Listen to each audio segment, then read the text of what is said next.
Oh yeah, Cashapp.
Oh yeah, Cashapp.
Good afternoon, people.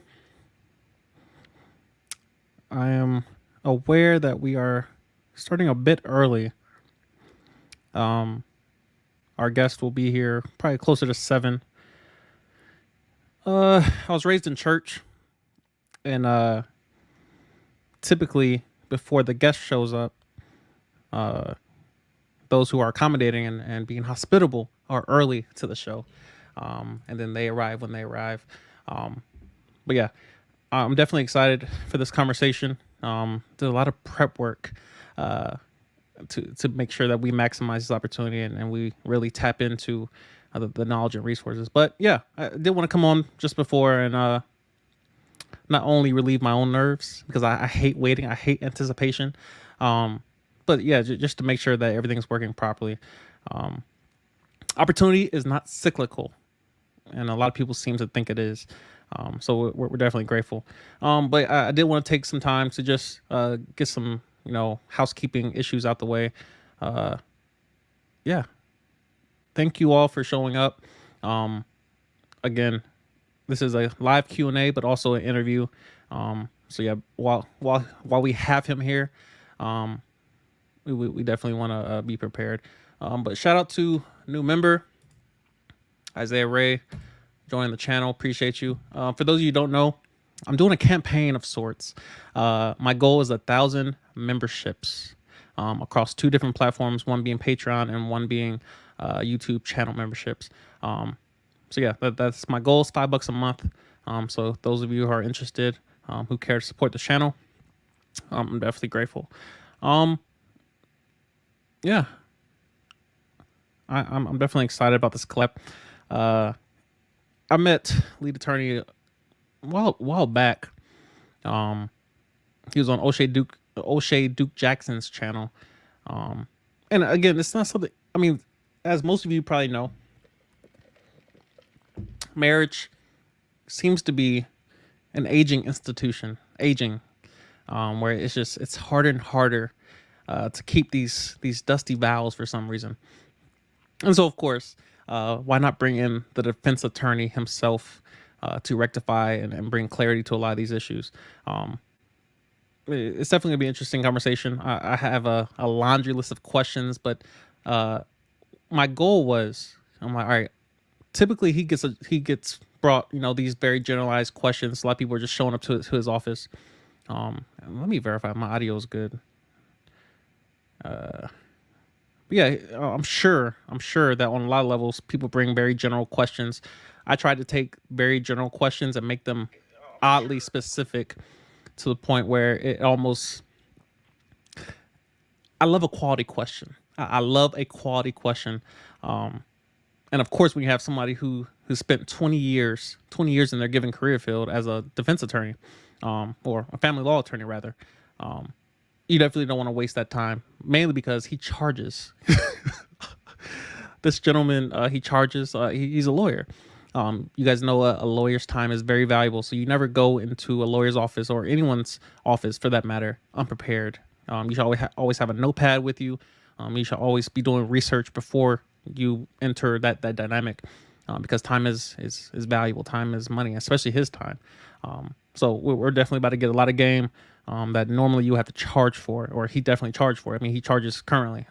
TheLeadAttorney.com is where you can contact him, especially as it relates to consults and getting answers to your well, he's a consult. He's retired defense attorney specializing in domestic violence mediation. But as it relates to your specific goings on, like let's say you're about to attempt a divorce, you're about to, I see that ride over there and it's my turn to go embark. You definitely want to be prepared. And so, of course, you have the ability to, thankfully we live in a day and age where the internet is prevalent. And so we're able to reach out to professionals and not having to go through their exact door. Like he's based out of Atlanta. So we're definitely grateful. But yeah, leadattorney.com is where you can go and you can hire him for a consult, where he'll definitely be able to assist you. And of course, his YouTube channel has been an amazing resource.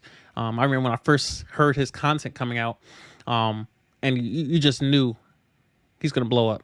He's definitely going to blow up. Man, this content is so valuable. There's a ton of lawyers on YouTube, but to have someone who specializes in family law, that's definitely invaluable, especially with all the fears associated with marriage and divorce and the percentage rates and, how seemingly humans are drifting further and further apart. There's nothing more valuable to learn something before you're engaging in it. It's best to learn about a DUI before you get the DUI. Like, yeah, I'd rather avoid the whole experience. Like some experiences are not necessary. There's anti-fragility where you realize, all right, I want my experiences to benefit me. Like I don't want to be set back 10 years or set back $10,000 in the process of trying to learn something. Why not ask a question? And so that's what this live stream is going to assist you with, especially in the areas as it relates to the institution of marriage, because it seems as if it's more like a business. It seems as if people are not pursuing each other just because they want to pursue that person. Some would argue that there's an ulterior motive to getting married, and again, that's the pessimist in me. That's just the cynic, the one that does not want to believe. But of course, and a lot of people come to me, assuming based off a lot of my rhetoric. So I guess it's not unfounded, but a lot of people wondering, am I anti-marriage? I'm not anti-marriage. I'm anti-divorce. I'm not against the concept of marriage. It's a beautiful concept, but it seems to stop right there. It seems to just be a concept, and then after that, it just kind of goes downhill. And so, we're gonna have lead attorney on here. So yeah, if you guys have any questions, this will be a live Q&A probably towards the end. So if you want to throw any questions you have in a super chat, we'll definitely get those addressed. There'll probably be a little bit more than normal people in here, maybe because my channel, is phasing out of Air Force content. Unfortunately, I've spent the last 5-6 years making primarily Air Force content. It's the topic that pretty much got me the most traction. And of course, as brand new YouTubers, especially when you first enter the game, you're just looking, you're measuring everything. You're looking at the analytics. You're trying to figure out what's working. Clickbait is like, all right, clickbait seems to work. I don't like deceiving people, but the click-through rate is just on 10 when I use certain rhetoric and certain thumbnails. So yeah, I'm being that I'm getting out the Air Force. I'm transitioning out the Air Force. I'm done trying to make Air Force content. I mean, I have over 1,000 videos at this point. Over 1,000 videos. I've done the legwork. I have reps on Air Force content. I've beaten dead horses continuously, and thankfully, and of course, metaphorically. But yeah, I'm phasing out of Air Force content mainly because those who are more successful than I have said, all right, Brad, you're dealing with an audience that is limited. You're literally talking about 1% of people that actually join the Air Force, especially as it relates to Americans. Why would you continue to try to build off that specific audience? That niche it's 15,000 people roughly join the Air Force per year. I got about 12,000 subscribers, man. Like, I'm kind of maxing out. And of course, me measuring everything, and of course trying to grow. My goal is to be full-time content creator. I enjoy podcasting. I enjoy creating content. I enjoy quality conversation, and I enjoy mentorship and passing out game. And of course, I'm a student. I'm not coming on here to have this conversation as a peer of this gentleman. The lead attorney is not my peer. In a way, he's a mentor, and I'm here to ask questions. I'm not here to teach. I'm not here to direct, and this is how you do this, and this is how I did it. No, I'm here as a student. So I brought questions, not topics. I brought questions to get his feedback on. And I'll be asking follow-up questions and digging deeper and asking 3 questions, asking why 3 times, just making sure that we fully understand what we're getting into. Because yeah, he's older, but not only older, but he has experience, he has success, and that's what we're aiming to be. So yeah, I'm 29 years old. I'm not here to waste time. I don't think most people want to. I don't think anyone sets out to bump their head, and we're definitely not going to be doing that here. So yeah, I'm definitely grateful. But yeah, leadattorney.com. He also has a teachable course. If you go to his Instagram, I'm sure it's something equivalent to the lead attorney. He has a teachable course that he offers for small YouTubers. It's like a 15-hour course where he kind of walks through how, he used to be a struggling YouTuber and how he kind of progressed, how he began live streaming, and how, he's progressed through the ranks, ultimately starting as, we all start at zero. And now he's sitting at around 150,000 subscribers. That's amazing. 150,000 people cares what he thinks. So of course, he offers that. So yeah, it's a teachable course, and I'll probably put a link in the description just so you can have access to that. But yeah, he's definitely an interesting individual, someone worth listening to, and definitely someone worth spending time with in regards to learning from. So I'm definitely excited to have him on here. Who we got in this chat? Red Pill Sailor, I see you, Red. OG. He also has a YouTube channel if you want to check him out. Go show love to Red Pill Sailor. He's always been a great supporter of this channel, so I'm definitely grateful. Luke Hazley's down here. I see you. Chris Durgan. Won't be covering that in this video. Palace Front, I do have a video on that already on this channel, so go definitely check that out. And then we got Chevion Productions. Appreciate you. Alicia Howard in the chat. Alicia Howard. We're grateful. We're grateful. Again, if you have any questions, especially as it relates to court proceedings, divorce proceedings, prenups, postnups, definitely those in the super chat so we can get those answered. This is the mind that you want to engage with when it comes to marriage, and not so much the covenant, because again, in divorce, no one talks about covenant. If you go to a divorce court, you won't hear the word covenant. You won't hear the word affection, love languages, I love you. There's none of that. There's two lawyers and a judge, and in some states, a jury. So again, this is where we gain mentorship. We're here to learn from a foremost mind, someone who's gone through 8+ years of training, schooling, to actually perform, and doing this for 20+ years. We're definitely trying not to waste time, especially men, because men tend to be the more fearful of the demographics, as it relates to, I don't want to get married for the following reasons. And they may or may not be justified. That's not for me to decide. That's for someone who's probably been in the career field and who's seen divorce up close and personal. Not only divorce, but custody and custody battles. And I mean, everything that relates to, the family court, proceedings and environments. So yeah, we're just waiting for him to pop up. We got about 5 minutes or so before it was actually supposed to start. But I'm not gonna lie, my anxiety was on 10. I'm like, bruh, like, how do I wait until 7 p.m. on the dot? But yeah, it's been a good day. I spent most of the morning just editing the last podcast I posted, me and my brother. Definitely go check that out. A great mind. Shout out Hassan Isaiah. You're gonna look up one day and his name will be a household name. I pride myself on being objective and being rational and being high intellect. But shout out to my brother. You want him. So yeah, shout out to him. That was a great podcast, great conversation. I'm definitely going all in on podcasting. I love a quality conversation, and it's not something that everyone's capable of. And a lot of people are starting to realize that, especially in their relationships. A lot of people want and need and require and have standardized, like, listen, I need quality conversation. I need intellectual stimulation, and I won't engage with you unless you can come upstairs with it.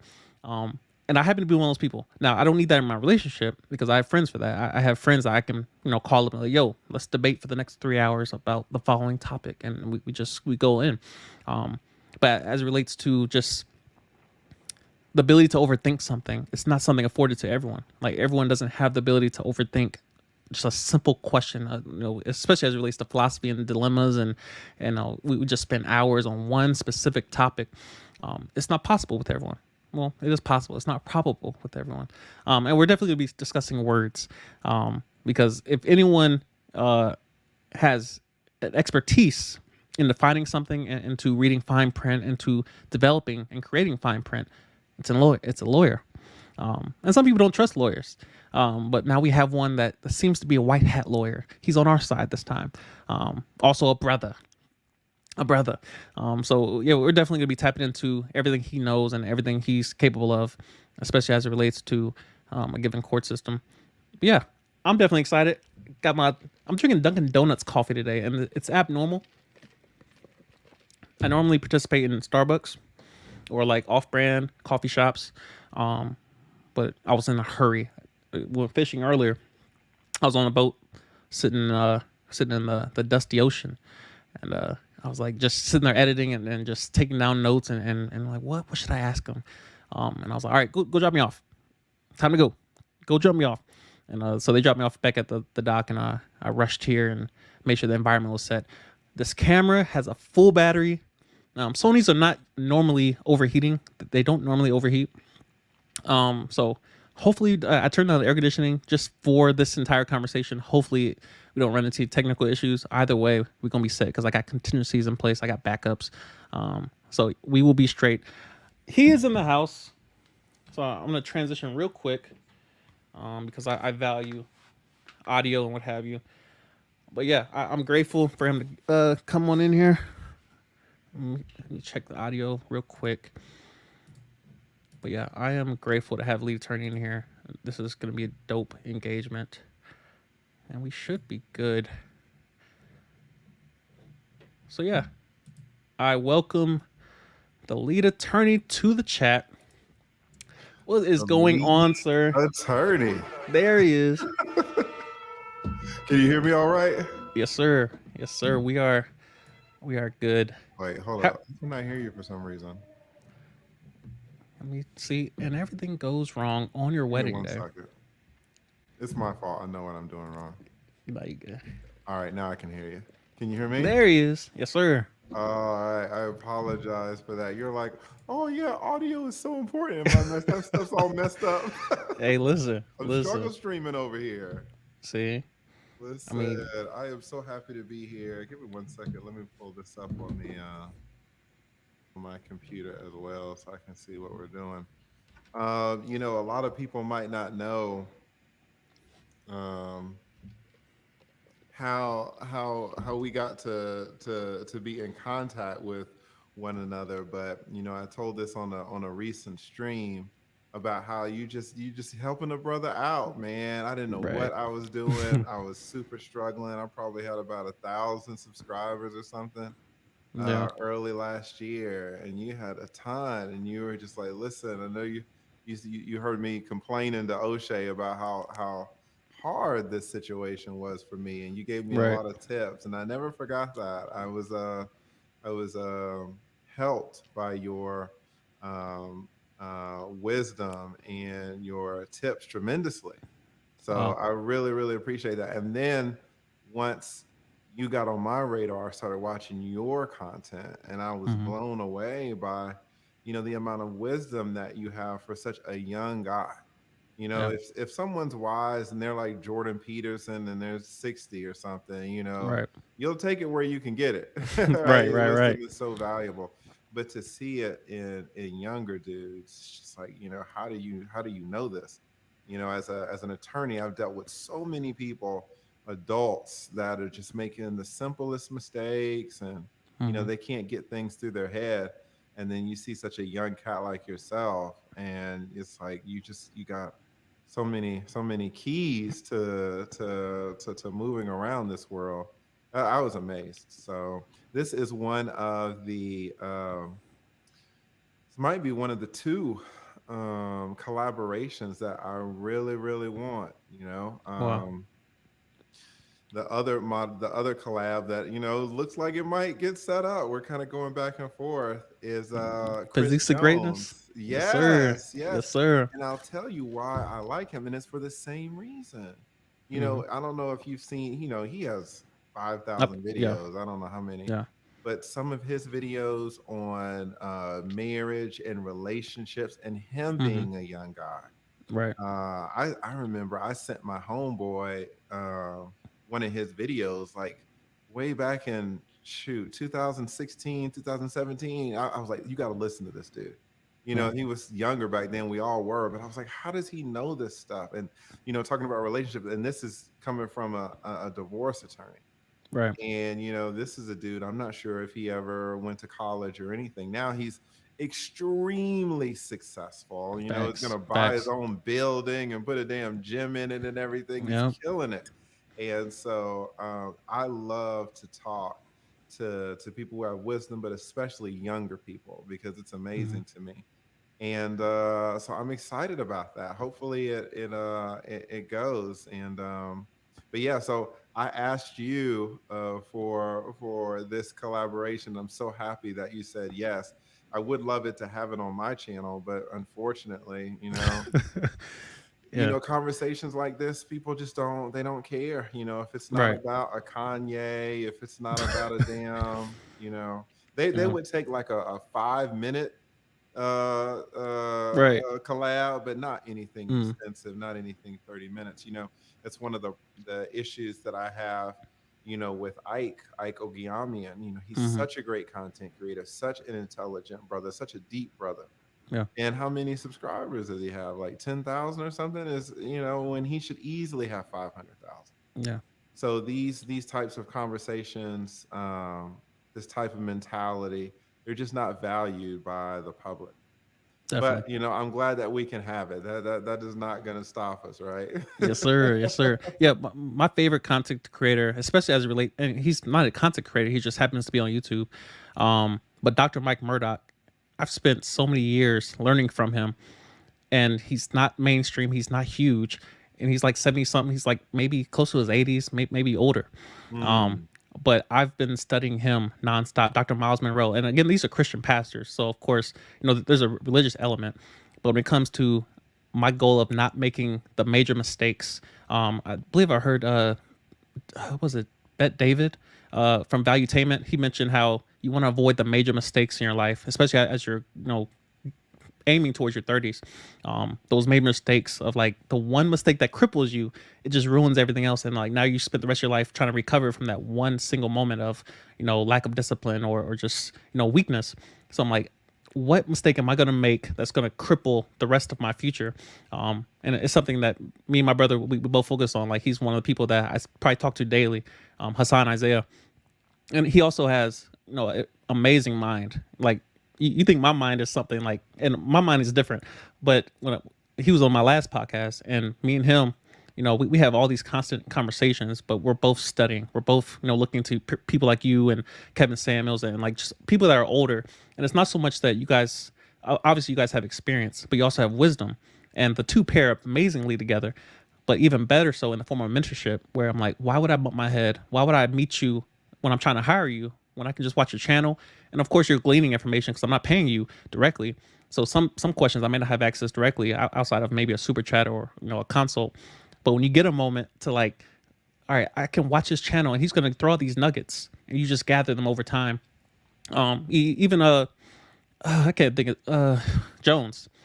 I discovered him. He was on Christian Guzman's channel, and mm, he's the founder owner of Alpha Leap. And just kind of seeing how, and Christian Guzman is one of my favorite YouTubers, mainly because he's documented his journey from nothing to where he's at currently, which is just taking the world by storm. He's like up there with Gymshark. But just seeing how you're able to build a brand, and because of consistency and like it's principle based. It's not so much that you're the most talented, you have the best physique, got the best genetics, but if you can complete a certain task continuously, you're going to beat most people that are talented, more talented than you. And so, of course, I'm definitely here for the wisdom. I have a whole list of questions that definitely want to dig into your mind and find those corners that most people are asking general questions. And like, yeah, well, should I get a divorce? I'm like, all right, that's kind of generalized. You should have more specific, more direct question. So I'm definitely glad to have you on here. I'm grateful for your time. I'm not sure how much time you have. I did want to be mindful of that. But yeah, I'm definitely I grateful got for a, the collab. I got a lot of time. And I don't know. I might push back on your little statement about Chris Guzman, and it's not about having excellent genetics because Yeah, that brother's genetics are elite. They're pretty good. I'm jealous. You got the They're small pretty waist. good. I'm like, bruh, like, Jesus Christ, facts. so I don't Yeah, know about that. I think that's a big help. But even if you have excellent genetics, if you don't have the consistency and the drive, you're exactly right. You're not going to go anywhere. Let me give a big shout out to Luke Hazley 20. I see her in the chat. She's one of my biggest supporters, top 5 supporters, easily, easily. wow, And shout out to Alicia, shout out to Freedom Rider, shout out to Chris, Batman, Angelique, everybody. definitely. Really appreciative that you guys have shown up. But yeah, so you're getting out of the military. I'm happy about that. I appreciate it. Appreciate I know that being in basically Antarctica. I know you're up in Alaska, it. right? Right. Same Definitely. thing. I know that you are happy to come out of that, and then I think you getting out of the military, I think it'll do wonders for your YouTube career. Yes, sir. I recently there's a brother in my Patreon, and he was asking why doesn't he have why isn't his channel growing? Because he's Mm-hmm. got like 200 videos. I was Yeah. like, wow, 200 videos. What's your channel about? And he was like, oh, well, I make videos for Spanish speaking truck drivers. Foolishness. And I said, well, I think that's good. Truck drivers definitely need stuff to listen to. I got a lot of truck drivers that love my show Mm, because I do these live streams. So they can just bro, press the button and then just ride just out. go. Yeah. But how, if you think about a base, you're talking to Spanish speaking truck drivers in the United Right. States. How many of them is it? 5,000? It's Right. how many views are you going to get? So I think you're certainly not that narrow, but when you talk about the Air Force, it's kind of, Mm-hmm. it's kind of narrow, and you've got so much wisdom. I would love for people to have access to that in a more unconfined manner, to have that wisdom kind of spread over a large amount of topics, as Yes, opposed sir. to just the Air Force stuff. Definitely. I'm excited for you. Are you excited to this new beginning in your life and your YouTube career? Definitely. Excitement and nervousness having the same symptoms. I'm experiencing a little bit of both. But yeah, I have about 6 months to transition. I'm doing a skill bridge program, so I'm just kind of working out of a gym currently, and don't have to go to work. Like I have more time to devote to a lot of my side projects, and definitely, as you kind of mentioned, I have over 1,000 videos, and just being narrow and like, and you try to deviate from it, but of course you're always referencing what gave me traction in the first place. And so if you build an audience based on a certain topic or a certain genre, anytime you try to deviate from it, your number's going to show it. And you try to ignore the numbers. I'm like, I want to make videos that I enjoy making, but at the same time, I have to be effective. And like, I'm not on here to just. This is not a. I mean, it starts. Most people start off as a hobby because YouTube wasn't always paying people. But when you get to a point where I'm like, all right, people are getting paid to eat Chipotle, people are getting paid to sleep on camera, sit in hot tubs. I'm like, you got to give the customer what they want. They will never be wrong. They Absolutely. consume, what they value. So I'm definitely excited about being able to branch off and having a little bit less restriction. Maybe because I do have a lot of leadership in the Air Force who watch as well. I get emails all the time of like, yeah, I had you one of my courses. I put you on my PowerPoint. I'm like, all right, now I have to like make sure I color in the lines because it's real easy, even from a leadership standpoint, to get kind of crunched down on. And like, all right, well, I saw you said that one thing. I need you in blues. I need you in my office. We got to discuss this. So yeah, we definitely try to cover the lines, but I'm definitely excited about being able to branch off and really kind of get into, because I study many different topics. And so yeah, being able to actually discuss certain things, I'm definitely excited about that. Absolutely. We don't really have a lot of thought. I don't want to say thoughtful people, but a lot of thought-based content Hmm. for Black people. And honestly, there's not a ton of for white people either. You can put Sam Harris in there, you can put Yeah. Jordan Peterson in there, maybe a Tim Ferriss, something like Hmm. that. But Love Tim yeah, Ferriss. yeah, I mean, those Yeah. brothers, they just know so much. They know so much. Beast. But in terms of us, we got Ike Ogiamian in the Yeah. space for male content, but I just don't know a lot of. Back in the day, we had Cornell, we had Michael Hmm. Dyson before he got destroyed by Yeah. Jordan Peterson. Now I can't watch him at all. Yeah. We don't really have a lot. So, you being so young and you being interested in this thought provoking arena, and you're so great at it. I mean, I really, the appreciate it. sky's the limit for you. And it's also about like, again, the customer's never wrong. And so when it comes to monetizing certain things, like you have certain painters, like they're just amazing painters. They might have autism or something, but amazing artistic stroke. And yet when you try to go to monetize it, you got a handful of ways. Like TikTok has opened a lot of doors as far as being able to monetize people that can draw, and they make a minute video and it'll go viral. They find a way to actually get paid for it. If you try to sell wisdom, you're automatically going to cut off most of the population because entertainment is what sells. Hip hop, like they're selling lifestyles, and so when you try to appeal to someone's imagination, they have so much reality, so much bills and responsibilities, and I have to do this. I have obligations, and then you say, hey, buy some of this wisdom over here, buy some of this intellectual debate or intellectual curiosity. You're gonna get some people that on their morning commute, that's exactly what they need paired with coffee. Their caffeine and intellectual insights, they pair perfectly together. But when somebody gets off work and they're exhausted, they have a long day and they're dealing with traffic, and you say, hey, answer this question. Of course, most people are gonna tune out. I'm like, bro, I'm tired. I don't got time. So it's definitely an issue as far as how do I, and of course it's possible because Jordan Peterson is household name for a reason, but mainly because his timing was, amazing. And it's not that he planned it, but it was just right time, right place. And he had something to say because he's been doing YouTube for a minute too. Most people have been doing what they were doing. It just took them a minute to get exposed. Right. So yeah, I don't. I often look over the fence and say, all right, how can I do what they're doing? Even Kevin Samuels making videos for years, and he just now getting to the part where he's a household name. It takes, first of all, you got to pay your dues. I feel like my 1,000 videos prepared me for this very moment. I should not be talking to a lawyer for any reason outside of I'm a customer.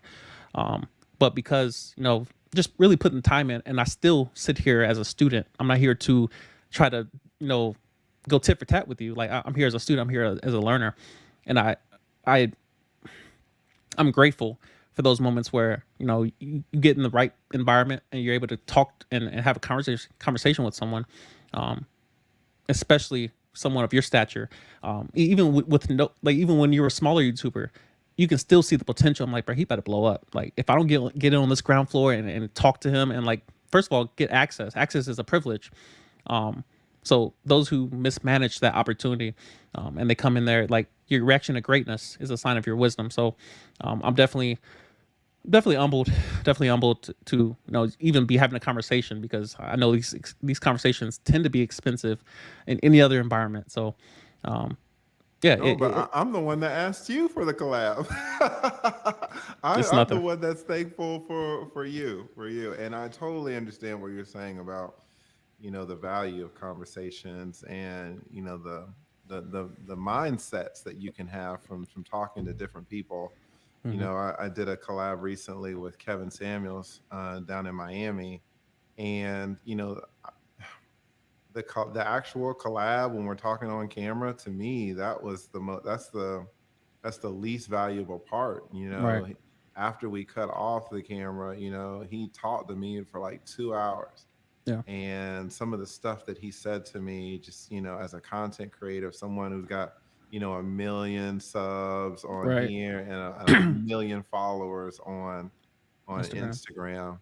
I mean, some of the stuff that he was saying, it's just like, it's just Yeah. mind blowing, right? And you see why, you know, on the white, you know, for white people, they don't mind Hmm. spending, you know, $5,000 or $10,000 to have a conversation with someone who's extremely, extremely successful. You Right. know, they talk to a Grant Cardone with for $30,000 an hour, Yeah. or with Tony Robbins $1 million, because Yeah. the mindset that they give you is just it's like, oh, okay. Yeah. All right. Like, and it sounds obvious when they say it, but it's something that you would not have thought about in 5 years. You know, it just would have Hmm. taken you so long. So, Definitely. but that's what I hear actually when I speak. When I hear you speak, I hear things, and I'm just like, God, how does he know that at such a young age? You know, so I'm really excited that you accepted my invitation for this. Most definitely. The wisdom that you have is amazing, and I can't wait until it's expressed in arenas that are outside of the Air Force, because I think that's when you're really gonna take off. And speaking of, like, kind of taking off, I did want to ask you. So yeah, you started live streaming September 27th, and you hit 100,000 subscribers in December 9th of the same year. Do you think you were ready for that takeoff? Do you think there was a level of preparation that was required for such an audience, or do you think it was just, you know, you kind of rose into, or you grew into that position? Um, I'm not sure I understand the question. What? Say it again. So, what is his name? I met a gentleman. You may know him just from the description, but he's a gentleman that was made famous. He went viral because he broke the women's world deadlifting record in the UK. I can't think of his Zuby. Uh huh. And I met him at the Pentagon when I was working there. And I asked him, like, do you think you were ready for that viral moment? And his answer was, it was quite easy. It was quite direct. He just mentioned, like, yeah, I've been doing all this work up leading up to it. That when my viral moment came, like, the opportunity came to be seen, I was ready for that. So my question to you would be, being that you started live streaming on September 27th and you hit 100,000 subscribers December 9th, do you think you were ready for that audience, or do you think you just kind of grew into it? Okay. Yeah, I think I understand why I didn't understand it. Hitting 100,000 subscribers, it sounds really nice. I mean, you don't get many numbers rounder than that, Right. right? And it sounds like a huge milestone. But, you know, if you were talking about breaking records or something, it's not really viral. I mean, I don't know. Maybe I'm a little jaded now that I've been really looking into YouTube for the past Yeah. year and seeing, you know, there are so many channels with, you know, 300,000, four hundred Yeah. thousand subscribers that we will never hear. You know, a friend of mine was telling me about some channel that she watches, some Asian lady, some young Asian lady, and just like an ASMR channel. and Mhm. she'll have it to where you think you're in a sauna. She's playing role playing like you're in a sauna. So she has this really sensitive, probably like a $5,000 microphone, and Mhm. she's stirring the tea, and you could hear Yeah. the tea, and she's scraping out stuff, and I'm like, I'm pull this lady up. She's like, oh, I love her. I go to sleep with her, listen to her videos all the time. So I'm Mhm. like, pull this lady up. She's got like 1.3 million subscribers. Mercy. I would have never heard of this lady in my life, right? Yeah. So the more I get into it, maybe I'm a little jaded, but I can tell you that, if I hit 100,000 on a Tuesday, from Monday to Tuesday, my life didn't change at all. Wow. It didn't seem to me to be, if I really look back on it, I would get to answer your question. I would say I guess I just grew into it. It didn't seem Mhm. like a viral moment to me. I don't know if I've had a viral moment. It's certainly not been expressed in my videos. I look at Poor Man's Podcast, for example. Yeah. Take that brother, Yeah. right? He went from 0 to 300,000 in a year. Yeah. You look at the catalog of his channels, he's got videos with 1 million, 3 million, Yeah. 8 million, 10-minute videos. Like, to me, when you're like, oh, you got to 5,000 subscribers, were you ready for the it's like, Yeah.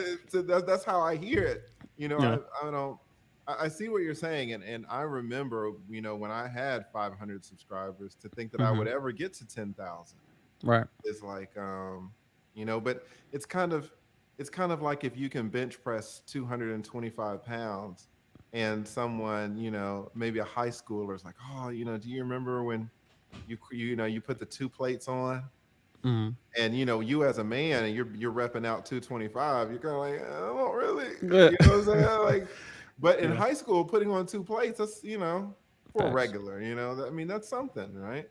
Yeah. But that's kind of how I take the question. Maybe it doesn't sound as humble as it should, but I want to tell you, I want to give you the truthful answer. I That's just real. the number didn't hit me, but I will tell you though what has really impacted me, Mhm. and people like Batman, people like Luke Hazley here in the chat. I don't know if you want to shout them out, but the support that I get. I mean, Mhm. there are things that I just lay in bed at night and I think about. I come from a world where it's pretty much one on one. It's not this Mhm. military thing when you've got 50 people around you at all times, and you're used to working in groups, you're used to working in teams. The legal sphere is not like this, at least not the Mhm. private sector. If I represent you, Isaiah, and you pay me, and we go to court, when I'm in court arguing for you, I'm arguing for you, and it's just it's kind of a individual type thing. Whereas this is not individual at all. This Right. is you're speaking to hopefully multiple people at the same time.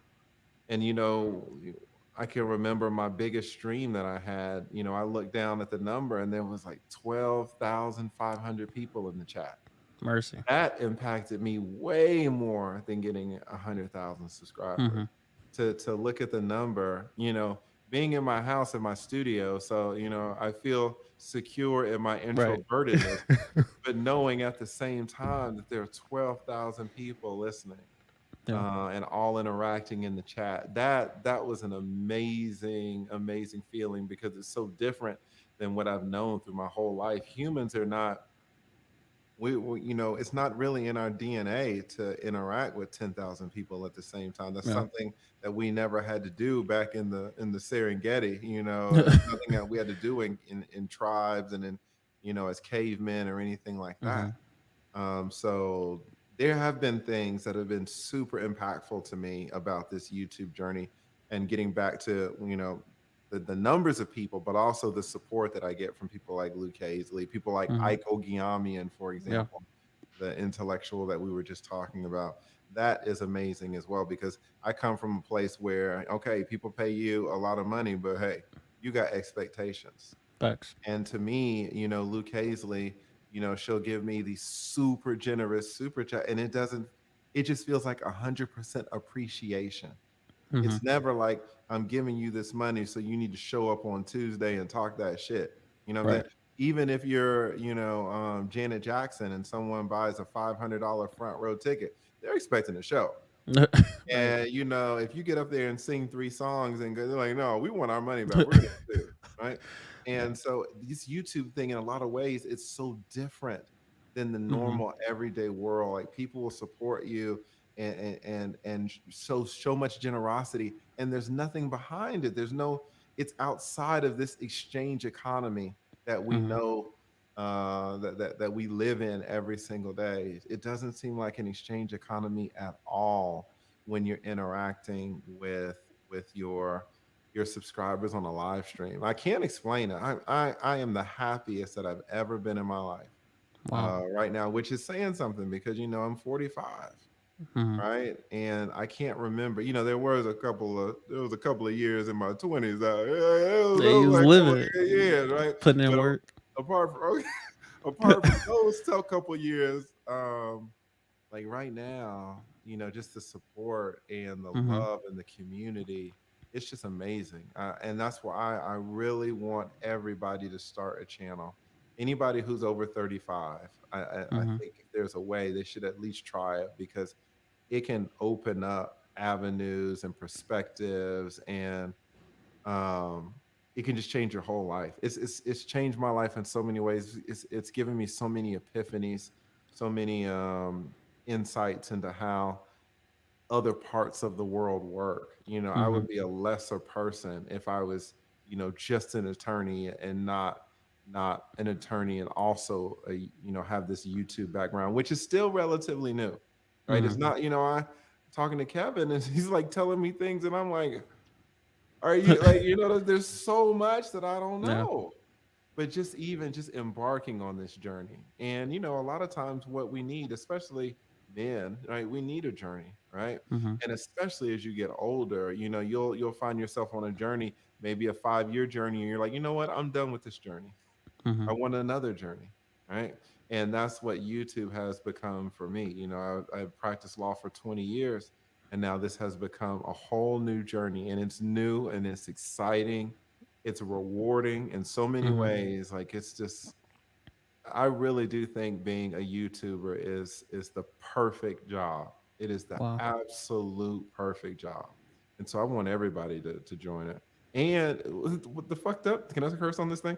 The Please, messed up please. thing is that in spreading the word about how great YouTube is and giving away all of this information, it comes Mm-hmm. back. Facts. I'm not really, if someone really put me to the test and said, "Oh, does karma exist?" I might give a disappointing answer, but it looks like karma to me, right? Shout out Mm-hmm. to Red Pill Sailor. Thank you Yes, sir. so much. Says salute to Raymond Isiah and the lead attorney. Classic collab. Yes, salute also to Luke Casely and Batman. What does Batman say? I will start the investment into this astounding content. Let me read it from here. I will start the investment into this outstanding content. I will be starting the sponsor war over here. Yes, shout out. Showing love. Shout out to Batman. Shout out to Luke Hazley. And shout out to who is the one? Let me just move my thing. Shout out to Red Bull Red Sailor. pill sailing. Red That's Pill my Sailor. guy. Oh, really? Shout Everybody, out to everybody him. go, everybody go subscribe to my boy. He's active duty Navy, and he's doing big things over there too. That is Spreading the awesome. information. Maybe we should probably warn him about getting ingrained in the military niche. Don't do it. Like run, bro. Like, but Don't do it. Like you got to get out of it. definitely. One of my, when I think of a man's man, a few people come to mind. And Hmm. one of the people that come to mind is David Goggins. Oh yeah, And yeah. David Goggins has a lot of experience in the military. And Hmm. he could limit himself to talking about the military, and he doesn't do it. Yeah. Another person on that list for me is Jocko, Jocko right? Willing. Yeah. Yeah, and Jocko could limit himself and just talk about what it's like to be in the teams and what it's like to be in Yeah. recruitment and how many push-ups you got to do. He doesn't do it. He talks to some amazing men and women, Yeah. and he talks a lot about business. He talks a lot about negotiations. I mean, it's so wide open. So Hmm. for you to niche down while other successful people in the military are niching up. I think Yeah, that's a sign, you know. definitely. I mean, Jocko Willink. I mean, David Goggins is probably the most out of all the crazy people that doth exist. Then there's David Goggins who runs 100 miles just because he doesn't want like he just well yeah I'll run 100 miles and then I'll do it 3 times in a weekend or like just craziness. But I think they have a perspective, especially as Navy SEALs, that give like when they've seen humans at their worst and they've been in situations where they've seen death up close.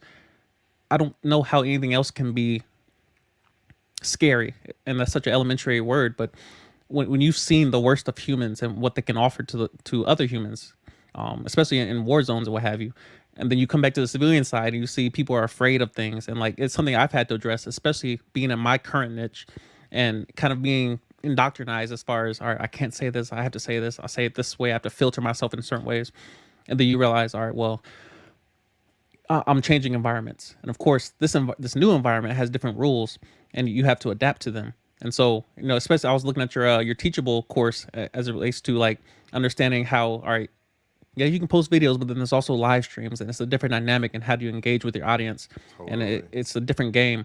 And so I definitely like that's what I love about the internet, especially being alive in this day and age where you have access to every different career field. Like, and of course, there's podcasts. That there's a platform for every different point of view, and so you're able to tap into those, especially like the Navy SEALs of the world. They're just I feel like that's a calling. I feel like that's a different type of person who is attracted to that environment. And it's something that I've really had to come to terms with as far as my own humanity, and like, all right, what I struggle with, I have to keep that in perspective of what struggling really means in the real world, or the rest of the world rather. Like, okay, I'm struggling with anxiety, I'm struggling in my own area, my own arena, my own ecosystem, but then I still keep that in perspective of the Ukraine, or Afghanistan or Iran. Like, what does it truly mean to struggle, in on planet Earth? That is, and so when I observe it, like there's another gentleman. He was on Joe Rogan, John Kennedy, I believe, and he's a MMA fighter, but he was also a Green Beret, That's the and like dude with just the patch over his eye. I don't think he has a patch. Okay, no, don't worry about it. Yeah, but yeah, just kind of hearing their stories and their perspective is kind of refreshing, and kind of it's like a cold shower in a sense that like, all right, I'm struggling, cool, it's proportional, it's my life, but also there's a level of gratitude that I have to point back to as far as all right, I'm not struggling the way people are truly struggling, like, in other places in the world, and I think that's the value of the internet, is allows you to see different levels of the same issue itself. Yes, okay.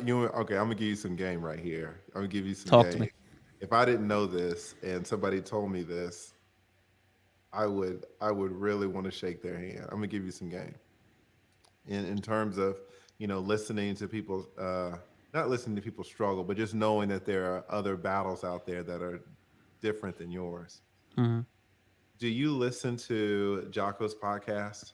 Yes, sir. Okay. Have you listened to the episodes with Tilt in it where he talks about the SOG? I don't think I've heard that one yet. Not yet. Go back. Okay. This is what you got to do. This is homework. Help me, help me. Just go on the internet and just Google, Jocko Willis podcast and Tilt, and then SOG. It's like SOAG or SOG. Hmm. And they brought that man on for one time, and when they finished speaking and they released it, everybody went crazy, and everybody's like, no, no, no, no, no, you got to have him back on. And they had him back on again and again Hmm. and again. And I will be in my sauna listening to this shit, and I'll be like, Hmm. my mouth cannot get any wider. I'm not even gonna tell you Yeah, some of the help me. stuff that this man did voluntarily. Mm. Like, to me, people, I have my own I have my own views on the military. All Hmm. right. And it's a complex view because for me, don't like the military at all. Hmm. But at the same time, I am so glad that there are people who are different than me who do like the military and will fight those battles. I can't imagine somebody handing me a rifle Mm. and be like, "Hey, go kick in that door," because that's not my personality. My Hmm. personality, I'm more of a thinker. Yeah. And a lot of times to my detriment. And I think great to me in my mind, the great military people, they're more like Jocko's, they're more like David Goggins, they're more Mm. execution based, Right. right? If someone says, "Hey, Lee, take your gun and go," we're in Afghanistan, go kick in that door. I'm like, hold up now, hold up, Right. wait. Who told you to say that? All right. Mm. Are these orders from someone else? And Right. let's sit down for a second. What's behind that door? Let's think about this. Yeah, like, is there a sit rep, or like, can we call it a danger close? I'm like, damn, call a duty. Like, I just want Right. air support. Like, why do I have to do it? See. You know what I'm saying? Like, I value agency and my Mm. personal decision making like so much. There's no way that I would be part of the military. Having said that, if everybody thought like me, this country would be overrun by Yeah. everybody, right? I'm Yeah. so glad that there are people like you and people who can actually do stuff and not just get caught up in this whole thinking all the time, right? Yeah. So, I'm actually kind of dating a girl now who's in the military, and to hear her stories and things she was over in damn Iraq or Afghanistan, Mm-hmm. it's amazing the different types of people that are out there, right? And this is Yeah. just on a regular level. And you know, if I talk to regular servicemen, right, I see regular military people, and then in my mind, because I'm so idealized, I think like the fucking SEALs are like top Yeah. top. Mm-hmm. When I listened to that tilt, I was like, no, the SEALs aren't top anymore. The SOG, like, if you go Yeah. listen to that shit, like, they don't exist anymore. Of course, the men are still there. Mm. Oh my God. I couldn't believe men like that exist. Mm. I still can't. Just to listen to his stories, I cannot believe men like that exist. And then I look at a man like that. What is he, like a 65-year-old man? There's some, Yeah. 5'10" white man. And then I look at me and I'm just like, I'll never achieve that level of man. I just never. I'm so far away. Like, how people think of David Goggins as like this just a crazy beast, which he Right. is. But then you hear the people in the SOG, and you're just Yeah. like, So go listen. He's been on there maybe, I don't know. Let's just say 5 times. But you Mm. have to listen to the first. Go in order. So it's like, Say less. episode 180, 182, Mm. 183, 185. That shit will change your life. Maybe Wow. it will change it. It will change it, because there's nothing you can see in damn Black Hawk Down. There's nothing you can see in it. There's nothing Yeah. that can compare to what these dudes were doing. Goodness. Amazing. So, if you want a perspective change, oh my God, Yeah. I'm it's gonna listen to that amazing as to soon as me. this is over. Like, Yeah, go but download that. let me just clean it up a little bit, because I know how PC this world is. I just want to make clear that I support the military, right? See, I support it. and pay I could taxes and I stuff. would all y'all 79-cent steaks at the damn PX, Hey, right? listen. Hey. Get them MREs on deck. You be breaking bread. Like, some of the MREs be smacking. Like. I'm just not built for it. And there are some theoretical issues as well. Black people being lynched in their damn uniforms. Mm-hmm. What was the when in my head, when I was like, okay, I'm done with the military. Not like I was ever gonna enter in the first place, but when I was done, when that Mm-hmm. damn Arizona Cardinals gentleman got killed, and then the government tried to cover it up. Was it Mm-hmm. Bird? I was like, all right, you know what? See. It's bad enough that there's it's blue on blue, friendly Mm-hmm. fire type stuff, which is gonna happen all the time. It's happened since time immemorial, right? Yeah. Even when we're fighting with sticks and stones, this caveman number one threw a rock and it hit, Right. the person on his Mm. in his tribe or whatever.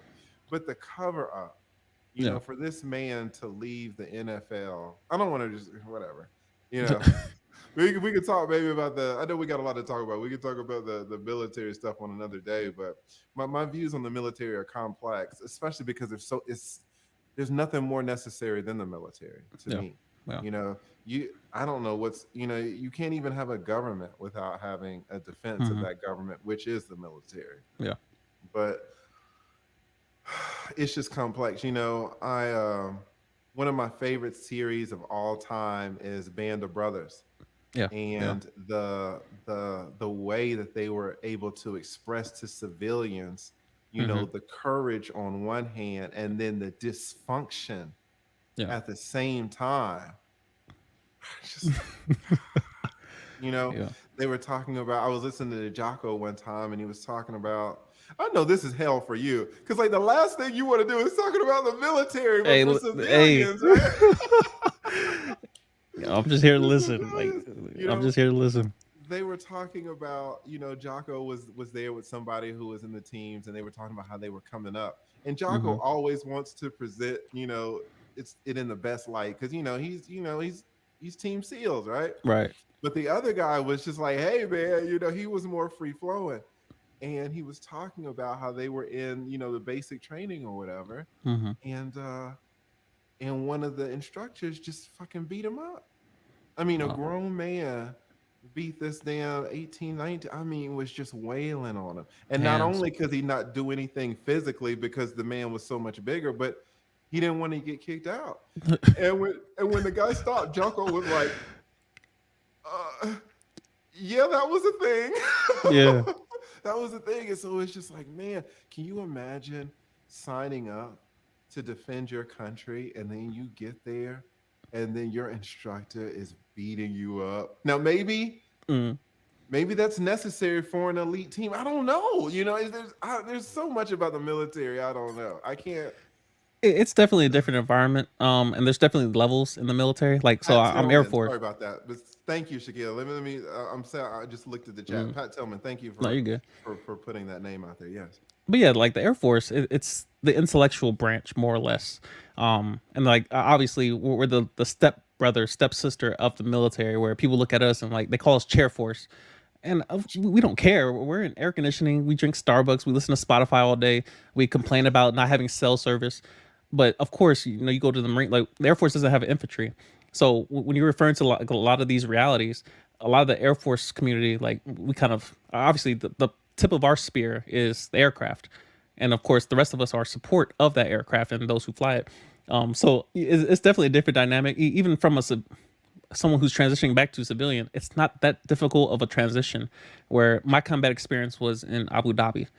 Like I have videos of me on a jet ski in Dubai, and like that was my deployment. So there's definitely levels, and of course, in those moments where like I think I'm struggling or I am struggling, um, it's those type of podcasts where like you go get true perspective of like, and of course I definitely plan on consuming that entire saga, whatever they put out, because again a lot of those perspectives, they're not spoken until they get a platform such as Jocko's, where you're able to like mainstream something of that nature.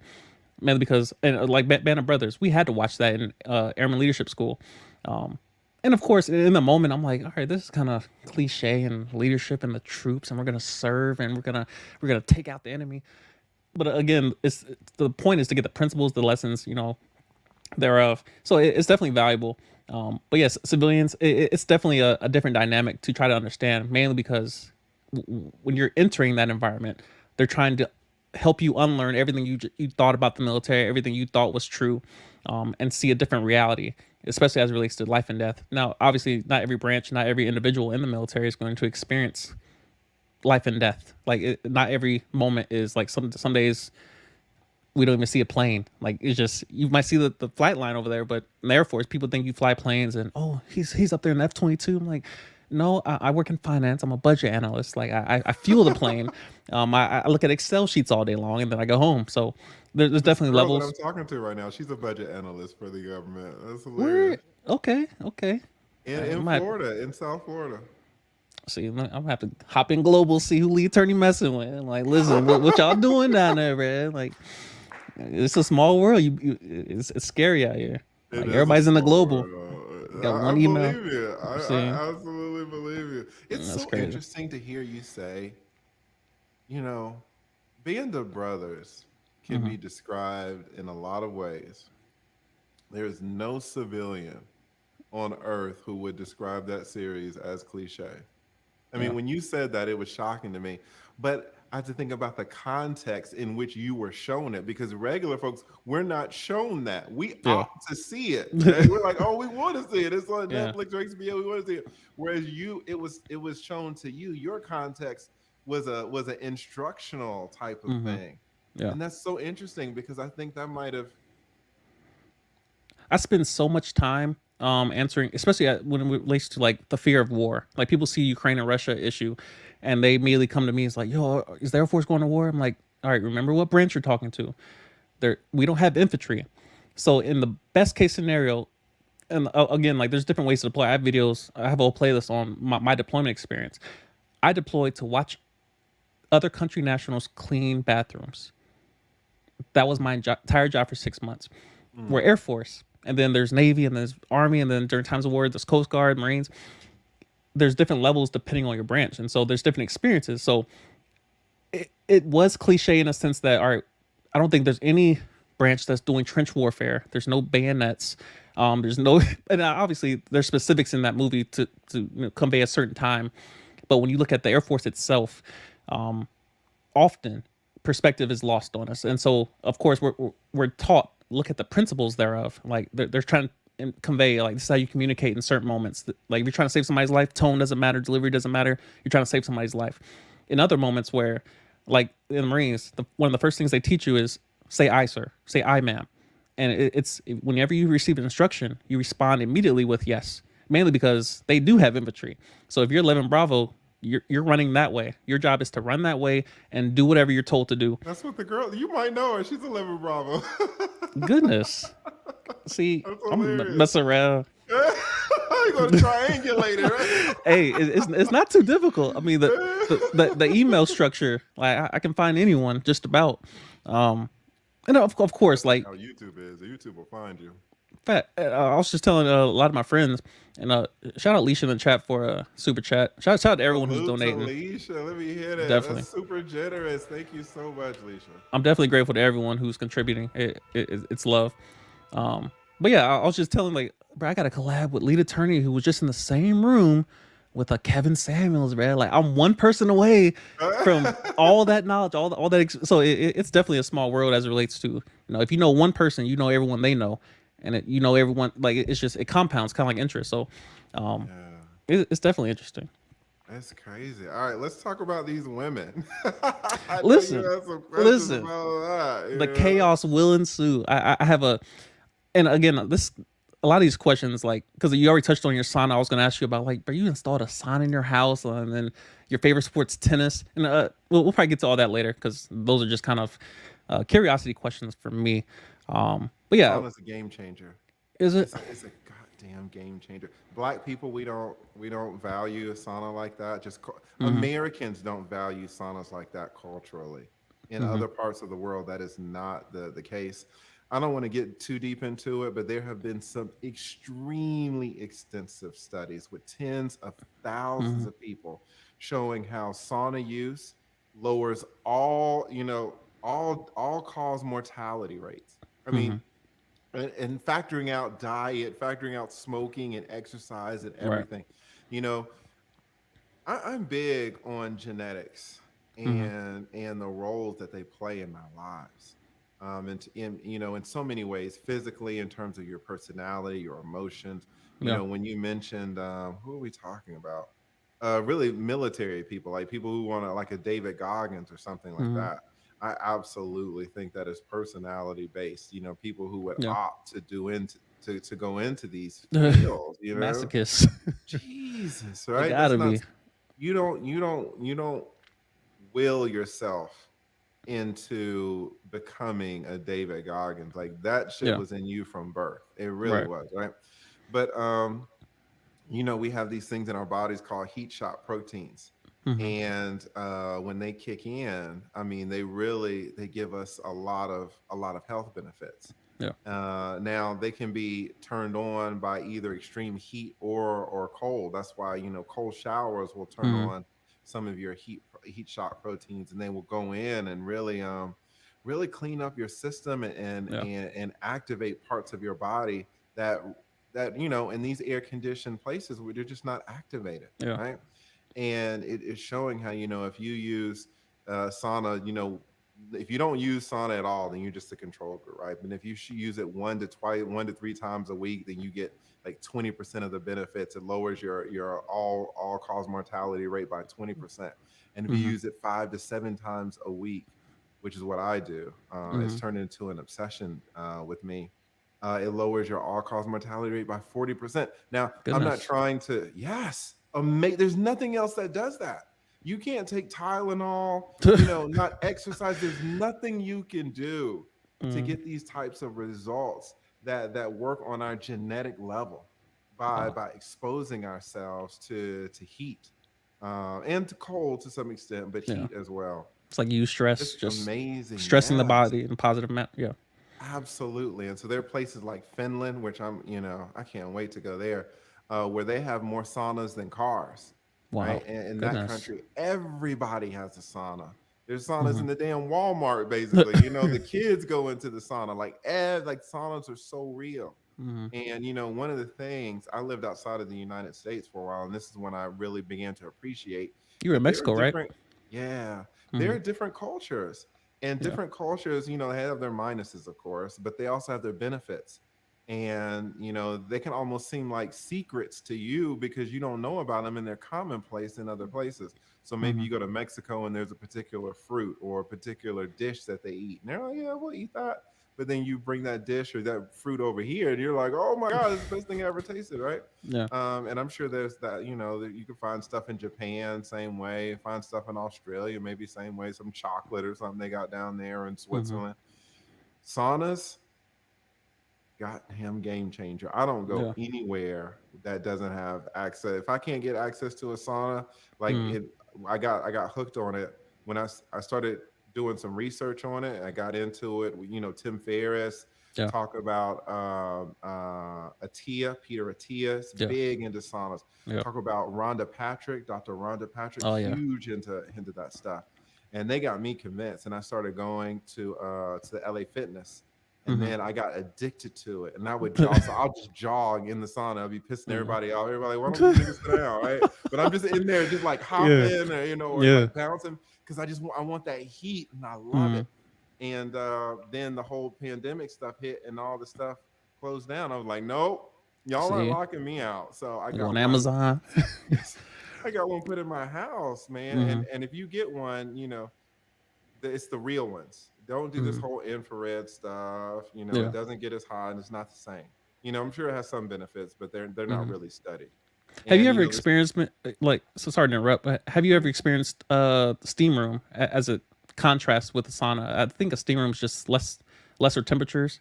Yeah, and it's not the same at all. Now, steam does help. That's why in saunas, real saunas like the one that I have, you can pour water on the rocks. Mm-hmm. You feel it. The instant that water hits those Mm-hmm. rocks, your skin is like bacon. It starts to Right. crisp up. You're like, See, oh god, this is hot as hell hell. nah. Right? You're like, oh, it's so awesome. I mean, Mm-hmm. listen, you don't even need a sauna. You're down there in Florida. You just in the summer, See, just go into a garage. Just go facts. into a garage, and Facts. it's basically the same thing, right? Mm-hmm. But you get that damn thing up to 190 or 200 degrees. Oh my Yeah. god, it's the best thing ever. And you know what? I have these mats outside of my sauna. So my routine is I go and do the sauna for 40 minutes, come out, lay down towels on the mats and lay down. And then I'll Mm-hmm. put towels over me, and I'll just lay there like this. Best part of my day. I You be don't care living. what I did. See. Oh my. And sometimes I'll be on my phone like this, and I will fall asleep. And my Goodness. phone will hit me in the Hell nah. It's the most relaxing. Listen, you spend 40 minutes in a Mm-hmm. 195 degree environment, and sometimes it's easy, and sometimes you're like, I can stay in here for 5 more minutes. Sometimes after minute 20, you're like, oh, I Mm. don't think I can make it. You Start got to feeling think about a damn David Goggins to last it. those damn. I mean, your body, you can't really Mm-hmm. depend on it sometimes. You don't know how Right. from day to day, but it is the most relaxing feeling. I mean, it's the only time I think that I could just naturally and peacefully just fall asleep lying on the floor. Like I Goodness. don't need a pillow. I don't need nothing. Just you slip into it because you're Mm-hmm. so relaxed. It's the best. Try that sauna out, man. You will not. Mm. What gym are you at? Did your gym have a sauna? Yes, I got LA Fitness. I have LA another. Fitness. That's what Yeah, I got. Like, yeah. oh I was trying to find a luxurious gym down here. Shout out my gym in Amarillo, Verdure. It's a beautiful gym, but yeah, I'm kind of bougie. So like I prefer the Equinoxes, the Lifetime Fitness, but proximity is always an issue. But since we're yeah. talking about routines, what does the first 30 minutes of your day look like? I would imagine saunas in there somewhere, but is there anything else that you do routinely that is like no exceptions? I have to do this every single day. No, it's a shit show. Every time I can't open up a damn Tim Ferriss book. I Yeah. can't look at any successful person that doesn't talk about a damn morning routine. I have Mm-hmm. never been able to have a successful morning routine with any type of consistency. And I'll be honest with you, I think it works in theory. Mm-hmm. I just, whenever I think of a morning routine, to me, it seems like it will work. I can never get on one ever. I've never been able to do it. Some people get up like Jocko at 4:30 in the morning. Some people who are extremely successful, like a Sam Ovens, he's like, hell no. Mm-hmm. You should never get up at 4:30 in the morning. That will Right. never work. Sam Ovens Mm-hmm. he makes millions and millions of dollars each month. He's like, no, I get up at 6:30 like normal people, Yeah. right? Now he's more of a machine than a machine. He's super regimented, and he does Mm-hmm. the same thing every day, 6 days a week.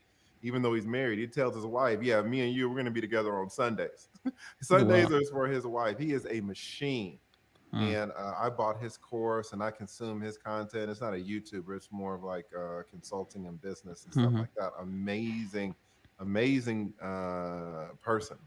Yeah. But I would be. I don't. I can't stick to a routine. Everybody says that it's good, but All right, try this then, since because I feel like most people have a routine, they just wouldn't call it that. But you don't become a 20-year veteran attorney without some. It may be chaotic to you, but I'm sure that there's a silver lining. I got this question from Tim Ferriss. He always asks this question, and he always has to dig deep, especially when you get answers like that of like, I don't really have one, but I think there's going to be a pattern there. Um, what about during studying during law school? Was there anything that like any specific things that you knew, and it may not be conscious, it may be subconsciously, that you turn to a certain thing or a certain variable that like, or this assists me? Did you have a certain way of studying and retaining information? Because obviously um, you made it through it, and of course you've been successful the last 20 years. Was there a pattern, before preparing for court in the mornings? Is there anything that you can point to that, all right, that might be a variable that caused me to be successful? I know this is hard to hear. I know where you're going to, and what I I want will to push. say, what I want to say though is that sometimes you can have a flaw in your system, and Hmm. you can be successful in spite of that flaw. True. You can have strengths in other areas that make up for the flaw that you have in some other area. So Hmm. you're like, oh, well, you're successful, so there must be a morning routine in there somewhere. There must be something. And Yeah. if there was, believe me, I would pound my chest and pat myself on the back and tell you how Mm. consistent and disciplined I am. I'm telling you, there's not. Now, there are reasons for my success, Hmm. but a morning routine is not one of them. And if I had a morning routine, whatever success that you see in me, if I had a morning routine, I believe that that success would be amplified. Right. If I had one, I would be even more successful. Right. True. But I just don't have one. And salute to all the people that do swear by me. I'm like everybody else. You wake Hmm. up, grab your phone, you're in bed, and then you get up, brush your Yeah. teeth, take a shower, get ready. It's True. nothing like it's nothing groundbreaking or nothing super consistent. Now on Hmm. my good days when I do have a morning routine, what if I'm able to pull this off twice a week, it's awesome. What I'll do is, like I did this 2 days ago, that shows you it's not consistent. Wake up around 5, go downstairs, make a protein shake. I'll put, some creatine in there, some Hmm. BCAAs in there. I've got this Optimum Whey, the French Yeah. vanilla. Put 2 scoops in there. Drink that. When I'm drinking that, I'll take a little fish oil Hmm. capsule. No, vitamin D capsule. Take a Okay. vitamin D capsule. Then I'll go to the gym. Go to when I'm at the gym. I'll do my little 3 minutes on this on the treadmill, Mm-hmm. just trying to get myself, okay, wake up, nigga, like let's go. You here Yeah. now. Yeah. And then I'll go do my routine. If I'm honest, it'll probably be chest. Mm. And when I'm resting in between my sets, hopefully I am responding to emails. I am doing my Patreon, answering Mm-hmm. my Patreon questions, answering, going and hearting and liking all of my comments on Mm-hmm. my videos, um, peeking in Instagram, just Yeah. to like whatever's in there. And then come home.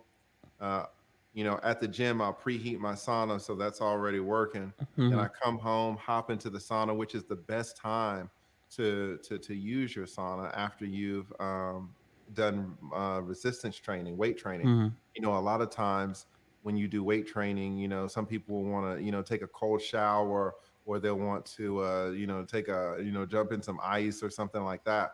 But that reduces the inflammation, but the Mm-hmm. inflammation is actually good in, right when Healing the you muscles. yes, it's what you Mm-hmm. need that inflammation. So the sauna does not heal that inflammation at Right. all, man. And it provides a type of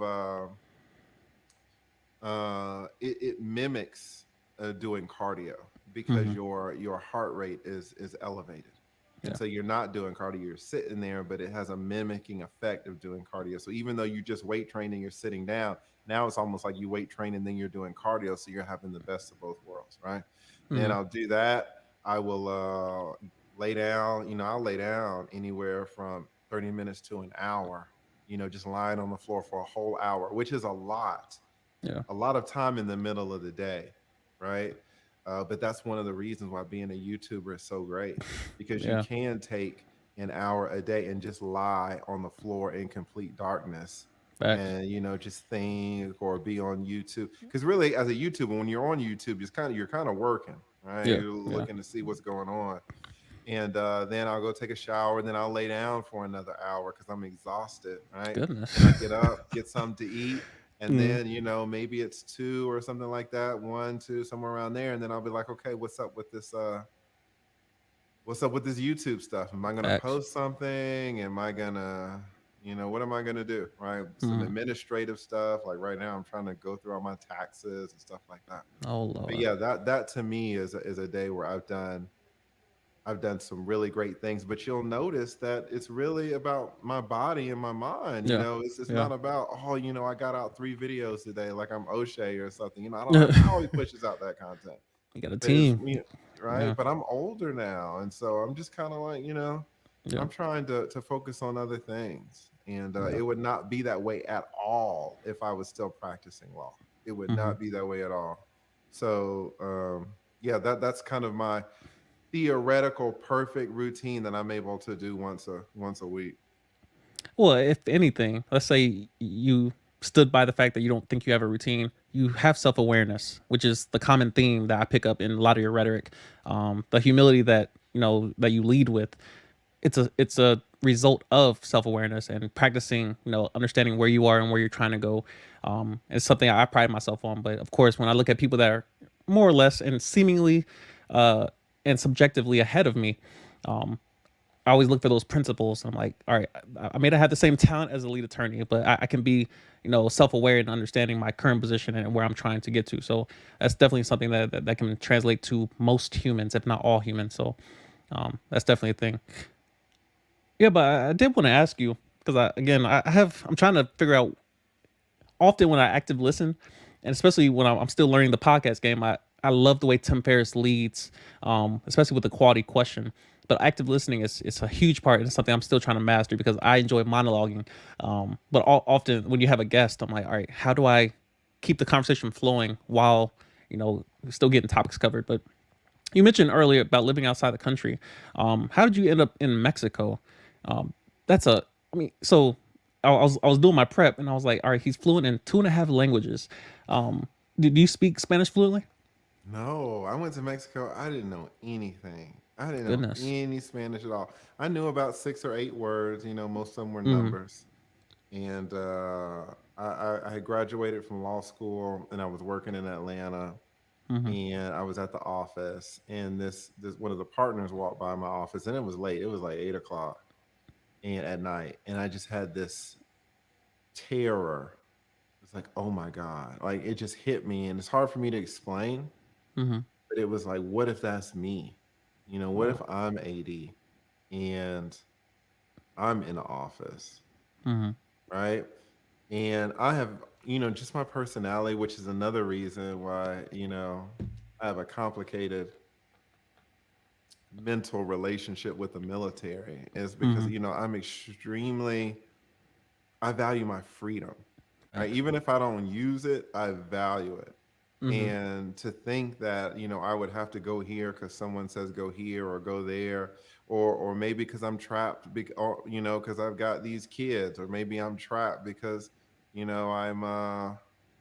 in this job that I can't shirk. I got to go to Mhm. trial and this and that, or maybe I got to pay somebody's college tuition, and so now I can't retire because I got two kids in college and two kids in high school. Mhm.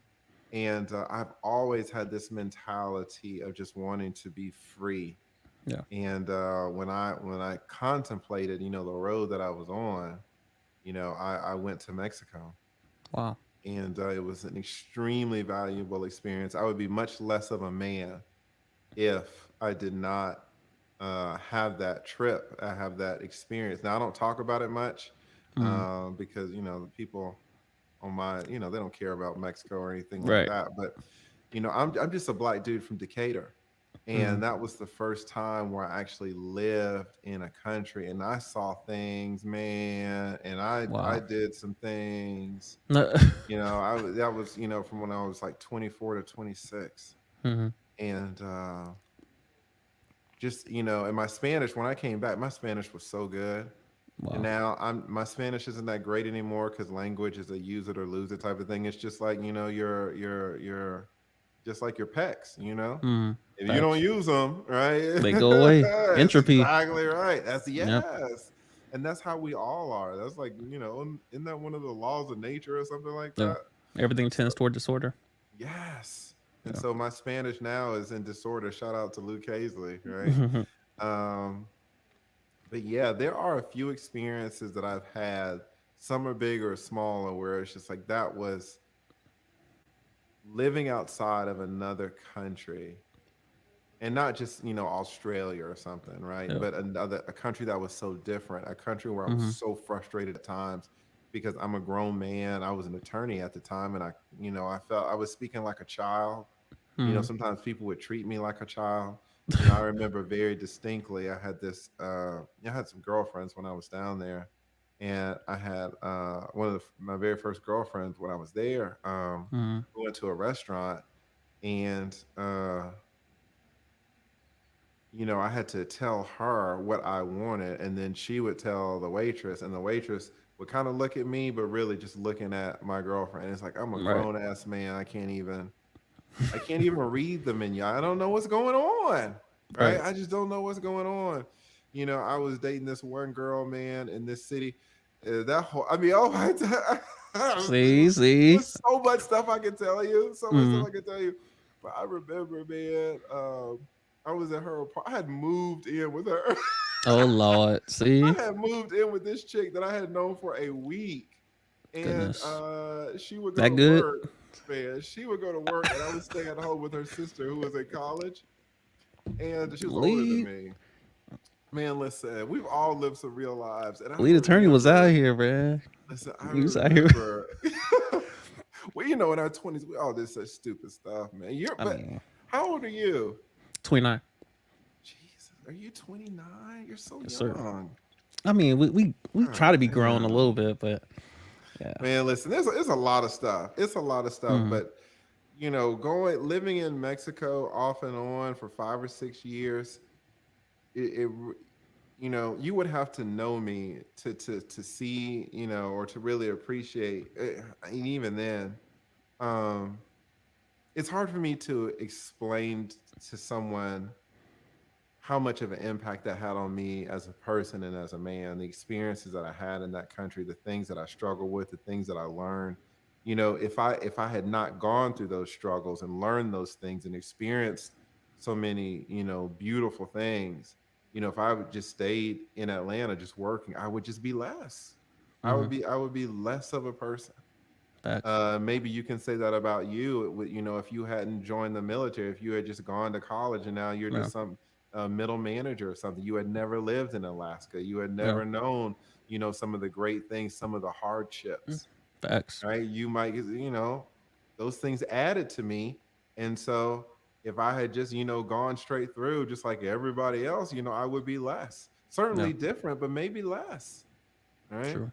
And so, yeah, that it was deep down there. It was Hey, deep, but you listen. get perspective, right? I Facts. mean, certainly Alaska isn't a different country, but it could to people who've never been up there, it Mm-hmm. seems like it's wild living. What were your experiences up there? What do you consider yourself uh, an improved or more of a person that you've had that experience as opposed to if you had not had those experiences? Definitely. I feel a lot more nuanced. Um, First of all, as it relates to the sun, you mentioned like the effects and the benefits of heat. Um, there's there's months where you'd be grateful to see the sun in Alaska. That whole so to contrast that with the Middle East, I was out there for 6 months. The sun, the sky is it's just so beautiful. It looks fake. It looks so fake to look at the sky, sunset, sunrise. I believe there was one morning the sun was white. I have a picture of it. The sun was white. I was like, how is that possible? And Well, all around actually, it, the sun is white. That's the technically, thing, but right? the perception of it was white. I was like, how am I perceiving the sun to be? And so of course Alaska was. Is it because there's less atmosphere? Because the sun is actually white. I'm Like not even sure. if you take every single picture taken Hmm. of the sun in space, it's as white as this YouTube screen. The Right. sun is white. It's not orange or yellow or anything like that.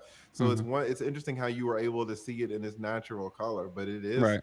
it is white. Maybe it's the interaction of the light with the atmosphere and Hmm. maybe the pollution or something like that. But It that's was interesting you're beautiful. able to see that. It Yeah. was beautiful. But yeah, Alaska was an experience that I don't want to have again.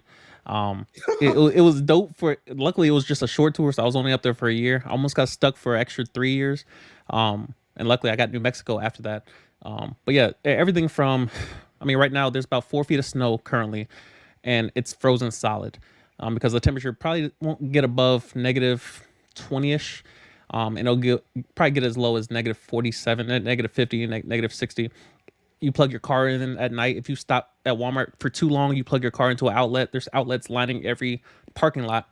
And again, it's not so much that it's life changing experiences up there, but it gives you an appreciation for vitamin D. Just the sun shining for more than 2 to 4 hours today. And you actually feel the heat. The winters, I was in New Mexico and it was winter. In Texas, it was winter. It snowed occasionally, but you never felt like, all right, my car's not going to start this morning, or I forgot to plug my car in, so I know it's not going to start. It's the engine block. Like you have to get your car winterized up there. I grew up in upstate New York, where it snowed. It was lake effect pretty much every morning, but we never had to plug our cars in. We never had to worry about our engine block freezing or our transmission need to be warmed up first. You never worried about those type of things. Whereas in Alaska, everything like you have to prep. You have to I literally went on Amazon and bought tow rope for like a car 2 times heavier than mine just to make sure. I'm like, and I got stuck multiple Wow. times, like sitting in. So yeah, it was a lot of experiences that I documented on this channel, mainly for those who are going there after me because I won't be going. But yeah, it was definitely eye opening. Being in the Middle East was probably my favorite experience in the Air Force. Just kind of like I used to love going to like the small holes in the wall and seeing like not the tourist people and not the people that are representing the people that live there, but like going to a gas station that I should not know about, like a tourist person or someone who's living there temporarily. I want to go to the gas station that's off the beaten path and see what they Mm, doing in there, and like just this is the real like going to the mall and like just people watching. You get you get to understand what their how their lives are, and obviously only to a certain point. Um, but just seeing people in their own natural habitat, and it sounds weird saying it. It sounds like someone who's not well traveled, but I'm really not. I've been obviously I've only lived in one other country outside of the U.S., and I've only traveled to one other country outside of the airports that we stopped in. But kind of having those experiences is why I want to travel more, is to be able to see more than just the American perspective. Because honestly, we're spoiled, and we've never experienced a lot. What like we're a very young country relative to other countries. Like we're babies. So we don't have a lot of perspectives of a lot of the older European countries or Asian countries. So it's definitely something I want to tap into more.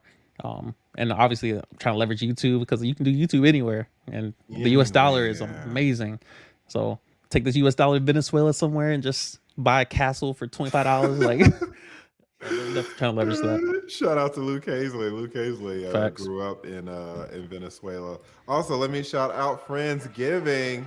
facts. Friendsgiving is kind of like you actually, Isaiah. This is a person who took pity on me way back when I didn't know what the hell was going on, and she supported me so much. I cannot tell you how generously that she has supported me, and not only financially but also words of encouragement. We would exchange Wow. emails and everything like that. And not only does she support me, but she supports so many other young, when I say young, young's the right word, I mean Mm, yeah. newer YouTubers in the space. Because when you have 147 subscribers, you Yeah. need encouragement. All Facts. right, you need Facts. to live stream and have somebody show up, and Yeah. say, hey, you're doing good or this or that. And Friendsgiving, it's hard for me to understate how much support and encouragement that I've got from her. This is what I'm telling you. It's like it's the perfect job. Yeah. Being an attorney, people are like, oh, I'm going to law school in the fall.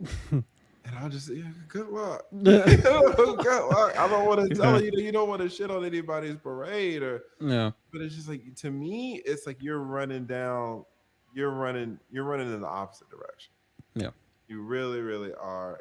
There are things like the internet that weren't really available to me like that when I Hmm. was coming up. And now, young people, they have Yeah. so much access to resources and avenues to earn a living while doing what you want to do, Facts. which Facts. should really be the goal to me. The goal Yeah. to me, for life is just about happiness. And Hmm. if you're starting law school in the fall, if I look at your career in 10 years, I don't see a lot of happiness for you. To me, I Hmm. see happy times, Yeah. but I see a life of stress. Wow. And me living with zero stress right now. Now, some of that is being lucky. I could Hmm. be a YouTuber, but shout out to MTR. I could have cancer or something, Yeah. Facts. and YouTube ain't gonna help you with that. Like, that's stressful. Yeah. So luckily, things have lined up in my life. Purely by luck, where I'm not dealing with things like that. But if you can avoid stress at your job, that's a huge win. That's a huge Yeah. win, and you will not do that as an attorney. Yeah. And you can do that all day as a YouTuber, man. So I fucking love YouTube. I really wish more people would join. Now I understand why people don't. People in the government, for example, Hmm. people have sensitive jobs. When I was down there in Miami, this is my very first time meeting a subscriber. I had posted on YouTube that, hey, I'm down here in Miami. And one of my subscribers, who also supported me super generous, he was like, oh my God, I just landed. It's like, where are you? I'm like, oh, Dang. I'm in Domino Park. He's like, oh, come holler at me. So I waited, and he showed up. Man, it was my first time meeting a subscriber. Wow. This man is, he's got about $20 million in the bank. And Hmm. he was down there because he has two apartment buildings and he's buying another apartment building. And he supported me so generously Wow. for so long. But to meet a subscriber and then it be him. Right. And Right. I took him to lunch, and the conversation. Listen, you have a Mm. conversation with a black man, a young black man who has 20 million in the bank. That's a real fucking conversation. Facts. You know what I'm Facts. saying? So, and that's a conversation that I never would have had if I was not on YouTube. Yeah. So, the way this just opens up doors and opportunities to meet people, it's or to collab with someone like you. It's Oh, it's no, amazing the opportunities that this has afforded me. So definitely. I try to encourage everybody. Now, if I was mentioning him, he can't be on YouTube, right? Because Mm. what, somebody's supposed to look up his mama and all like he It's like, too why would I much. do that, right? Why would Yeah. I do that? So some people it's not worth it, but for other people it can just be such a blessing. Yeah.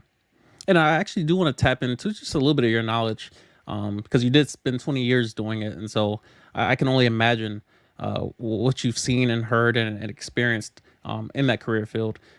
Something that most of us only experience from a customer standpoint. Like we hopefully don't ever meet or run into you as far as a family law attorney. Like God forbid anyone needs a family law attorney. But of course, you have great levels of job security. I don't think your career field's going anywhere anytime soon, as long as people are still getting married and having kids. So, yeah, I did have quite a bit of questions, but I'll pick out the pertinent ones because I feel like you'll cover most of them anyway. But this first question, it has quite a bit of options, but this is just how I think. Which matters more, evidence, the state you live in, the lawyer, the judge, or the jury, and all of this being in relation to divorce proceedings, and especially as it relates to the outcome. Which do you think would, and I could read through it again, but which do you think matters the most in terms of impact and outcomes? Yeah, well, I'll cross out the jury just automatically. Georgia is the only state in the nation that Mm, allows you to have divorce proceedings by juries. Now, Texas does as well, but mm, Georgia allows you to discuss more things in front of the jury. So the wow, jury, 12 people can decide your damn divorce in Georgia. It's an amazing that's state. It's crazy. That's amazing. crazy. And in some ways that's bad, but in some ways that's good because my number one answer, to be honest, is the judge. You Mm, know, and it makes sense.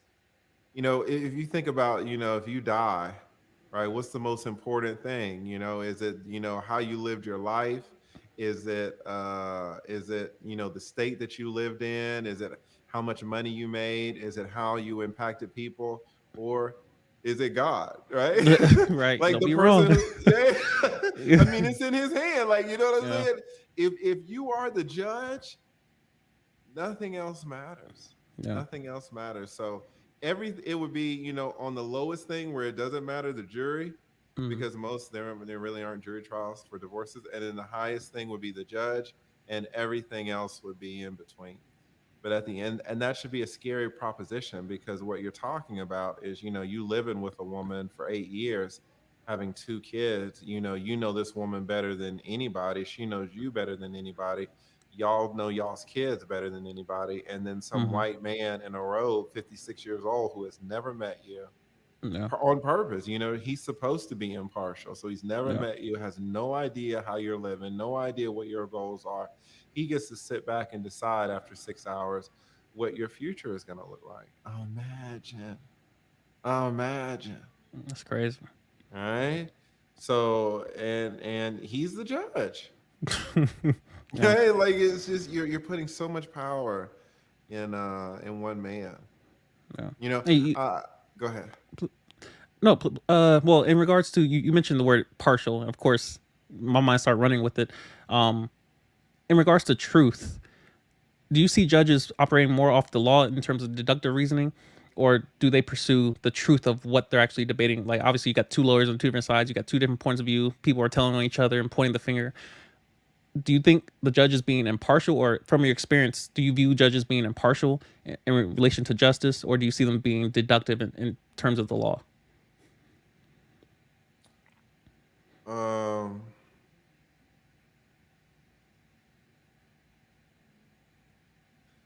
Most judges are impartial because they don't know you. Now, Mm-hmm. when you go to small towns, like for example, you could probably go to some towns in Alaska where the Yeah, judge does know people. family members. Yes, right. Yeah. So then you start bumping up on some impartiality. Mm-hmm. But if you're in Atlanta, the judge doesn't know you necessarily. Or if the judge does know you, then the judge is going to kick your case to some other judge. Judges typically try to do what's fair, Mm-hmm. Judges have in their mind what's fair, and then they try to frame it inside of the law. Mm-hmm. Now, now the issue is what's fair to the judge, because what's fair to the judge may say, well, I think it's fair that women get the kids Yeah. most of the time. Now, can the judge justify that in the law? Because the law says either party can get the kids. There should be no preference Mm-hmm. for a gender when it comes to assigning custody. So the judge is like, yeah, there should be no preference. There's no preference. I'm just saying that in this particular case, the mom was better, and in Mm-hmm. this particular case, and in every case is this particular case. Right. Right, so you can't really show a pattern necessarily. Oh, because of the facts of this case are a little different, and the facts of this Mm-hmm. case are a little different. So, because there are little differences, you can say, "Oh, well, in this specific circumstance, the mom was Right. better." But it happens like that, for 90% of the cases. Mm. So, the judge tries to go on what's fair, but it's what's fair to the judge, Right. Which is right? subjective. It's just Exactly. foolishness. And then especially to kind of piggyback off of that, with the constant, so you listen to Kevin Samuels live streams, so you're gonna hear stats thrown out, and so you've probably heard the constant talk of 50% of divorces end in, or 50% of marriages end in divorce, or 80% of divorces are initiated by women. But from your experience, what percentage of custody goes to the man in a given court proceedings? Have you ever seen? Because obviously it occurs. You might have the mom's on drugs or something. But what percentage do you think of custody cases ends in joint custody or custody going to the father? Well, those are two different things. Like if it's joint legal custody, it's almost 100%, right? Because joint legal Mm-hmm. custody is basically saying that you have access, a father has access to the child's medical records and school records Okay. and stuff like that.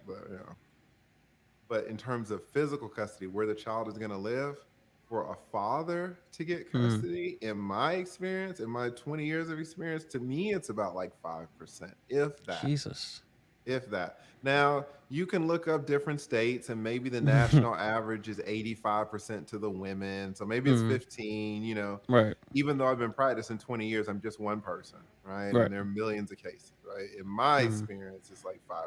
But you can probably find stats where it's like, not, there's 10% of men that get custody. I could believe that. Mm-hmm. Even 15. 15 sounds high, but maybe 10. It's not a lot.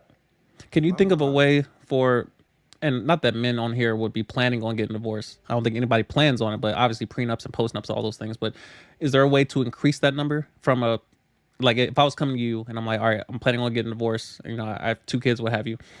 How could I increase that number to something more, encouraging? Well, in an initial question you mentioned the laws.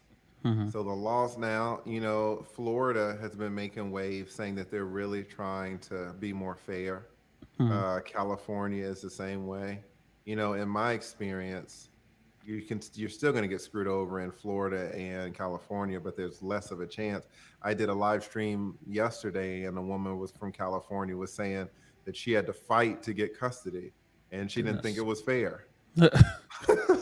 But her Yeah. saying that she had to fight for custody, for her, it was proof Mm-hmm. that California, was more fair to men than other states. So I think really the only way to improve that is let me say for a man to win custody over a woman and the woman get visitation. Right. Right. There's only one way to do that, and that's to choose to have a child with a shitty mom. Goodness. Choose a shitty woman, and you will get custody. A woman that is in and out of prison, you will get custody. A woman that's on meth, you will get custody. A woman that's going to sexually molest your children, you Mm-hmm. will get custody. Apart from that, you're not going to get it. The best case scenario is a 50-50 type of arrangement. Mm-hmm.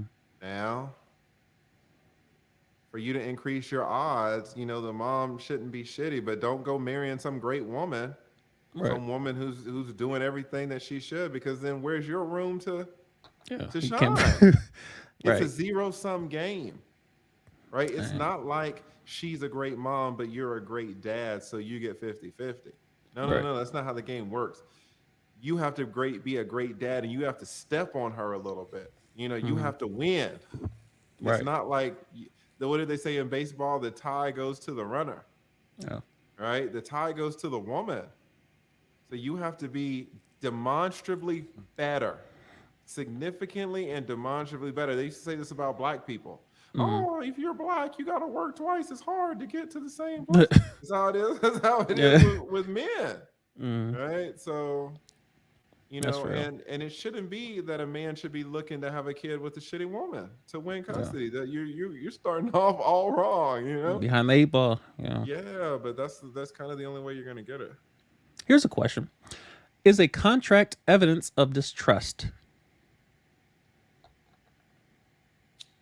Is a contract evidence of distrust? No, no, no, no, no, no. Contracts are so useful, and one of Mm-hmm. the best things about a contract is you understand that language is difficult. Mm-hmm. And if you and I enter into, you're gonna personal train me, all right? And we're talking about what the arrangement's gonna be. You say it's gonna be,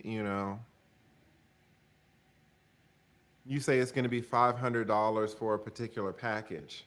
Mm-hmm. And I say that's fine. And then we get to the end of my package, and you're like, okay, that'll be another 500. I'll be like, wait, no, no, no, no, no, right? Yeah. And it's not like I'm trying to fuck you, you're trying to fuck me. It's not like we distrust each other.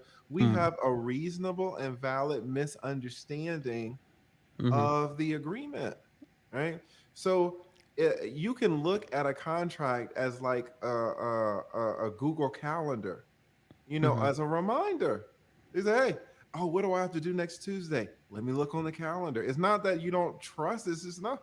I just don't remember. Or what is it exactly? Was it 9 o'clock or was it 9:30? Oh, Mm-hmm. oh, it's 9:30.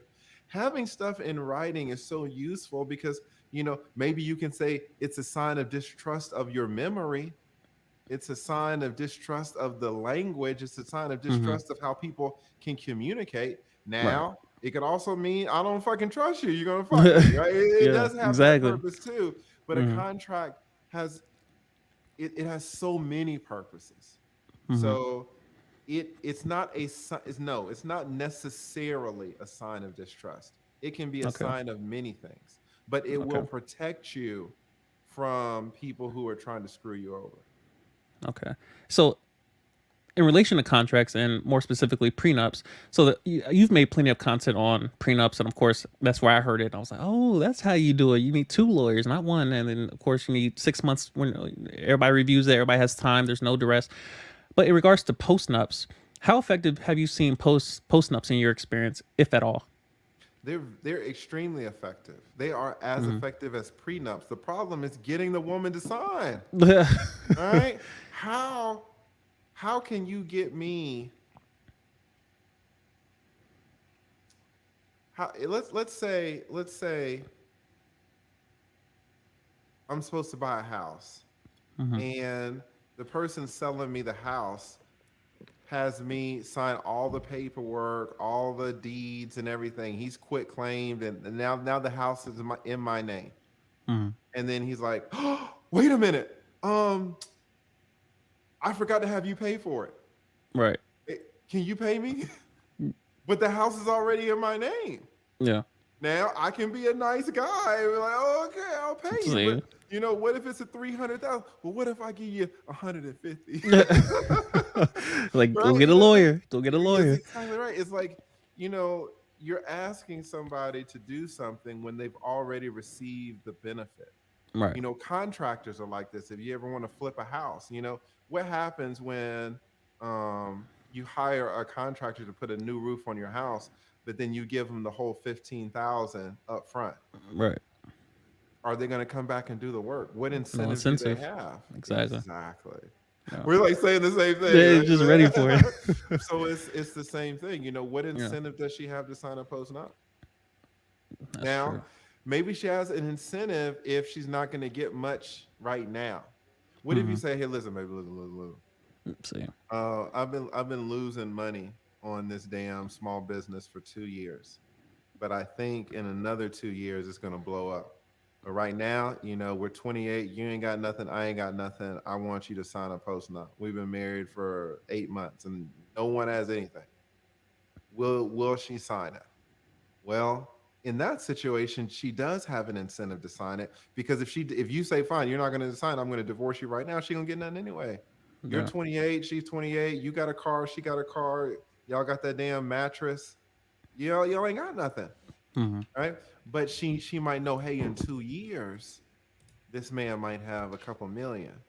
So she's Hmm. like, okay, well, what's the post note Patience. going to say, right? What's Right. it going to say, right? Yeah. And so then you can negotiate. So it depends. Now, if you're already making millions on that business and you're 35 and you, hey baby, I'm making all these millions. Why don't you sign this? Right. She gonna file the divorce. Yeah. She's just gonna leave and take half your millions and then just go find another dude. In the So in the interest of being objective, I guess the conversation could be in regards to whoever makes more. Because obviously in today's society, it seems as if, well, again, the numbers don't bear this out completely, but you're starting seeing a trend, especially in relation to colleges, where the most enrolled tend to be women, whereas men are just, I mean, in today's age, especially with the prevalence of OnlyFans, I mean, it's not, there's a pay gap on there seemingly because I'll go on there and try to make money. And I'm like, sir, we're not looking for your services. I'm sorry. So that there will seemingly be a pay gap, but um, it's something I've always looked at as far as, my only incentive from where I currently sit is to marry someone that makes more money than me. That's the only way. And again, this is probably leading to my next question as relates to assets. Um, Hiding your assets in your brother's name or LLC, is that a thing? Or family it's a members thing, like but I don't putting it in talk their name? about it, to be honest. I don't want to seem like I'm in. That's a huge no-no. Mm-hmm. Judges don't like that at all. You're a lot of times.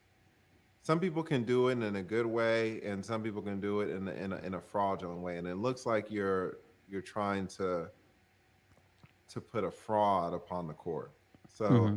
anybody who asks these questions, I always just tell them to talk to a T&E attorney. A T&E attorney, T&E stands for Trust and Estates. So Okay. I just say, hey man, go talk to a T&E attorney. I'm not a T&E attorney. I'm not going to do your trust or do anything like that. Hiding assets is a thing, but it's like, goddamn, if you have to hide your assets, why are you getting married to this woman in the first place? Right. Why not disclose all of your assets and then just have a prenup, right? Mm-hmm. Well, I don't want her to know, and then I want to, because if she does know, then this she's going to get greedy. Well, then why her? You know what I'm saying? If you have to do all Yeah. of these shenanigans to Mm-hmm. fit this woman into your life, that's a red flag right there. That's a sign that she shouldn't be in your life, Right. right? I mean, some things are just so common sense, but we have all these temporary wants that we overlook logic, Yeah. right? And so, that's the issue. So the issue for me, the answer is not trying to hide your assets. It's either disclose all your assets and have a prenup, or just do not get married to that woman. Makes sense. Yeah. Makes sense. In 2022, um, again, like it seems like relationships, especially in the black community, they're just kind of in limbo. And it seems like there's a distrust between genders and what have you. Um, what would you say the probability from your experience is the vow to death do us part? It's theater. A Hmm. wedding is theater. A wedding is Shakespeare. It's Hamlet. Yeah. The pastor is there. Oh, everybody's dressed up. Yeah. Mother-in-law's there in the church with that fucking hat. Yeah. It's theater. It's a day of going to the theater. We're going to the theater, baby. Yes, we're going to our wedding. That's what it is. Yeah. Yeah. And to be honest, it was always like that. Yeah. If you think about marriage, one of the purposes of marriage is to kind of combine, maybe kingdoms is the wrong word, but Hmm. communities or Yeah. families, arrangements. It's a demonstration. It was, and it sounds good to put God in it. God was never really in it. Hmm. Now God can be in the husband and the wife, Right. but that didn't have anything to do with the wedding. Yeah. All right, they're just two, God fearing people. The wedding is Shakespeare, no matter what. Yeah. So everybody has their lines. The Yeah. pastor has his lines. The groom has his lines. The bride has this line, her lines, and I have officiated so many weddings. Wow. I know their lines because I say mine. You Mm, know, so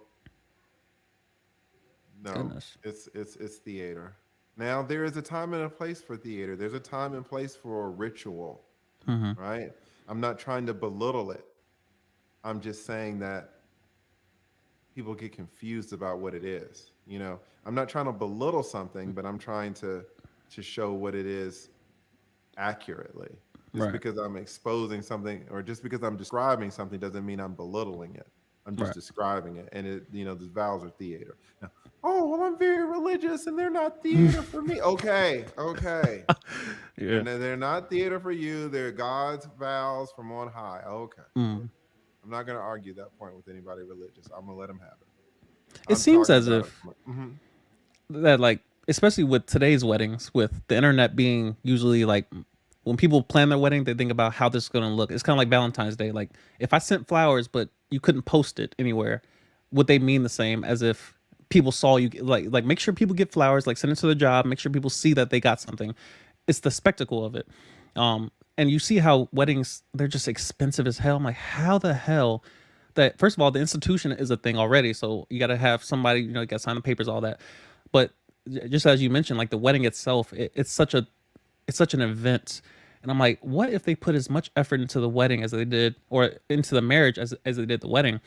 How much longer would marriages last? Because it's something I think about. Like, I'm marriage, I'm anti-divorce, and I'm like, my parents got divorced, and so I'm going to therapy to properly deal with that, because I don't want that clouding my judgment as it relates to, I meet the right person and I can't recognize her because I'm so clouded with what ifs, and oh, this law might get me, and common law, and I gotta watch out for this. Um, so I do want to have a clear head when I think about, my given proceedings with the woman I meet. Um, but as it relates to, I'm trying to think where to take this. Do you want to get married? When I answer this, is going to be an emotional answer. Yes, Why is logically. that? So emotionally, it's what I grew up with. Um, it's what I saw my parents do, at least for the 17 years that they were married. And so to see that up front and close and personal, it's anecdotal, but it's still all I know. And so to grow up in any other household, like I didn't grow up seeing different men coming in my house. Like, it was just my dad, and he would go to work, he would come back. And anytime I called when we had house phones, anytime I called the house phone, my mom was there. And so there was a level of stability that I felt growing up, especially as I reflect on it, that I knew where my dad was mostly. He was at work during these set hours, typically, give or take, outside of the couple years he was in Korea. Just realizing I know where my dad's going to be at, know where my mom's going to be at. There's a level of comfort where I can focus on what I'm supposed to be doing as a child.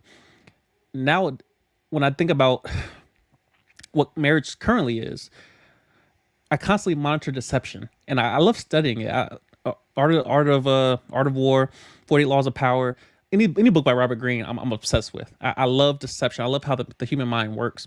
And so when it relates to attaching my social security number to another human social security number, I can't seem to make sense of it, logically speaking. What do you mean Emotionally, social security number? like when their debt becomes your debt, or your debt becomes their debt, you guys become Oh, okay. associated with each other as it relates to legacy. Um, and of course, it makes sense when it comes to raising children. But I always ask the question, and I will pose this to you: name something that a man gains in the proceedings of marriage that he can't get access to while single or while dating. The woman. Expound upon that.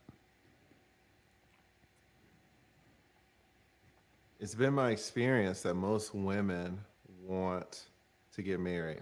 That's definitely Hmm. been my experience. Right. Are there women that don't want to get married? Yes. Are Hmm. there women that say they don't want to get married because they think they don't have good prospects? Yes. But even some of those women want to be married. You will have access to these women on a short term basis. You will. Hmm. But for the women that really feel this way, you will not have access to them on a long term basis. Right. You having access to that woman on a long term basis has a price. The price of that access is the marriage. If you say you love that woman and you want to spend the rest of your life with that woman, then you're going to need to pay that price.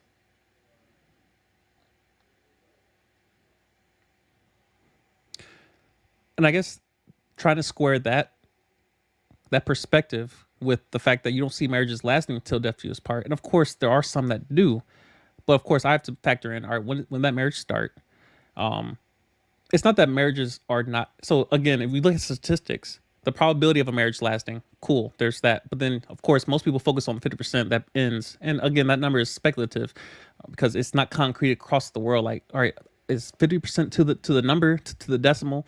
And again, numbers are only so much. But again, in divorce court, divorce proceedings, I don't think the word covenant comes up. I don't think the word affection and love languages and oh this is my person, like I don't, a lot of that language, a lot of that rhetoric is missing, and they're talking about assets, children, you know, property. So trying to square the two again, you're correct in the sense that you won't have access, but it seems humans are more accessible than any other time today. Access is what's given away to where to the point, and obviously it's not all physical, it may be digital, but access, you know, a level of intimacy is being sold on the internet. Like people are giving away their deepest and darkest, you know, levels of intimacy, and they're selling it. They're just giving it away to anyone who will take it. Attention is currency now. So when I think about, all right, if I marry somebody, well, there are those people that are getting access to her without marrying her.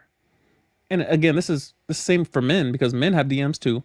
And so when I look at, all right, do I truly gain exclusivity to this person? And it's not ownership, but I mean, if this is my woman, if I'm marrying this woman, how many other people have access to her? And it's not so much that she's responding to that access or to the stimuli, but that people have access to her, period. So we're like, all right, my woman getting all these dick pics. I'm like, and you can't protect her from it. And of course, social media is optional, but it's something I wonder about because I do want to get married, but I'm trying to justify it in my mind of like, all right, not everything's rational, not everything's numbers, not everything can be solved with mathematics. It can't be calculated. Some like love. How do you explain no love or sacrifice or affection or giving with Yeah, mathematics? let me just jump in though because you know I like this, and let's be precise about it. Mm-hmm. You know, you say that you can gain you can get married to get access to a woman, but then everybody else is getting access to her too. So let's define access because maybe that's where um, we're not really getting a clear picture. You know, when I do my live streams, Mm-hmm. people have access to me. Yep. Now, people comment in the chat, and you know, very rarely will I see the chat. But when people send a super chat, then they have more access Mm-hmm. because their comment shows up in a color and it's big. So Right. now they have more access to me, whereas a person in the chat just, you know, I only see 5% of the chat. Mm-hmm. So a person who super chats gets more access to me. Now, if they want even more access, then they can join my Patreon. You True. know, maybe the super chat is $10, but to join the Patreon is 25. Mm-hmm. Now they can email me or message me personally, and they can have this personal thing. Also, they can jump on a live Q&A that I have, and they can ask me questions. Mm-hmm. Now I used to have $100 level and a $400 level. Mercy. On the $100 level, they have even more access to me because I do a one-on-one with them, a channel review for 30 minutes. Mm-hmm. And then at the $400 level, they have even more access to me because then I do an hour-long Mm. channel review. Goodness. So when you say, "Oh, well, lead attorney, everybody has access to you," you're right. "Oh, lead attorney, I don't want to get married because everybody has access to my wife." You're right. You know, when she Mm-hmm. goes to Walmart or Target, the Target cashier has access to her. But you know, let's be precise. It's not the same access. That's facts. There are women that you can fall in love with. Yeah, she's on Instagram or she's in a Facebook group. Those people have access to her. It's not going to be the type of level of access that you have. That Mm-hmm. access, you know, at 2 in the morning when she roll over and she want to be nice to you. But yeah. You know, the people in the DMs don't get that access. Facts. So let's be precise. Marriage will get you access to some women that other people in this world just will not get access to. Now, there's a price for that access. If you want me to review your channel for an hour, there's a price. Facts. Now you can say, "Oh, well, it's not worth it." Fine, Hmm. right? Oh, baby, I don't want to marry you because the price of this marriage and all that comes with it is too high for the access that I'm going to get, the value that I'm going to get for access to you. It's Hmm. fine. No, don't marry me. But you want an answer to your question. That's the answer, and I don't want you to get caught up in, oh, well, everybody has access, because, to be honest, there's different levels of access. That's a good point. That's a good point.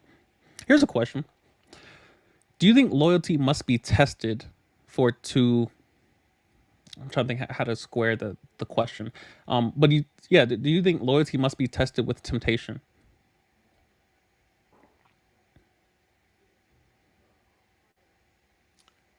No, I mean,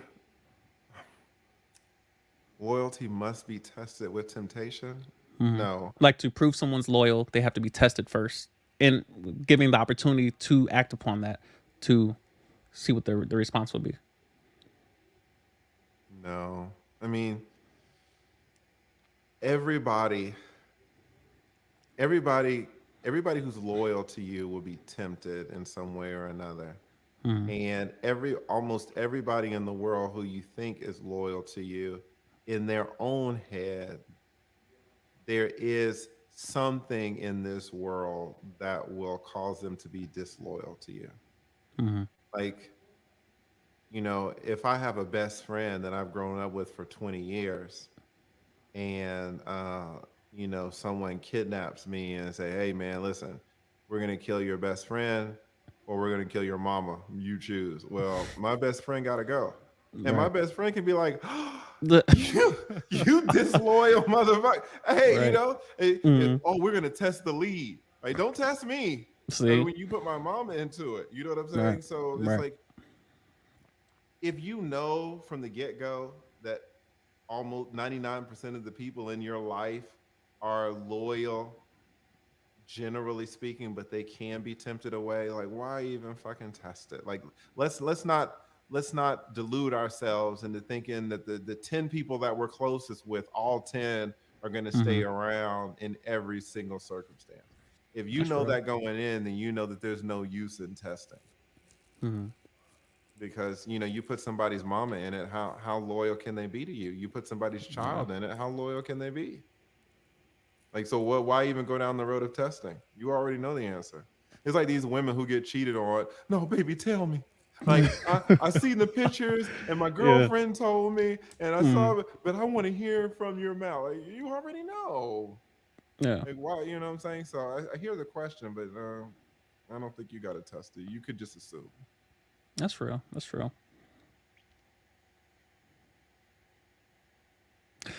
When it comes to, I'm trying to pick the questions that are segueing properly. Um. So first of all, I want to just take a second and thank everyone who's joining us. 53 people watching currently. Salute. Thank you Yeah. for the 50. And y'all are doing great with the likes, too. It's more likes. Shout out to Facts. Mr. Palmer. We got a heavy hitter in the house. Shout out to Mr. Palmer. Mr. Palmer know all about these damn family law issues, man. Dang. It's tough. Yeah, I'm definitely grateful for everybody tuning in, and definitely grateful to you for your time. Put me on game, helping your boy Listen, out. this game that I'm Um, telling you, they're like, mm. oh, Lee said he wants access to a woman. He's a fucking simp. You gonna burn me up in my sector. I gotta go back to my sector after this interview. They're gonna try to Hey, get listen, me. we trying to get people canceled out All here. right. Like, listen, mm-mm. But I'm gonna tell you the truth, though. I'm gonna call it like I see it. But yeah, and to be fair to you, I do hear that even in my sector, I hear that question. Men will ask that question like they've just shown you the smoking gun. Like, what Right? can I get without marriage that I can't get with me? It's like, come on. So I'm Yeah, going to be fair to that question, but that's yeah. the answer. I'm probably the first person to admit there's a level of fear, because first of all, the loudest voices get heard, And so as long as you're listening to loudest voices and you try to be nuanced, you try to, mix all, like, you listen to Fox News and CNN, you try to find the middle ground. What's the truth?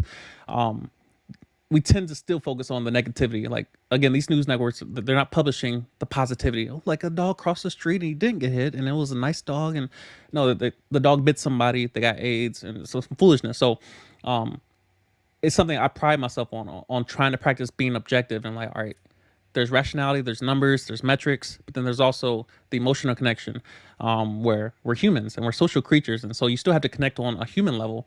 And you didn't get where you are by yourself. You're not going to get where you're going by yourself. You need people, and the quality of life is based on relationships and forming those relationships intentionally. But going into those relationships without that fear holding you back, and you got walls up, and you're like, I don't want to be vulnerable because I know deception is taking place and manipulation. All the Tinder swindler, they're out there somewhere. They're gonna get you. So of course, you got defense attorneys that have job security. I'm like, it's a constant battle of remaining objective and saying, all right, I have to, in light of the knowledge I have, and in light of the numbers that doth exist, I still have to remember relationships are vital, and I Did you can't say live without doth? relationships. Yeah, you know how I do out here. Oh, A little oh, Shakespeare.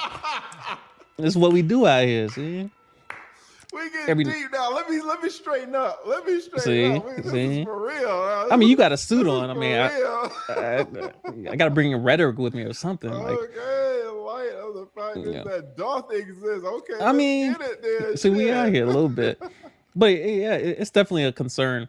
Um, but one thing I've learned, definitely probably in the last year or so, I just got out of a relationship, um, and it wasn't all bad. Like, I blame myself mostly, and that's something that you've definitely chimed in on, as it relates to nice guy tendencies, and the term simp being thrown around, and everyone's trying to, they're on guard of, like, am I simping, or am I being emotional, am I being vulnerable?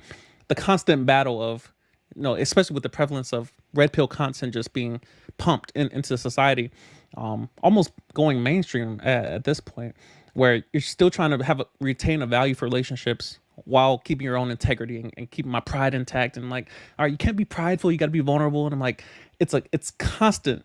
And of course, this may just be me being neurotic and the way I think, which serves me in most areas.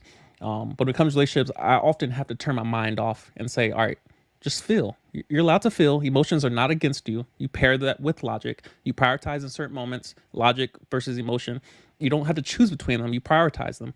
Um, so it's something I'm constantly learning, and I'm still evolving in this area of my life where, I'm still pursuing relationships, but it's often easier to just kind of resort to the comfort. And I'm like, all right, I'll take this when I need it. And then the rest of the time, I'm on my path, I'm on my purpose, trying to develop something for myself. But yeah, what are your thoughts on keeping that balance between logic and your emotion, and how do you prioritize them in a given moment?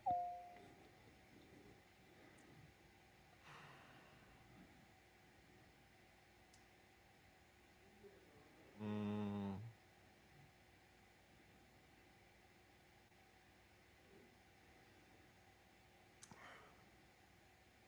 you should not try to balance logic and emotion. You should try to get the most optimal result and then use logic and emotion as tools and use them in a combination that's fitting to get the optimal result that you want. Mm-hmm. A lot of what men do, Lord knows I've done this and I still fucking do it.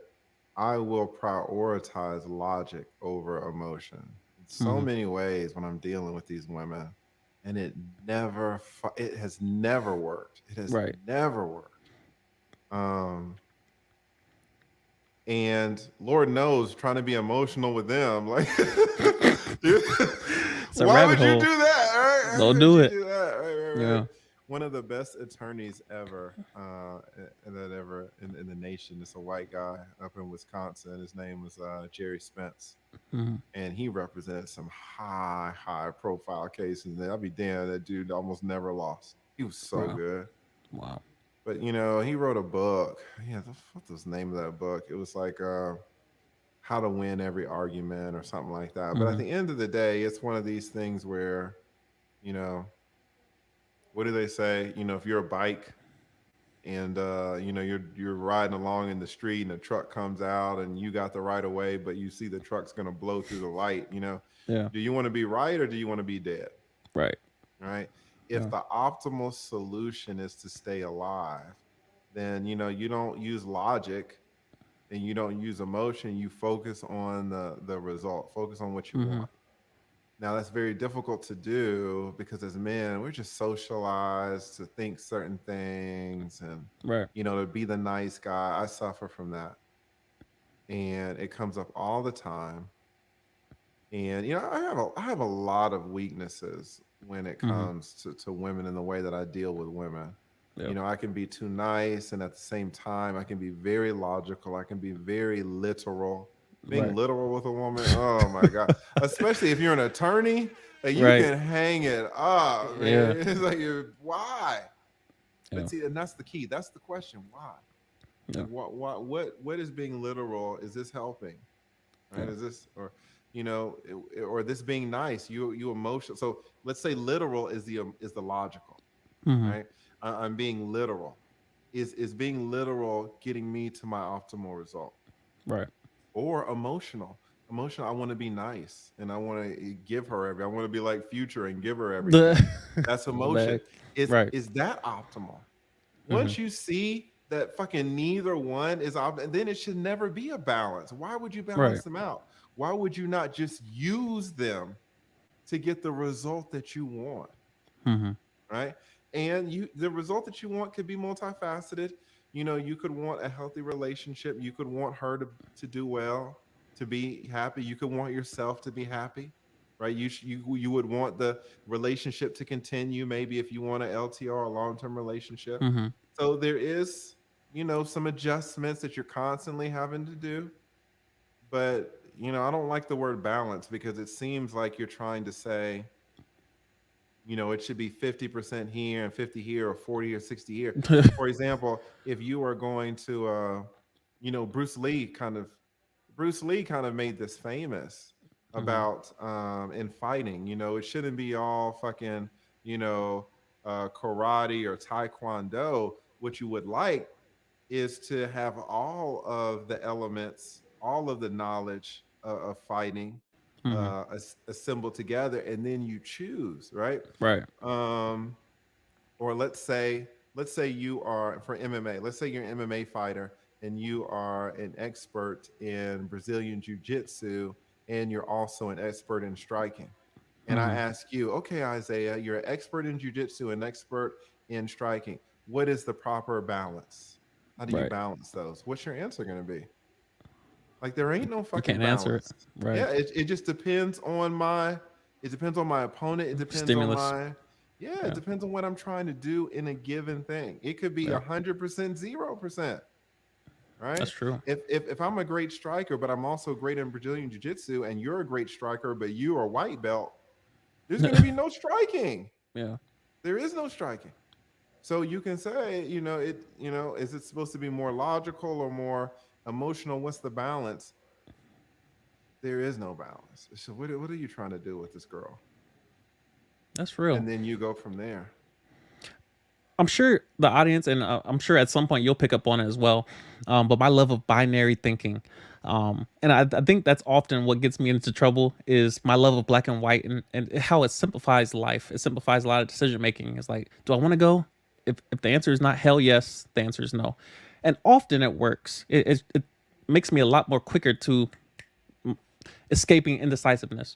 Um, but the question I would like to ask you, when it comes to a relationship, um, when do you prioritize flow state in terms of your decision making in a given moment? You mentioned like nice guy tendencies. I'm the first to admit I have a lot of those, and I think a lot of men being raised by their mothers, we're more nurturing, we're more caring. Like I actually care. I want to hear your opinion, and often it's not appreciated by the market because you tend to get feedback pretty quickly. That if I did the opposite, I'll probably get the results I wanted versus, the constant, caring and attention seeking. When do you prioritize nice guy, the nice guy part of you versus the guy who just wants something and he pursues it without, I want to say, lacking empathy, but simply pursuing something relentlessly. If there's even a balance to seek, because again, balance maybe isn't the word that you should be choosing there. Because I'm so screwed up, Mm, my default, my balance should be 80% of the drive. It really my balance, because I'm so screwed up, my balance should be 100% drive. right, Because right, that's how much I need to be to even have it be a yeah. balance, right? Mm, Sometimes to get to 50%, you need to be 100%. right. And you know, women just, in my experience, man, women respond to men who have a drive about them, and Right. men who seem to be focused more on themselves. You know, they're little bitty little things that just, when I got exposed to this after my damn Mm, divorce, and when I got exposed to this red bill content, there were little things that would happen that I should be like, they're right. You know, yeah. I remember this one time I was at lunch with these people, and one of the women liked me, right? Mm, One of my law partners, his wife, uh, uh, a woman that liked me, and then I think one of my paralegals was there, and we're all at lunch at this pizza place, and we're wrapping up, and she she kind of liked me, but you know, mm, it was a little, anyway. It wasn't a full sale thing. It was just like, you know, maybe type of thing. But she was we were finishing eating, and you know, we were just kind of talking, and the plates are there and the pizza crust and all that. And she's sitting kind of catty corner to me, but she's got her fucking napkin, and she's playing with it, and she's like popping it, like I could hear, and it was irritating me because I was trying to listen to my homeboy talk. mm. And I just looked at her, and I snatched the napkin and I threw it on my plate.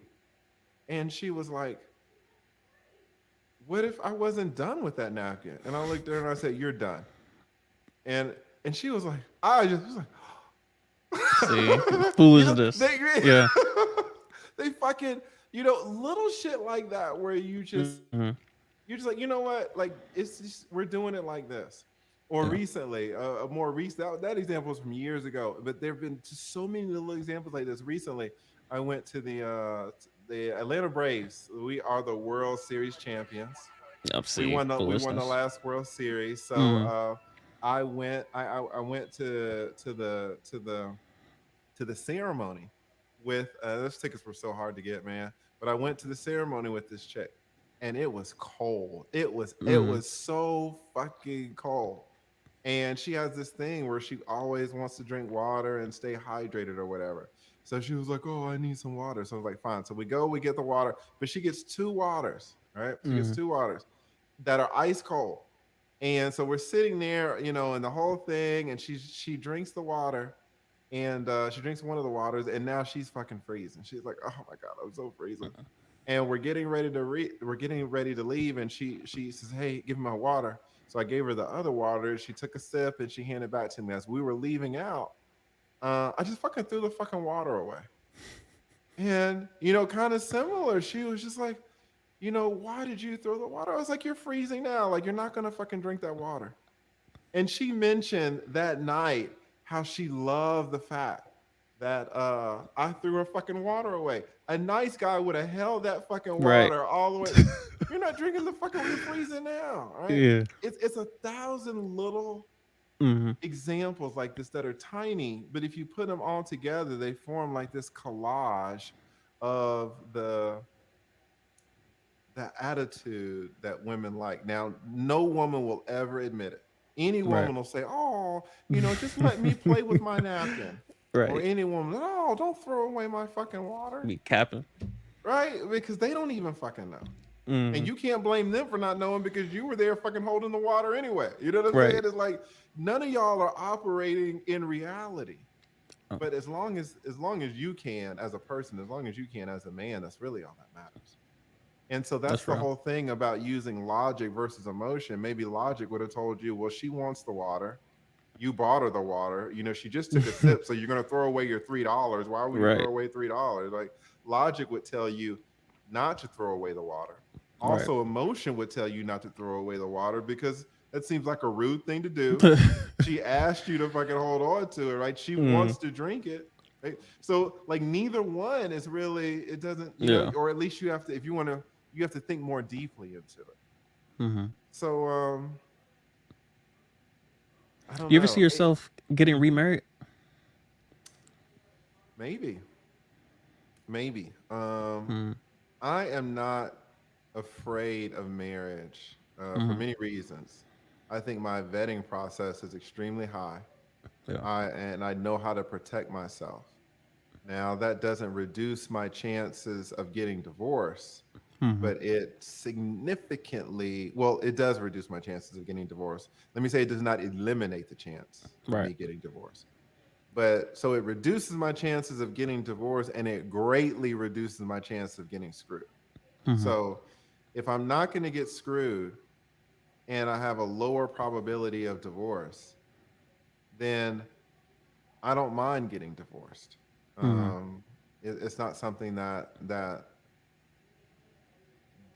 would frighten me to the extent that I would say that I'm not going to get married. Now there are certain people, there are many people, there are millions of people that should never get married. Right. I'm not one of those people. Hmm. Uh, but there are people like that, and they should, fucking prenup or not, they should just not get married. Um, I did, I did a one of my second video ever was on this football player, Wow. and he had gotten into an argument with his wife. He was at the Seahawks. I think he has a championship ring. He was with the Seahawks. Anyway, Hmm. he gets into an argument with his wife and takes off. So the wife, gets mad and goes looking for him. Now she's looking for him with a gun in her purse. Goodness. She sees his car at a local motel. Listen to how raw dog this lady is. She kicks in the door. She kicks in the. This is an NFL player staying in this cheap motel. She kicks in the damn motel door. Guess what she sees? She sees her husband See. in bed, naked, with his brother, and with a ton of women. All right, let me tell you something. As a 20-year divorce attorney, Mm. if you are the type of man who needs a level of stimulation Hmm. where you are in a fucking queen size bed naked with your brother Yeah, it's too much. who's That's too much. also naked and with other women, Mm. I'm not judging you. There's nothing wrong with that. There's no shame in that. That you Mm. have needs, and that's where your level of stimulation is. There's no problem. You are not fit for the institution of marriage. Right. And it's clear that you don't know how to vet women because some woman kicked in your door and now she's got you butt naked. She held the gun to his head. She got Goodness. arrested for that bullshit. Mm-mm. So you don't know how to vet, and the level of stimulation that you need is way too high. Like Yeah. you're a good guy, maybe you're super talented, you're world class. Anybody who's playing in the NFL has elite genetics and Right. drive. You're Hmm. just not fit for the institution of marriage, and there's nothing wrong with that. Hmm. So there are very few people that have thought more about marriage than me, Yeah. and it's not because I'm a thinker. It's just because that's been my career for the last 20 years. Yeah. I have made mistakes in marriage. I was married. I was married for 10 years. Wow. Lord knows I didn't vet that properly. I didn't understand when I got married 15 years ago. I didn't have the understanding that I have now. Hmm. I have a lot of understanding now that I didn't have a decade and a half ago. Right. So I would get married again, but if I never get married again, I would not see that as a negative. That's real. Here's a question, especially in regards to vetting. I posted this tweet a while ago, and again, my tweets are quite provocative by design. However, um, the quote goes as follows: "You never truly know someone until they have the opportunity to benefit by hurting you." And of course, it's an indirect reference to divorce, where you get to see someone's true nature. Because obviously, I would imagine a wedding experience is much different than a divorce experience, and I think different personality traits may appear and it's a bit pessimistic because it's kind of jumping the gun. But yeah, your thoughts on said quote? Can you repeat the quote again? I was looking at Sure. friends giving comment that I should have held her water and her purse. See, this is See, why. uh, see, we got to expose people now. Friends giving, shout out Yeah. to her, man. This is what women want, and hold my purse. I flipped out on the See, girl. She wanted me to hold her lipstick. I was like, you need to put it on and leave. I don't have any pockets. You think I'm going to put your lipstick in my pocket? You're see, fucking crazy. hell nah. So, Yeah, but yeah, what was the quote? I'm sorry. yeah. So it goes as follows: You never truly know someone until they have the opportunity to benefit by hurting you. Listen, and I can tell you this as a divorce attorney, Yeah. you never truly know someone. Mm-hmm. You never truly know someone. And if just by some fucking freak of nature, just some you got hit by some knowledge from God on Mm-hmm. January 1st that you just woke up and God just blazed you when you were sleeping with the knowledge of your wife on January 1st, Mm-hmm. August 15th you have a different wife. Wow. And December 31st she's different from August 15th. Mm-hmm. You know, women will change on you. You will change on them.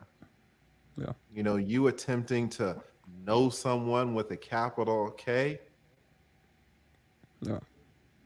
that's you will never do that. What do they say? A man can never step in the same river twice Yeah. because it's not the same river and it's not the Facts. same man. Facts. So I So like your quote for the provocative nature, but you know, it's theater. yeah, facts. Facts. But in regards to your vetting process, so is that simply like a criminal background check or financial background, like pulling credit reports? How do you run that process? It's personality. Is it? Personality is so important. It's something that no one talks about. I'm telling you that if you were up there with the Eskimos, right? Mm-hmm. Eskimos see snow in a way that someone from Texas will never understand Right.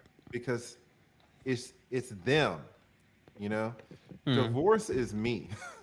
Marriage is, and by corollary, marriage is me. So I've Mm-hmm. thought about this for so long. And what I see is so important is personality. Not Mm-hmm. only her personality, which is secondary, primarily is your personality, which is why I brought up the damn football player in the beginning. Right. He should have never been married because his Facts. level of stimulation does not jive with what the institution of marriage is about. Mm-hmm. It's not about that, right? He can have very fulfilling relationships with women. It just should not be in the cage, in the constraint, in the institution of marriage, right? Mm-hmm. Personality is humongous, and you know you want to know the person's intellect, but what you really are looking for, if you're a man, what you're really looking for is the woman's level of agreeability, Mm-hmm. and you're looking for her level of conscientiousness. You True. know, what every man should do is have their woman take a particular test, and it's called the Big Five test, Mm-hmm. you know, and the man should take it too to know himself. Right. But he should always have the woman take it. And don't tell her why you need her to take it, but you need her to take this test. Mm-hmm. And if she scores a high level of disagreeability, it's not a woman that you want to marry. Even if you love her and she's fine as hell, she's she she's not going to be very fit Mm-hmm. for what marriage is, which is a ton of compromising. Yeah. People who are very disagreeable are not very good at compromising on a long-term basis. Mm-hmm. Which if you want your marriage to last a long time, that's all it fucking is. Yeah. Right? Oh, I want to go to Chili's. No, I wanted Red Lobster. Like You know? DoorDash. Don't worry about it. Just go DoorDash it. Facts. Bring it in. Personality is so huge. I mean, if you want to Mm-hmm. run a credit report, that's nice. You know, you don't want to get married to somebody and find out she got felonies all over the place. Yeah. Somebody's how much they make is very important. If you don't want to get screwed over and you don't want to get a prenup, if you get a prenup, then how much she makes doesn't really matter so much. But If you do not want to get a prenup, then you need to look at her income, Mm-hmm. because her income is very important and will correlate to how much you get screwed over.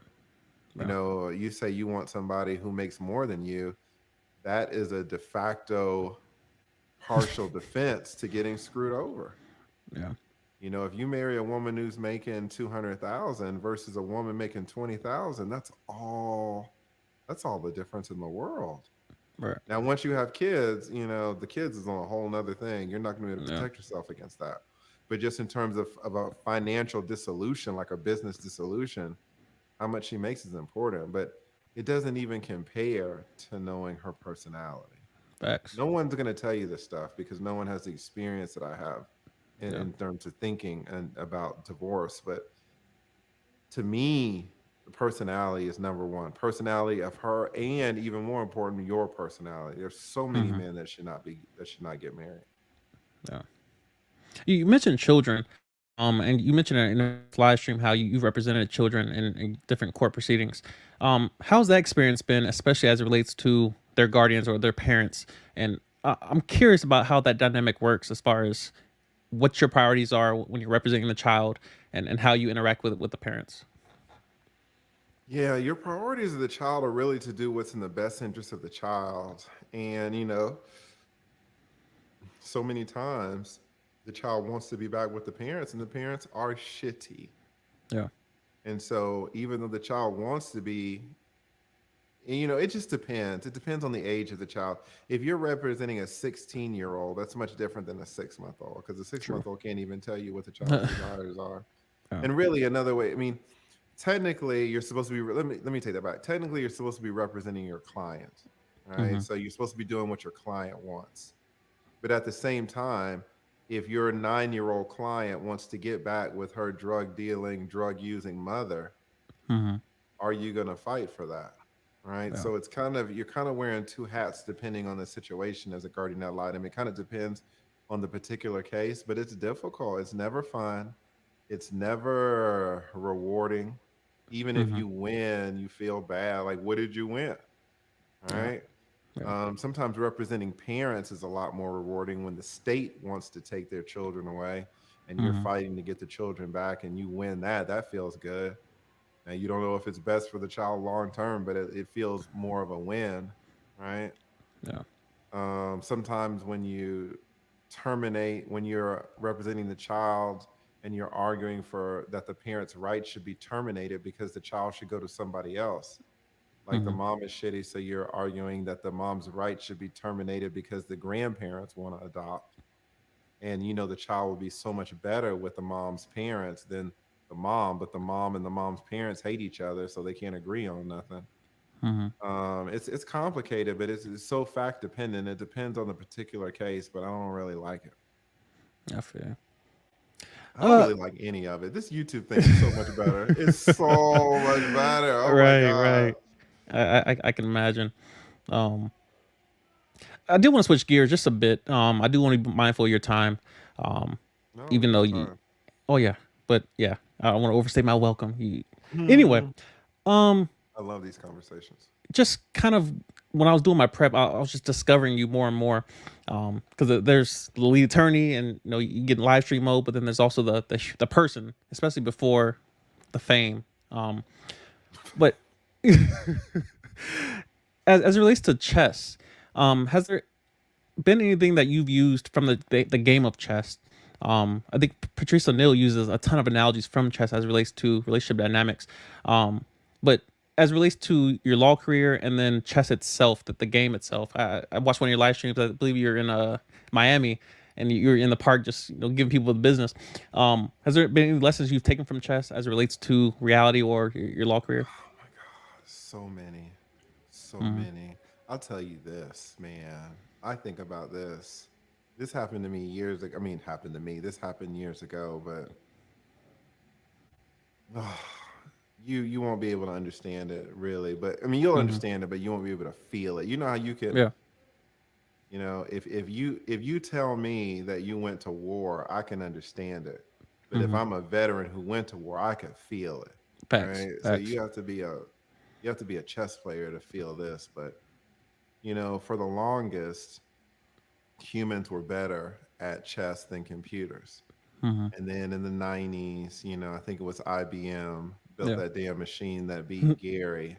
Gary beat it the first time, but then they kind of cheated and uploaded all of his games into the damn Yeah. computer. And so the computer was able to win. And really, after that, the cat was out of the bag. Yeah. And computers have just gotten tremendously strong. Now we Yeah. have a world champion who's, it appears, he's certainly one of the best. And the argument can be made that the world champion that we have now is the best human to ever play chess. You're talking about And Magnus Carlsen? mhm. Okay. And I mean, he just has his rating. Yeah. It's and what he does. I mean, I watch those whatever. videos. He just It's runs through quickly. crazy, Yeah. crazy. And I can beat Friendsgiving at chess because she doesn't know how to play, Right. and the game would look funny because she doesn't know how to play. Mm-hmm. If you take Magnus and put him up against the strongest computers, that's how the game looks. That's how these Yeah. computers crush our strongest person that is, arguably that has ever played the game. I mean, Mm-hmm. crush. They can play 100 games and he would lose every single one and it would not be close. It would not be close. Goodness.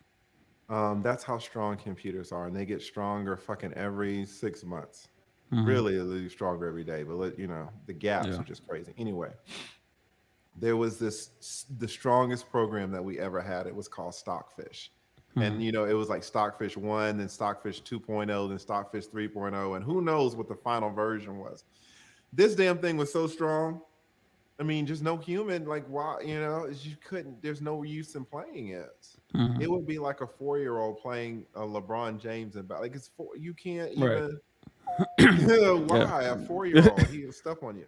Mm-hmm. Well, Google said, okay, this Stockfish 17.0 or whatever, the strongest, Mm-hmm. this is the strongest program that has ever existed on the planet. Not just, in the United States. It's the Mm-hmm. strongest chess program that has ever existed on the planet. Google said, watch this. They made a program. All they did was put in the rules. Just the Wow. rules. They didn't put in one game. They didn't cheat and put in like all of the openings like they did with damn Mm-hmm. Gary back in the 90s. They made a program and they said this is how the knight moves, this is how the pawns move, this is how the queen moves. We're not going to put in anything. Mm-hmm. We're going to separate it and we're going to have it play itself. So they had it play itself. After like the 5th hour, they stopped it. All right. So in 5 hours, it had taught itself how to play chess. Wow. They had it play Stockfish that had gone through all of these iterations Mm-hmm. with a game that, they started it at damn 8 o'clock in the morning and stopped it at 12. Mm-hmm. It was Alpha Zero. Alpha Zero absolutely crushed Stockfish, crushed it. Mm-hmm. None of you guys heard about this. None of you guys remember this. To chess players, this was like World War III. Yeah. None of us believed it. None of us believed it because how can you make a program in 5 hours that crushes the best program that we've had in the world in 5 Mm-hmm. hours? It didn't make sense. Now they played 100 games and it was all in secret. So none of us believed it. It's like, no, Google's fucking lying. Google's like, oh, really? Okay. Here's what we're gonna do. We're gonna release 10 games to you fuckers since y'all are crying. And they released the games. Mm-hmm. When they released the games, Isaiah, I can't tell you. I wish there's no words for me to explain to you the impact of looking at those 10 games. Mm-hmm. Because what I saw changed my life. I was a chess club president at UGA, and I spent so many hours in the stacks in UGA's library reading every single fucking chess book they had, Mm-hmm. showing up to the damn magazine store, waiting every month for a chess magazine, that fucking issue, poring over games. I had chess books in Russian and I don't Wow. read Russian, but Russia was they were the king of chess back in the day, and I would try to make out the diagrams that they had. I was in it. Wow. All right. Um, I know the fundamentals of chess back and forth, and I Mm-hmm. played that game every day for years. I was addicted to it. What I saw in those 10 games, some of the things that I saw went against everything that I had learned, everything that I had used. It went against, I would have bet my life, my whole life on certain principles. Mm-hmm. And in 5 hours, that program taught itself to play in a way that was so different than how every not even Magnus, I don't want to say Magnus came after. I'm talking about Gary Fisher, Yeah. Yeah. Gary, not Gary, Gary Fisher. No, no, no. What's his John Fisher? Is that it? no, what's his name? I forget his name, damn name. Fisher, whatever his fucking name is. I can't Yeah. believe I'm blanking out on his name. Gary Kasparov, all of the greats. You're talking about Mm-hmm. Tal, you're talking about Alekhine, all of the Yeah. greats, you know, formed certain principles about how to be a solid and good chess player. This damn Alpha Zero went against so many of these principles. I mean, blatantly disregarded them. Mm-hmm. And so it kind of goes back to your question about, in a relationship, should you be more, emotional, or should you be more logical? AI was like, no, no, no, fuck all of that. What are Rules. you trying to do? I'm trying to win. Yeah. And if winning is the goal, everything is on the table. Sacrificing this pawn and then this pawn and then this knight and then this rook. A human, like, why would I do that? Why would I sacrifice all of these pieces? Yeah. And the damn thing is like, to win. And Yeah. we're not thinking about that as humans. We're thinking about we're losing material. Mm-hmm. I think about that, and this happened, I don't know, 2017. For a week, I didn't even want to speak to anybody. That's Wow. how impacted I was. It was like a death of someone that I cared about because Jesus. I had spent so many years of my life. I can't tell you just the hours, thousands and thousands of hours in my life learning something and having it reinforced and using it, using these principles to win, not Mm-hmm. knowing that they were wrong. Like I was getting great results using principles that were flawed. And I learned these principles from the masters who had used these principles to become world champions. It was all wrong. No human on the planet could have done what those computers, what Google did, what that damn Yeah. computer program did. And that is so humbling because what it shows you, Isaiah, is that like all of this could be wrong. Yeah. You know, you thinking that you want to move from Alaska and now you're down in New Mexico or Arizona and now you're down in Florida, or you say I want to be a minimalist, or you say oh I want to work in a gym, or you say oh I want to talk to these women this way or that way. You say oh I want to get married. All of it could be wrong. Dang. And you don't have the capacity because you're a human to really know. Like computers, man. Oh my god. Like Mm. no one can understand the power of a computer unless you're into computers or you deal with AI or you're a chess player or you're a poker player or something like that where you deal with computers. You have no idea how strong they are. You have no idea. Would you consider yourself like a borderline nihilist? I mean, a lot of your rhetoric, it sounds as if, I mean, because computers are safe nowadays. Of course, you got white hackers, you got black hackers, or what have you. But in regards to the potential, which I don't think most humans have ever seen the potential of a computer outside of what we use daily, because now we carry them around everywhere. Um, but in regards to the potential of a Google that is weaponized, um, did you border on nihilism in terms of the future of humanity? A lot of people do. You know, Elon Musk, you look at damn Sam Harris, it's like these Mm-hmm. computers get away, we're fucked. And we are, Yeah. you know, trying to predict the future. I'm so fucking humble in my knowledge. Like that before Alpha Zero and Alpha Zero was a landmark for me in my life. Wow. And if you don't play chess, you just can't understand it. No one believed it. Yeah. But really, it wasn't even, no one believed it, right? So the learning that it was true was fine. But just going through those 10 games and seeing how something was right Mm-hmm.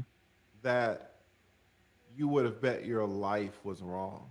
I mean, you had just used to great success. If someone, I mean, you would have bet your whole house that it was wrong. Wow. And this computer showed you that it was exactly right. And what it does, it makes you question. It makes you kind of nihilist on every fucking chess game that you ever played. Yeah. You know, you'll go to. I have some chess games saved where I look at my brilliance. You know, oh look what I did. You know, is there? I've got about a few hundred where it's just like, oh, this move I made, man, and it's like, why did I save those games? Why did I look at those games? Why did I study all these books? All these books that I studied are wrong. Wow. They're all fucking. I mean, I can't explain it, but once you realize humans are limited Mm-hmm. and computers have it, it makes you settle down. It makes you be more, you're more quiet. You know what I'm Right. saying? Because it could all be wrong. Only chess players really know what I'm talking about because you just see the power of a computer and it's amazing. It's I remember one amazing. game I played, and I think it was the last game, honestly, because it was probably humbling in the moment. Um, but yeah, it was. I remember, and I'm one of the weird minds that I just learned the rules and I just play it. So when people start like calling out chess moves, I'm like, listen, I'm just here to move my rook or whatever. But there was one game where I think I was just playing so much defense. No, no, I think I was chasing their queen or they were chasing my queen. Either way, I spent so much time, and it taught me such an amazing lesson on misdirection.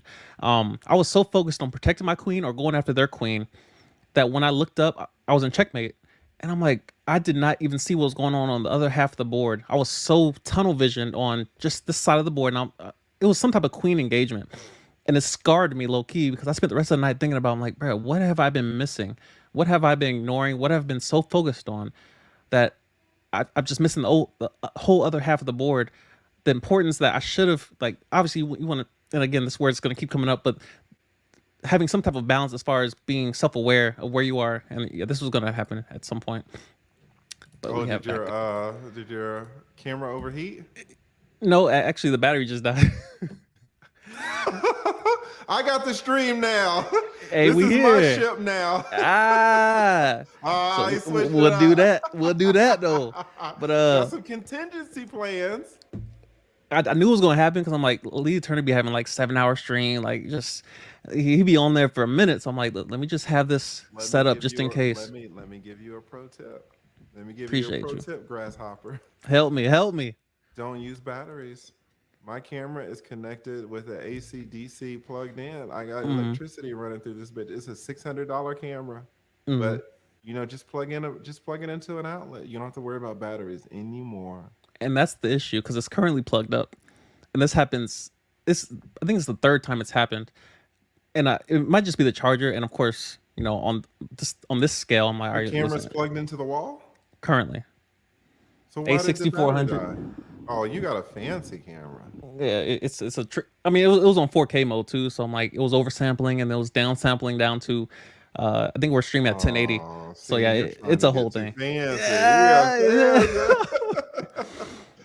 trying to have nice things out here and then it mess around and like, bro, you can't have nice things, bro. You're streaming. You need to get you a It's regular so camera. weird. It's so weird how, you talk about this collaboration. Lord knows I was waiting on it. Mm. And, you put your camera in 4K, but then you just had a live stream where you talked about how having your camera in 4K doesn't help. You just talked about how the day of YouTube will compress your shit to hell anyway. It's Listen, amazing, like what we know versus what we do. Cognitive right? dissonance at the highest level. I am the poster child. I just talked to a We all psychologist. are. We all are. Matter of fact, I think it was 2 days ago. I talked to a psychologist. I'm in the process of doing my VA claim, just for disability as far as the military is concerned. And that's one of the first terms came up. And again, it was one of the greatest conversations I've had. I love talking to professionals in a given field. Um, and eventually it came up, but he said I was one of the first people to define it properly. And I'm like, well, yeah, because it's me. Like, I'm the person that knows the right diet. I know the right workout routines, and I'm still gonna go to Wendy's. I'm still gonna, Chick-fil-A come through real quick. Taco Bell, I'm gonna go off. And I'm like, I know what's gonna do to me. But of course, I'll mess around and complain about it. I'm like, Brad, you knew this was going to happen. Like, you have the knowledge, you consume too much information, and yet you're still surprised when, oh, yeah, I'm going to the beach today, but let me cover up. It's a mess. Let But, me ask you, do you sure. think that you would have found success? Like you had a successful military career, but do hmm you think it would have been successful if you were 11 Bravo? I question that often, um, because the way my mind works, I prefer to not have to use it when I'm working. I love to zone out and question the world and the universe and the dilemmas and cosmology, all these things. But when it comes to work, I'd rather it be something that I can just do with my hands and be done with it. I often think about in the Air Force, the closest thing to infantry will be security forces, which is simply a military cop. And I think about, like, I would love to just sit at a gate, but have a podcast playing in my head all day, or be able to just sit there at the gate and edit. And of course, you work 12-hour shifts, 16-hour shifts, even when you deploy. And obviously, you got a gun nearby, like you have different responsibilities. But often I think about, I'm like, bruh, if I could just be, because physically, I would love to monetize my body, even though it comes with consequences. But monetize your mind, where just knowing I have to go to work and just scrub through Excel sheets because I'm trying to find 20 cents that's off. That That's exactly is what my girl foolishness. said. I, Yeah. I hate it. So I'm like, I would love to just go sit at a gate and they hand me a gun. I'm like, listen, point that way. If anything comes that way, shoot it. That's all you got to worry about. So often I consider um, monetize my. That's why I categorize it. Monetize my body, monetize my mind. It's easier on the mind because the mind's gonna last a lot longer. You can do podcasting, you can do YouTube for to your 90. But can you do, hand to hand into your 50s? Yeah, I mean, LeBron's proving a lot of people wrong, but he's investing millions into his body, so it's different. But yeah, it's something. My dad was 11 Bravo. He was infantry in the army. Um, but of course now he's paying with it. Like my boy, he was in the army too. He was jumping out of planes. I'm like, bro, that's a moving vehicle. Of course, your knees ain't gonna take that. Your back is gonna be on 10 with it. So it's something I consider, but I definitely prefer, kind of like as you alluded to. I love thinking, and imagine if I get paid to think about something I love thinking about that exists. And so why not pursue it? I would love to know how somebody like you would work out like in the infantry. God, I mean, to me, it would just seem like hell. It would just, A mess. yeah, I don't know. I didn't mean to interrupt you, but No, you're good. something you said just, I think you were talking about thinking or, the cognitive dissonance. The way you've said hmm it is like, I wonder, you're just such a thoughtful person. And, me trying to put myself in the military, just theoretically, and how much I would struggle. I was like, hmm why would I even try? And you were in the military for many Yeah. years, so it's interesting to see somebody like you. But maybe you were in the right branch, right, to do Yeah. that. You Right. were in the Coast Guard or some shit. You Mm-mm. could think a little bit.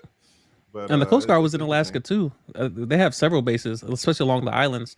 Um, but they're all out in the water patrolling stuff, like Homeland Security and what have you.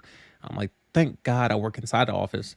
Um, and again, a lot of the Air Force, like I feel like most civilians can do the Air Force because the transition, like our basic training, is the easiest out of all the branches. And easy being relative, it's still a thing where you realize, all right, most of the Air Force are probably gonna be sitting in a chair. Like you're Hmm. gonna probably be somewhere near. I mean, most buildings, a lot of buildings don't have windows, so there are some adjustments from civilian life to military environments. But the Air Force is probably the easiest to transition into. Whereas you go to the Marines, like, bro, you a rucksack and some boots, and like, bro, you see that dirt over there, bro? Go over there and just go until you can't go no more, and then we'll tell you when to stop. It's different. Um, so I am fortunate in that I will. I'm not going to take full credit. I had mentors that directed me to the Air Force. They're like, no, you don't want the Army, the Navy. They deploy on ships. You claustrophobic. You don't want to be in the bowels of a ship, trying to do nothing. Like Air Force, Air Force, Air Force, and that's why it's so hard to get in because most people get that same advice. Not everyone can get in. It's competitive to get into the Air Force, and so I'm grateful to have the Air Force experience. But yeah, it's not something that's afforded to everyone. So some people can have my mind. I'm sure there's plenty of people. I'm not arrogant enough to think that I have this. Like my brother is brilliant. My brother, I just interviewed him. Brilliant mind. He's in the Air Force as well. He's about to get out as well. But yeah, we succeed mainly because adaptation. As long as you're able to adapt, and it takes me a little bit minute. I have some adjustment disorders. But as far as the ability to follow, like a lot of the military is obedience. And so if you can be obedient, you can be self-aware and realize, all right, if I'm going to stay in this environment, there's simple instructions I have to follow. A lot of it's laid out for you, so you're not making up stuff on the spot. You're not critically thinking. You're not analyzing the environment. You're not analyzing a given task. A lot of it is just, and of course now I'm an NCO, so now I'm giving instructions, and so it's a little bit easier in that way, or I know what's effective, what's efficient. But often you're in a position where you're just receiving instructions, and yeah, this doesn't make sense. You're handing me paper in 2022. What am I supposed to do with this? And like, yeah, use that to accomplish great things. I'm like, it's paper, right? So yeah, Right. it's definitely different. But yeah, as long as you're able to adapt, most people can survive in the military. Even yourself, you would do well in the Air Force because it's very linear. A lot of it is just if you want to do this, you have to do this, and a lot of it is laid out in AFIs and regulations. Where as long as you follow these, you'll be successful. So like I've promoted every year I was in the Air Force. It was easy because I studied, nobody else did. So I would just plan. So you kind of mentioned like having morning routines. I got up at 2:30 for too long of my career to where it now affects me. But I was getting up at 2:30 nonstop, probably starting in 2017, maybe until around, I would say 2019, 2020, where it started taking a toll on me. The lack of sleep, it just, it comes for you. You can't escape it. But it worked because I was effective. My mornings were regimented and I had my study time, I had my gym time, had my make my videos time, and I'll go to work. All my work was done before 7:30. Ultimately, it still takes a toll on you because like you start aging. I'm like, bro, I'm almost 30, and like the 2:30, it still comes around. I still wake up at that time, but getting up it feels different versus when I was 23 when I joined. So yeah, wisdom over time. You're gonna learn to be a pain. You figure it out. So true. So true. That's interesting. Yeah, getting up at 2:30. I don't think Yeah. I mean, going anybody to bed would at recommend 10, that. Oh my going to bed god. late, getting up early. But you're a young buck, yeah, so you can get away with that. Try that shit at 35. I ain't got time. Listen. You had it when you needed it, but at Yeah, 35, it's yeah. not working. I wish I What would else? have put all that What else energy you got? I, into. I want some questions. I want some hard hitting questions. You don't want. Let me see. Anybody got any questions in the We'll start with chat, this one. or do you want to invite Yeah, anybody up? Does anybody want to come up, or do you invite people up? should I? I've never tried it. Yeah, Mainly because Kevin drop the Samuel link. says treat it like a business. Well, you tell me who Let's wants to. see. Just Might make as well. sure that they're cammed up. Anybody wants to Let's come see. up? Let's see if Red Pill Sailor want to come on. Shout out Let's to stream Maggie, guard. the substitute teacher, huge supporter of me and the channel. Awesome content creator. She's awesome. Miss Got everybody Maggie. wanting to cut her grass and cut her hedges. Lord. Oh, she just asked a question. Okay, let's see. I have a son in That's the right up military your school who alley. wants to be a pilot. Do you recommend the Air Force right after high school or college first? So I always pause at who's paying for college, because you do 4 years in the Air Force, you got free education, and often the student loans issue and like the interest and trying to pay those off, you're gonna spend almost a lifetime trying to pay those off. It's possible to pay them off early, but it doesn't. It's irrational to do so if you can just do 4 years and get a free education. Like I'm about to start school, possibly pursuing psychology. Like I've been told don't pursue philosophy, but I might do it anyway. But Don't STEM do in it. general. Oh But my anyway, God. uh, Do not do psychology. I'm telling, don't do it. don't do it. AI will tell you not to Uh, do it. um, see, Don't do it. I mean, don't listen. I know. Don't do it. Trust me. I probably should listen. yeah, you've been insightful as of late. We can But talk yeah, about a in lot regards, of there are a lot of things you can do. There's mm-hmm, so many majors, right? So you mm-hmm, got the world is your oyster. Do not do psychology. true, true. But yeah, in regards to the question, to become a pilot, first of all, there's age requirements, and again, I'm not going to get into the specifics because I'm trying to get out of the Air Force niche. But in regards to like just don't pay for it if you don't have to. So I would definitely pursue. I mean, there's different elevators in regards. So you can come in enlisted and just elevate to a certain level. A little follow up. I have college funds for both boys. I told them if they get college paid for, they can have the money for home down payment, whatever they want. After. Yeah, I would definitely come in at a 4 year contract.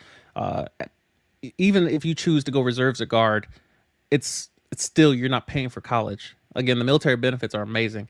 I have so many videos on that, so I'm not going to belabor that point. But my channel is so full. I have a playlist called Air Force Library, and it has over 1,000 videos just of Air Force content answering those type of questions. So I would definitely look into that. Great question though.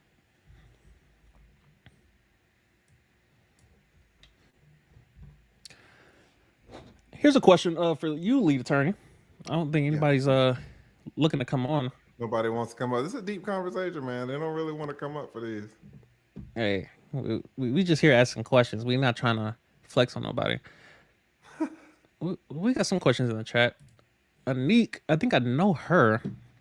What about clinical psychology, PhD or Psych D? I think that's directed towards you, sir. No. I don't know what. Listen. Well, when you say I'm a PhD. you're just you're asking for it. You're really Mm, asking for it. I would say no. I would need to talk to you a little bit first, but I talking to Isaiah. I could tell. Listen, no. Listen, no, no, no, no, no. I don't know for you. Maybe it's I've wanted to be. Maybe it's my mom had schizophrenia, and ever since I was 6, I saw how mm, she struggled, and I wanted to fix her. So from 6 to now 23, I'm on this trail to become a psychologist. If it's some shit like that, okay, mm. okay. But Here's a question for you, that's not Isaiah's history. and it's a question I always like asking people like yourself. Wait, let me just jump in because Sure. Friendsgiving, she said it exactly right. Do you really want to be a psychologist, or are you just interested in the subject? This is the damn question. This is the question. Right? It's I could not. yeah. I was searching, how to say no. That Mm, she said it perfectly, it's and I definitely the run latter into for me. I Yeah. run into this a lot of times because people say they want to be lawyers. Yeah. And I, as a 20-year attorney, okay, what does it mean to be a lawyer? Oh, I want to help people. No, no, no. I will Yeah. call every law school in the nation so they do not let you in. You don't know what you're Goodness. talking about. Yeah. I want to be an astronaut because I love to fly. That's what I hear when Isaiah, you say you want to be a psychologist. So Friendsgiving Yeah. summed it up exactly right. I Exactly mean, we right. got insightful people in the chat, reading me like a book. And I mean, it is what it is. I mean, it's definitely the latter for me as far as just being interested in the topic itself. And of course, having a free education. And of course, I don't want to waste it, but at the same time, uh, yeah, it's utility that it's available. If So you got a psychology degree, you would be wasting your free education. true. You're getting older now. Yeah. You could fiddle around and fuck around a few years, when you're 17, 19, 20, Mm-hmm. 23. Once you start getting into 30 though, to fuck off 4 years, it's too expensive. True. You can fuck off, years 0 through 23, I suppose, and you can fuck off, in the 20s, but once you start hitting the threes, Yeah. you're going to start to see very quickly that, threes go into fours turn into five, and now you're kind of done sometimes. Yeah. So those 4 years start to get really expensive no matter who's paying for it. You can get something that's not valuable even though someone else paid for it. Mm-hmm. And even though somebody is paying for what you're doing for those 4 years, no one's going to be able to give you those 4 years back. True. So, you can look up after 4 years and realize, damn, I did a lot of work and that was a lot of time and I have very little to show for it. There are a Yeah. lot of psychology majors, people who graduated that are working at the Macy's watch counter. Yeah. And I would be disappointed in that result for you. To work That's real. 4 years and now you're kind of you're at a gym. It's like shit. How much money would you have made if you just stayed at the gym and now you got your own boot camp, you got your Yeah. own personal training, charging 150, 200 an hour, but Hmm. no, you were fucking taking midterms on Sigmund Freud, no less. Right. It's 2022 and you're learning about Sigmund like Yeah. you know? Debating the moon and our existence, and I'm like, are we Yeah, I really mean, here? Yeah. and that's why Friendsgiving is so. That's why what she put was so poignant. Because if you like it, Hmm. fine. There's Google, man. Facts. Like Facts. you don't need some graduate student to teach you this stuff. Not when there's Wikipedia and Google and YouTube. You can Hmm. teach yourself. That's true. And Friends Gaming kind of expounded upon it, and I want to get your take on it, since you're passing out wisdom and what have you. She asked, "Are you looking for a career change? You should focus on something that will increase your earnings." So my current mindset, and I ran this past the psychologist, when I met with him, and he kind of poked through it, which what I love about talking to professionals, and even if they're not professionals, people that are insightful, people that can just kind of see through me, because I'm good at debating. I win most debates, but when it comes to being honest, that's when I need people to be honest with me, and I welcome it. So I'm currently in a minimalist phase or essentialist phase is how I rationalize it. It's called essentialism instead of minimalism. But she kind of mentioned the increase in earnings. I no longer care about increasing my earnings. Obviously, high value man is the term that most people just throw out there, and I have no interest whatsoever. I care about, as you kind of mentioned earlier in the stream, happiness, fulfillment, and I'm getting that now with lesser earnings. I mean, I'm still getting paid by the Air Force, so my money hasn't decreased at all. It's actually increased. But when I think about a career in, oh, okay, this pays me more. This pays me X amount of dollars, but it requires so much more of my time or requires so much more investment as far as my mental capacity. I don't care for it anymore.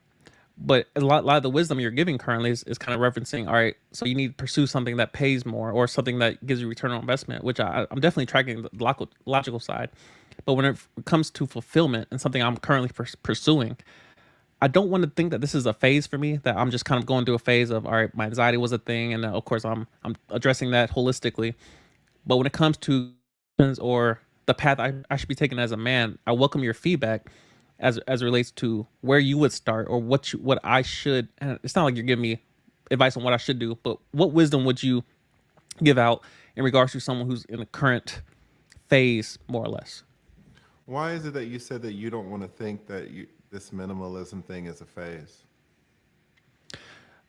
It's Why kind why of would based you off phrase the it like that? What's the wrong with it rhetoric, being a phase? because it's temporary. What's And wrong with that? I would like to think that I will. It's wise to make decisions based off a long term end result that you desire. And so, it's kind of like veganism.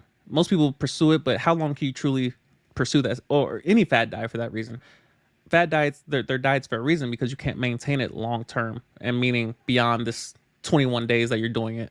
And so, I would like to make decisions based off my desired end result, which consists of peace, fulfillment, and of course, everything costs money. I mean, gas is on 10 right now. So inflation is going to be a thing. You can't just save up cash. You need to invest it. So there needs to be a steady stream of income and passive income. All these different principles Dave Ramsey's given out and various other YouTubers Let's like, stick on the phase thing though. So I've never mm-hmm, heard anybody say that. That's a little weird to me, to be honest.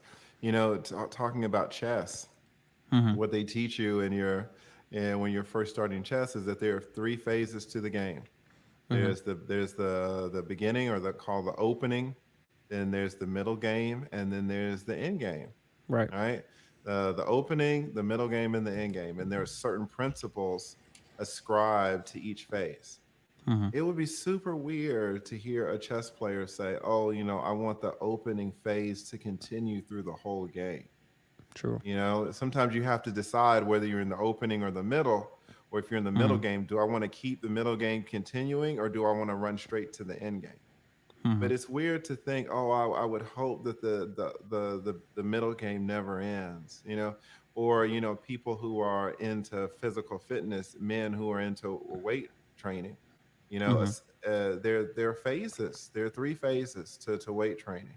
There are your beginners who don't even know the form. There Hmm. are your intermediates who know the form and they're just packing on, mass, and they got their technique down and they're just doing it. They've been training for 2 to 5 years or something like that, and then you start getting into the advanced people, Hmm. right? It would be so weird to hear someone in the beginning phase say, "Oh, I never want this phase to end." Now, actually, in weight training, you kind of feel that way because you're getting all Mm. those beginner gains, right? Right. You don't Right. want those to Everything's end. quick. That's exactly right. But Hmm. it's weird to hear you say that you don't want like you're kind of diminishing the importance of a phase, or oh, it's temporary. Like, Hmm. what's that? What's behind that? What's wrong with it being temporary? Shit, this whole life is temporary, to be honest. True. True. It may just be impatience. I feel like I can apply multiple labels. I know fear is going to be a thing. Um, it's Fear of it's what what. though? Now you're asking the good questions. Now this is where I love this.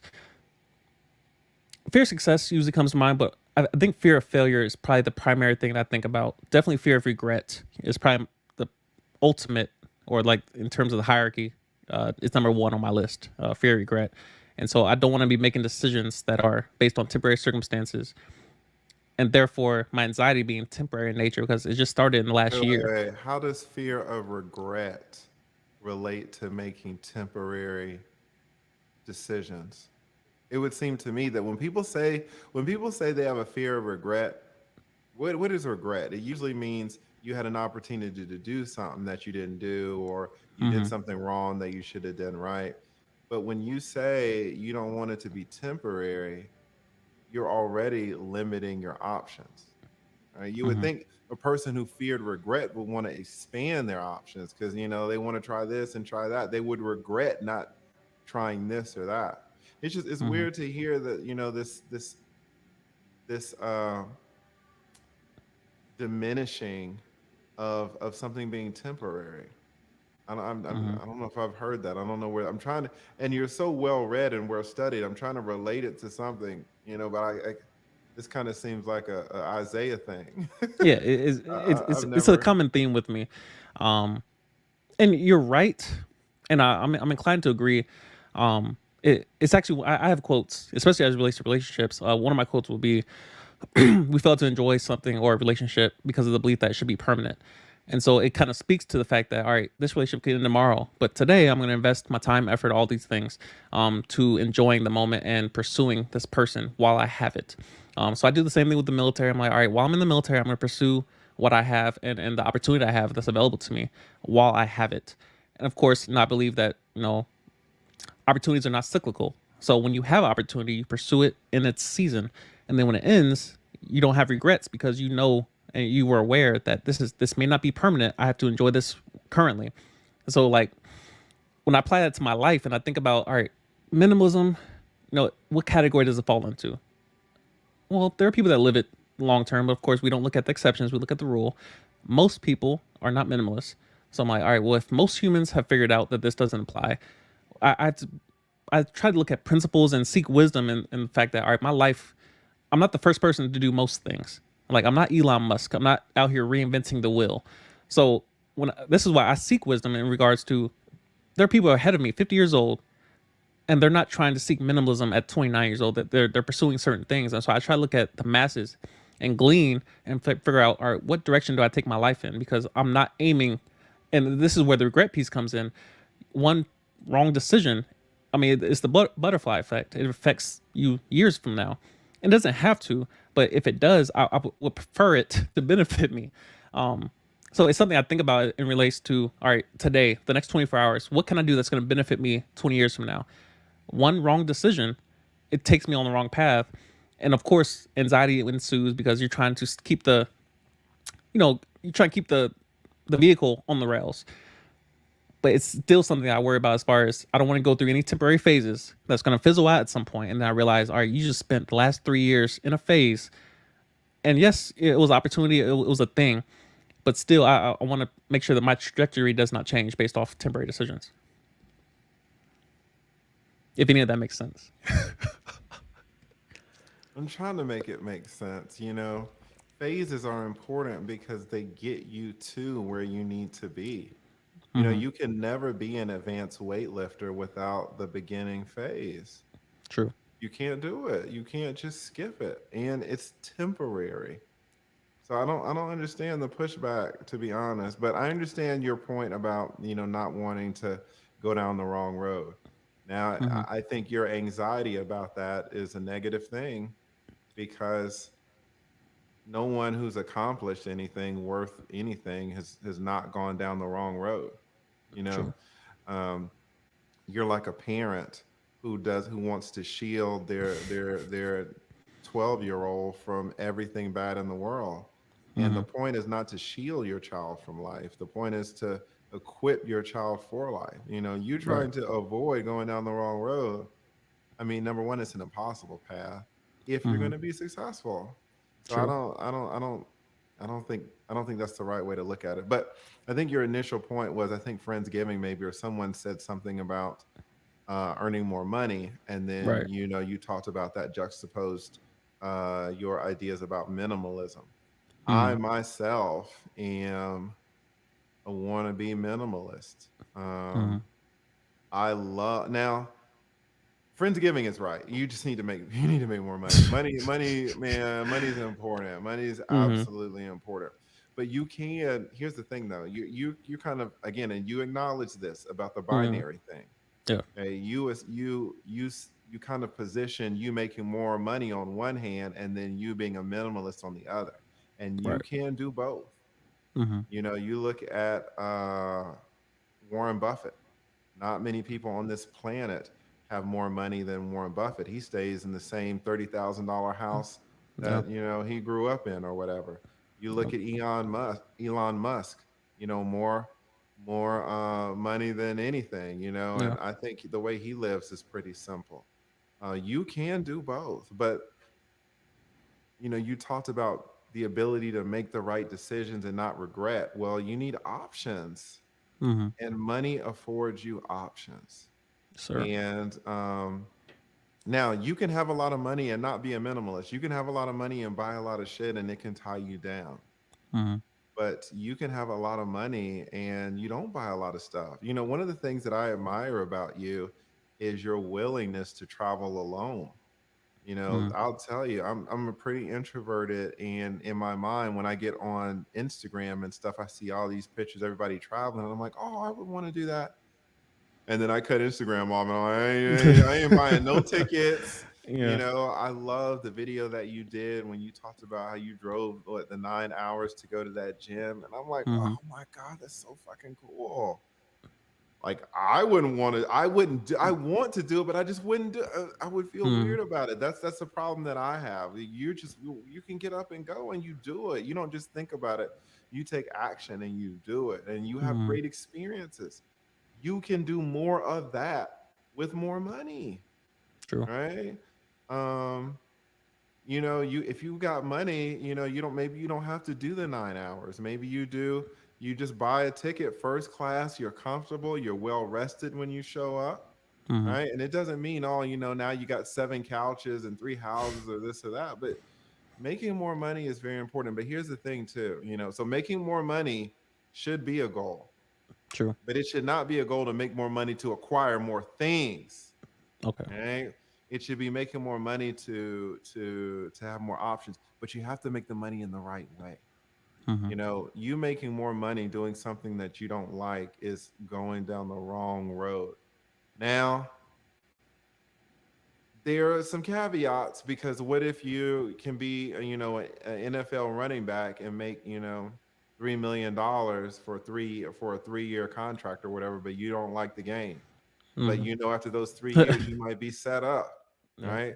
I'm not going to say, oh, don't use those 3 years to get your 3 million. No, you get your 3 million, even though you Right. don't like it. There are some times as a man where you got to grind it out, and you weren't very happy about it. Sure. But those pay off. Those pay Mm-hmm. off.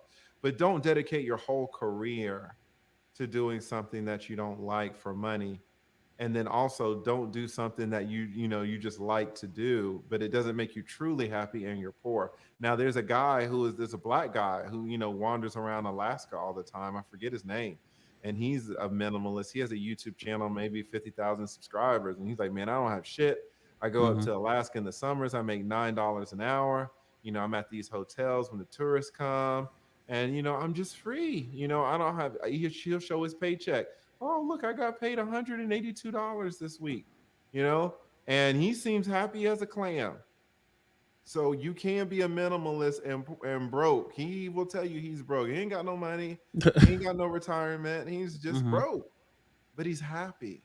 Yeah. Um, but I believe he would be happier if you gave him $10 million, if I'm going to be Facts. honest. I just think that he is not willing to put up with the work that it takes to get that Mm-hmm. money.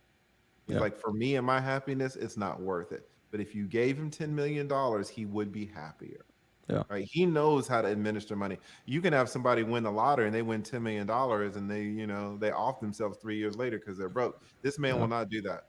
If you're 40 years old and you know how to live on $182, you're good. So Yeah. what Friendsgiving is exactly right. If you should not put earning money into this binary thing where, oh, now I can't be a minimalist. Oh, you can. And you Mm-hmm. shouldn't necessarily combine earning money with being unhappy, because you can do both. Mm-hmm. So that's what I would say to that point. That's good Shout advice. out That's good to advice. I think I saw Chicago Rilla in the house. Got another heavy hitter. Salute to Chicago Rilla. Salute to Google me. We got Franklin in the house. We got Eve on a stick. That's a name for you. Yeah, we got Ephraim's Corner in the house. Also, Michael. Shout out to Michael. And Denisha. Got Denisha in the house. Thank you guys for showing up. Really, really appreciate it. Y'all are doing Definitely. great on hitting the like button. That's love. Yeah, Let me, that's definitely facts.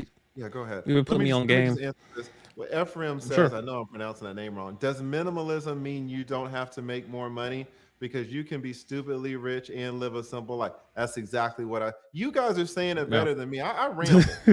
I will long stroke you. This is exactly right. My man in the Mm, suit, right? He's exactly right. You can do both.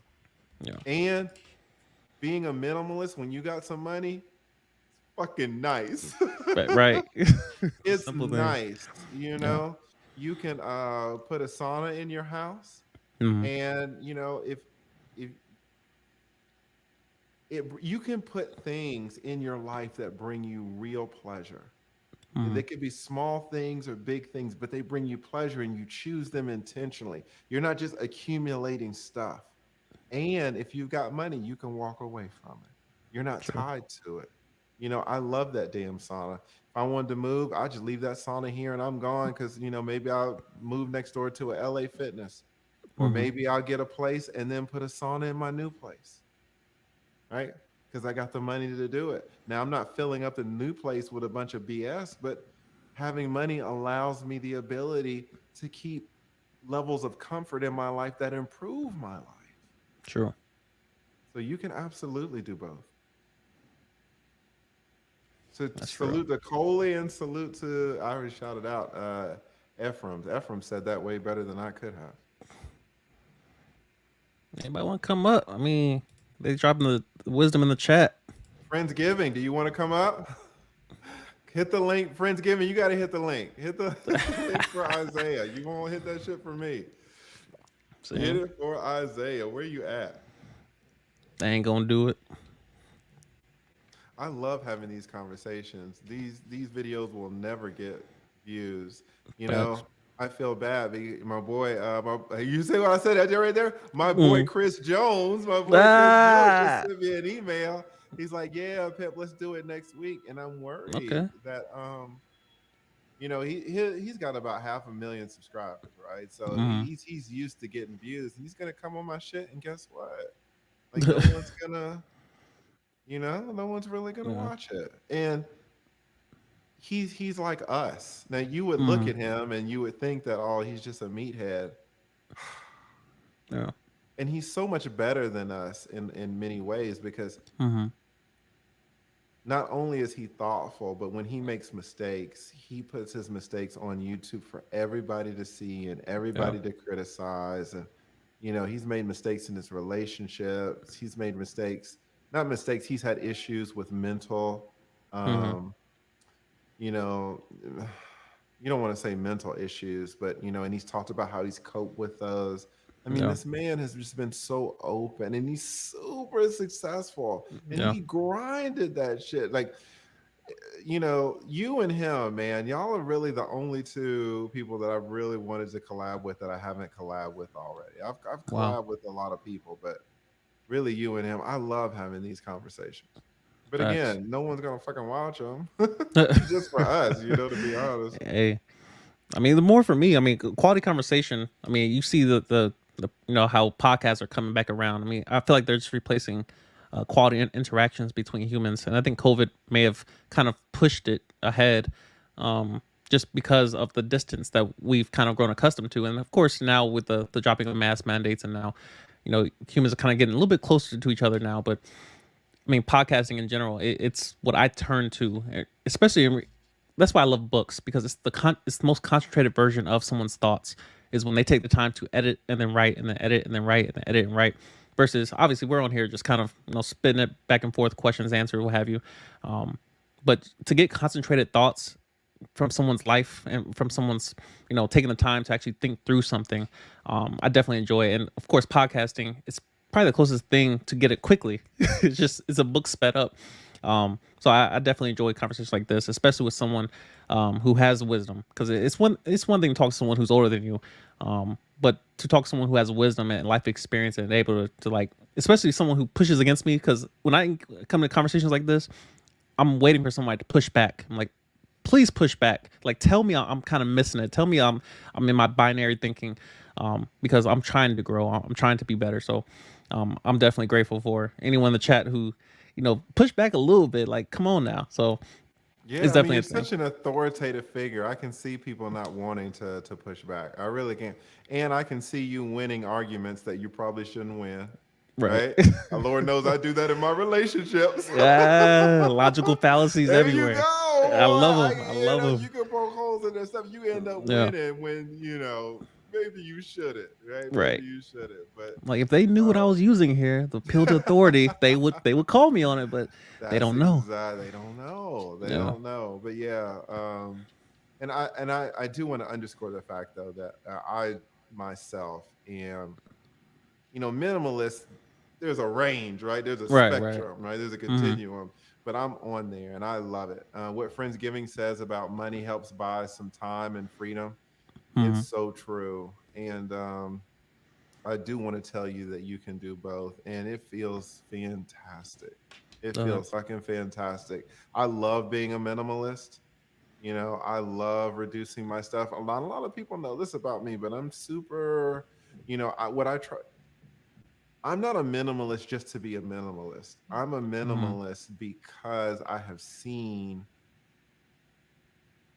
being a minimalist, being anything gives you certain results.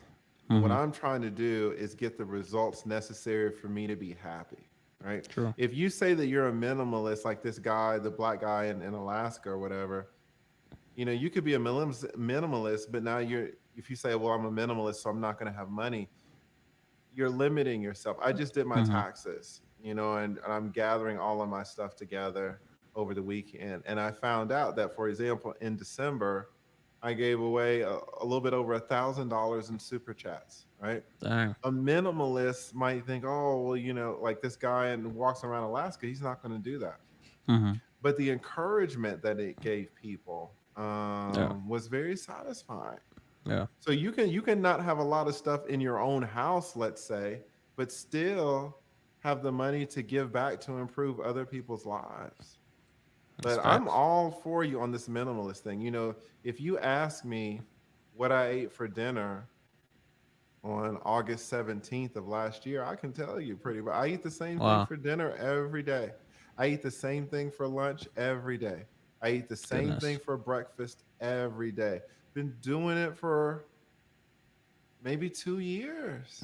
I love it. Jesus. Now, if I go to a restaurant, of course, if I have to go out, if someone wants to go out with me or something like that, that's different, right? Because Mm-hmm. maybe I went to a restaurant on October 12th. But if Right. if I did not go, I know exactly what I ate. And what that does, kind of in the minimalist thing, it reduces my decisions. I'm very big on reducing decision making Mm-hmm. and expanding the half life of decisions. I was dating this girl and she had a kid, man, and she was like, "Oh, well, what am I gonna make for lunch today? What did I make yesterday?" Now she had to think about what she made for lunch yesterday because what's the kid gonna eat and this and that. And she decided what she was gonna make for lunch, and then she made it and we ate lunch and all this. And you know what this chick said like 3 hours later? She's like, "Oh, what am I gonna make for dinner?" I was like, "Hell no, hell no! Are people living like this?" Reckless. You know what I'm saying? Mm-hmm. All of this brain power, all the studies show that we are limited throughout the day in our brain power. We only have so much. We Yeah. only have so much brain power. We only have so much capacity. We only have so much discipline. We only have so Yeah. much willpower. And all of that is decreased every time we have to make a decision, every time we think. Yeah. And you're using your shit, thinking about what you're gonna cook and the ingredients. Oh, I gotta go to Publix. Do I have this in the pantry or do I have that? No, I don't do that. I don't do that at all. So I love the benefits of living a simple life, Mm-hmm. and minimalism is a part of that. Also, a part of that is making money because when you make a lot of money, your life can be simple. Because Yeah. just like Friendsgiving said, you can buy freedom, you can buy time. You're not as rushed, you're not as stressed. I can lay on my mats for an hour in the middle of the day Wow. because I got time and freedom. Right now, getting time and freedom is huge, and being a minimalist kind of helps you go through that because you have less constraints, less obligations, less stuff to decide. Um, hey, we got Red Pill Sale in the house, man. Shout Uh, out to Red Pill. Facts. This is our first time meeting. Dare I say in person or digitally rather. But yeah, I actually plan on doing a podcast with him. But yeah, he's active duty Davy. Brad, you want to introduce yourself real quick? Tell the people what you want. Let's see. We didn't check the audio. Oh, my man is big on audio. It doesn't look like we got your See, audio connected. see. Oh, Now we puras gotta. payas. Yeah. Be alright. Struggle streaming already. Yeah, All we right, no problem. see, see. Listen, we struggling. I mean, at least we got our face cams on, so yeah, we ain't on that invisible voices. Yes. Caleb asked what that meal plan looked like, though. Here's what it looks like. I already described for breakfast my protein shake. I have 2 cups, 2 scoops of optimum French vanilla whey protein. I put creatine in it, 7 grams of creatine, and 7 grams of BCAAs. And I take a vitamin D little fish gel thing, right? Vitamin D pill. That's my Mm, breakfast. For lunch and dinner, I have a big bowl, and I put anywhere from you know probably about maybe like a pound, anywhere from 75% of a pound to a pound of ground turkey that I've already pre-made. I do my meal prep every Sunday. And into this bowl, I put a can of Progresso chicken noodle soup. I take out goodness. the noodles and I take out the carrots. So all that's left in the soup is basically the broth, the celery, and the Uh, chicken. see. And that's in one pan. And then in another pan, I put frozen string beans that are French cut, so they're kind of Mm-hmm. sliced on the bias. Also, peppers, frozen peppers, and then corn. Now put that in Mm-hmm. there and let that defrost. And then once it's all thawed, I pour that into the bowl, stir it all up, heat it up. Takes 5 minutes. Bam. In five Dang. minutes, I have gotten this, and it's good. I season it Is with it? like 7 different things. I love it. That's how I can eat it year after year, and Goodness. I eat that. It's healthy. Mm-hmm. None of these crazy fats. It's very low carb because I take out the noodles, Mm-hmm. and I know exactly what's in it. Whenever I go to restaurants, it's like I can taste how muddy it is. Yeah. I can taste how they fatten it up with the butters Mm-hmm. and the oils. Yeah. Because it's super clean what I'm eating. Yeah. It's super clean, and I just do it. And I don't. You will never catch me say, "Oh, what am I going to eat for dinner?" I know. I know what I'm going to eat for Yeah. dinner. You guys are wasting all this mental brain power. Oh, what about this? What Mm-hmm. about that? Not me. Not the lead. The Do lead you do the knows what same it thing is. with like your clothing? I noticed like you have a pretty much a uniform for your live streams. What have you? Is that always set in stone? Yes, uniform for my and actually I got this from those white boys out in Silicon Valley. They're the ones who started this, Okay. to be honest. They're because they're over there. I mean, they're dealing with hundreds of millions of dollars against Yeah. firms that are also dealing with hundreds of million dollars, and they're looking for the little edges, right? Yeah. So when you saw Steve Jobs, what did you see him in? Mm. You Turtleneck. didn't as that damn same turtleneck. You will have these white boys out there. They will Mm. go to Banana Republic and buy 12 khakis and 12 Yeah. polo shirts, same color. They're not deciding what they're wearing next month. They already know, Yeah. right? And if they want to change it up, maybe they'll get 12 polos of different colors, Mm. right? But they don't spend time dicking around on all these decisions, Mm. and I don't either. And you talking about decluttering your mind and freeing your mind for real thought. Yeah. If you would be surprised how many BS decisions you can fill your mind with. I don't do that anymore. Like my mind is free for real thought.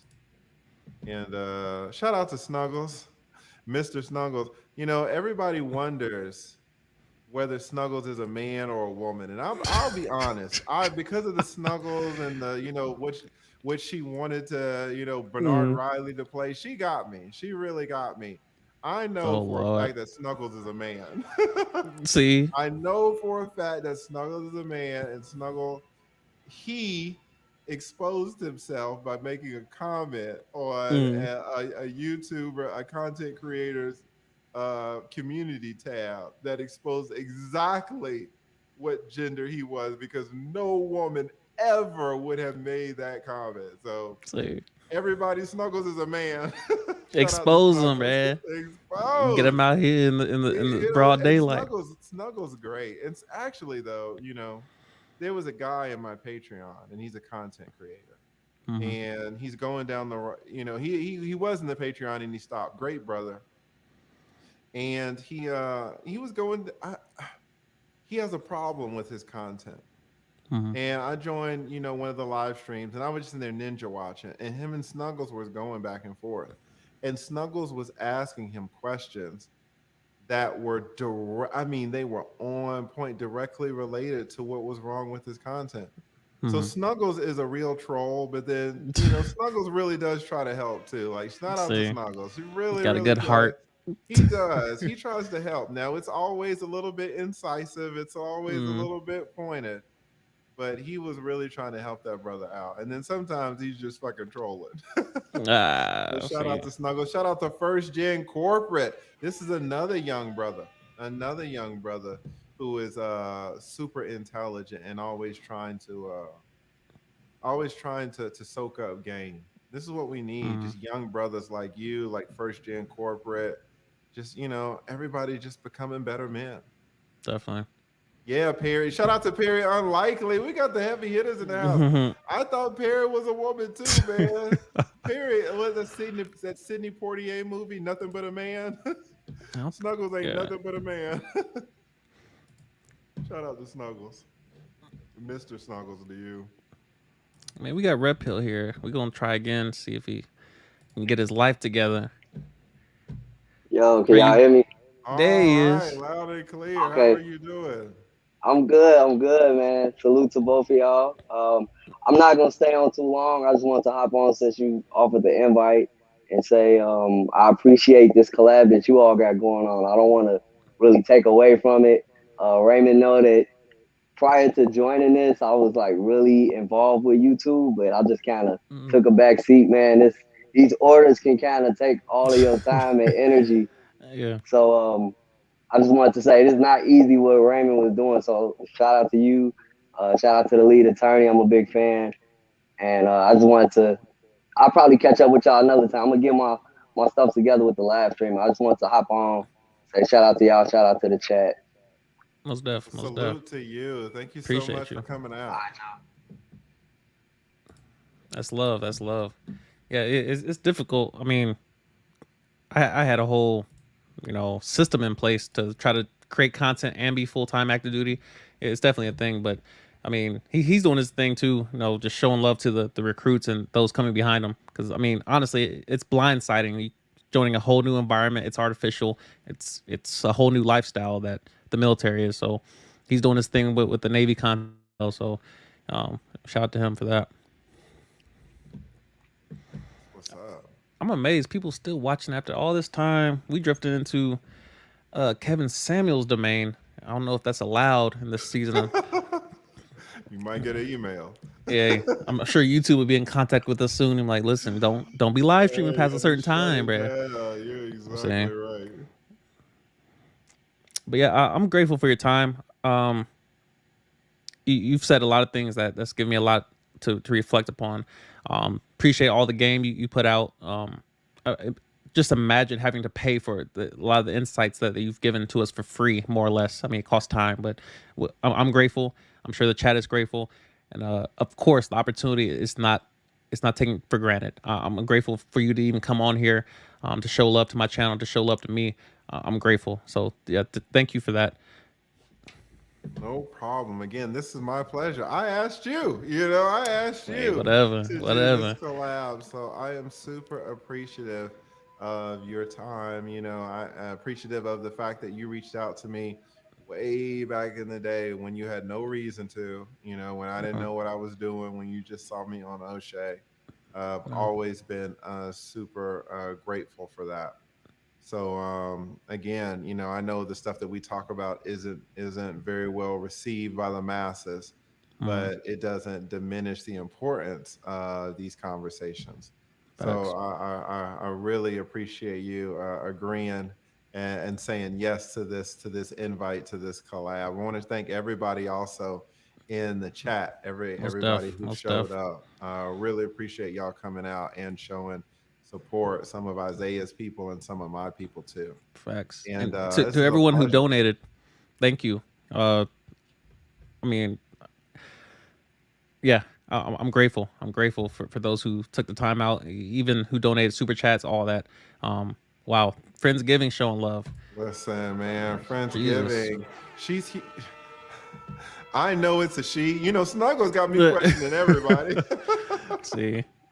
I know it's a she, the smooth cat, Friendsgiving, and I really can't overstate the importance that she is in the Mhm. sector. I know that you don't really do men's content necessarily. You don't want to go over there to the manosphere, for good reason. I might have to. I don't It's know. YouTube keep playing with listen, me. it's knife fighting in a closet over there. To be honest, it's Yeah. tough, but I think there's absolutely a space for you because you're Hmm. so deep and you've got a lot of experience and you're young and you ask a Yeah. lot of great questions Yeah. and we absolutely need more brothers like you in the space. So you are welcome, and Mm-hmm. you start talking about relationships and how you see things, how you view women, how you view men and their interaction. A lot of people will want to listen. And so there's absolutely a space, and people like Friendsgiving are in that space, and they are Hmm. so supportive.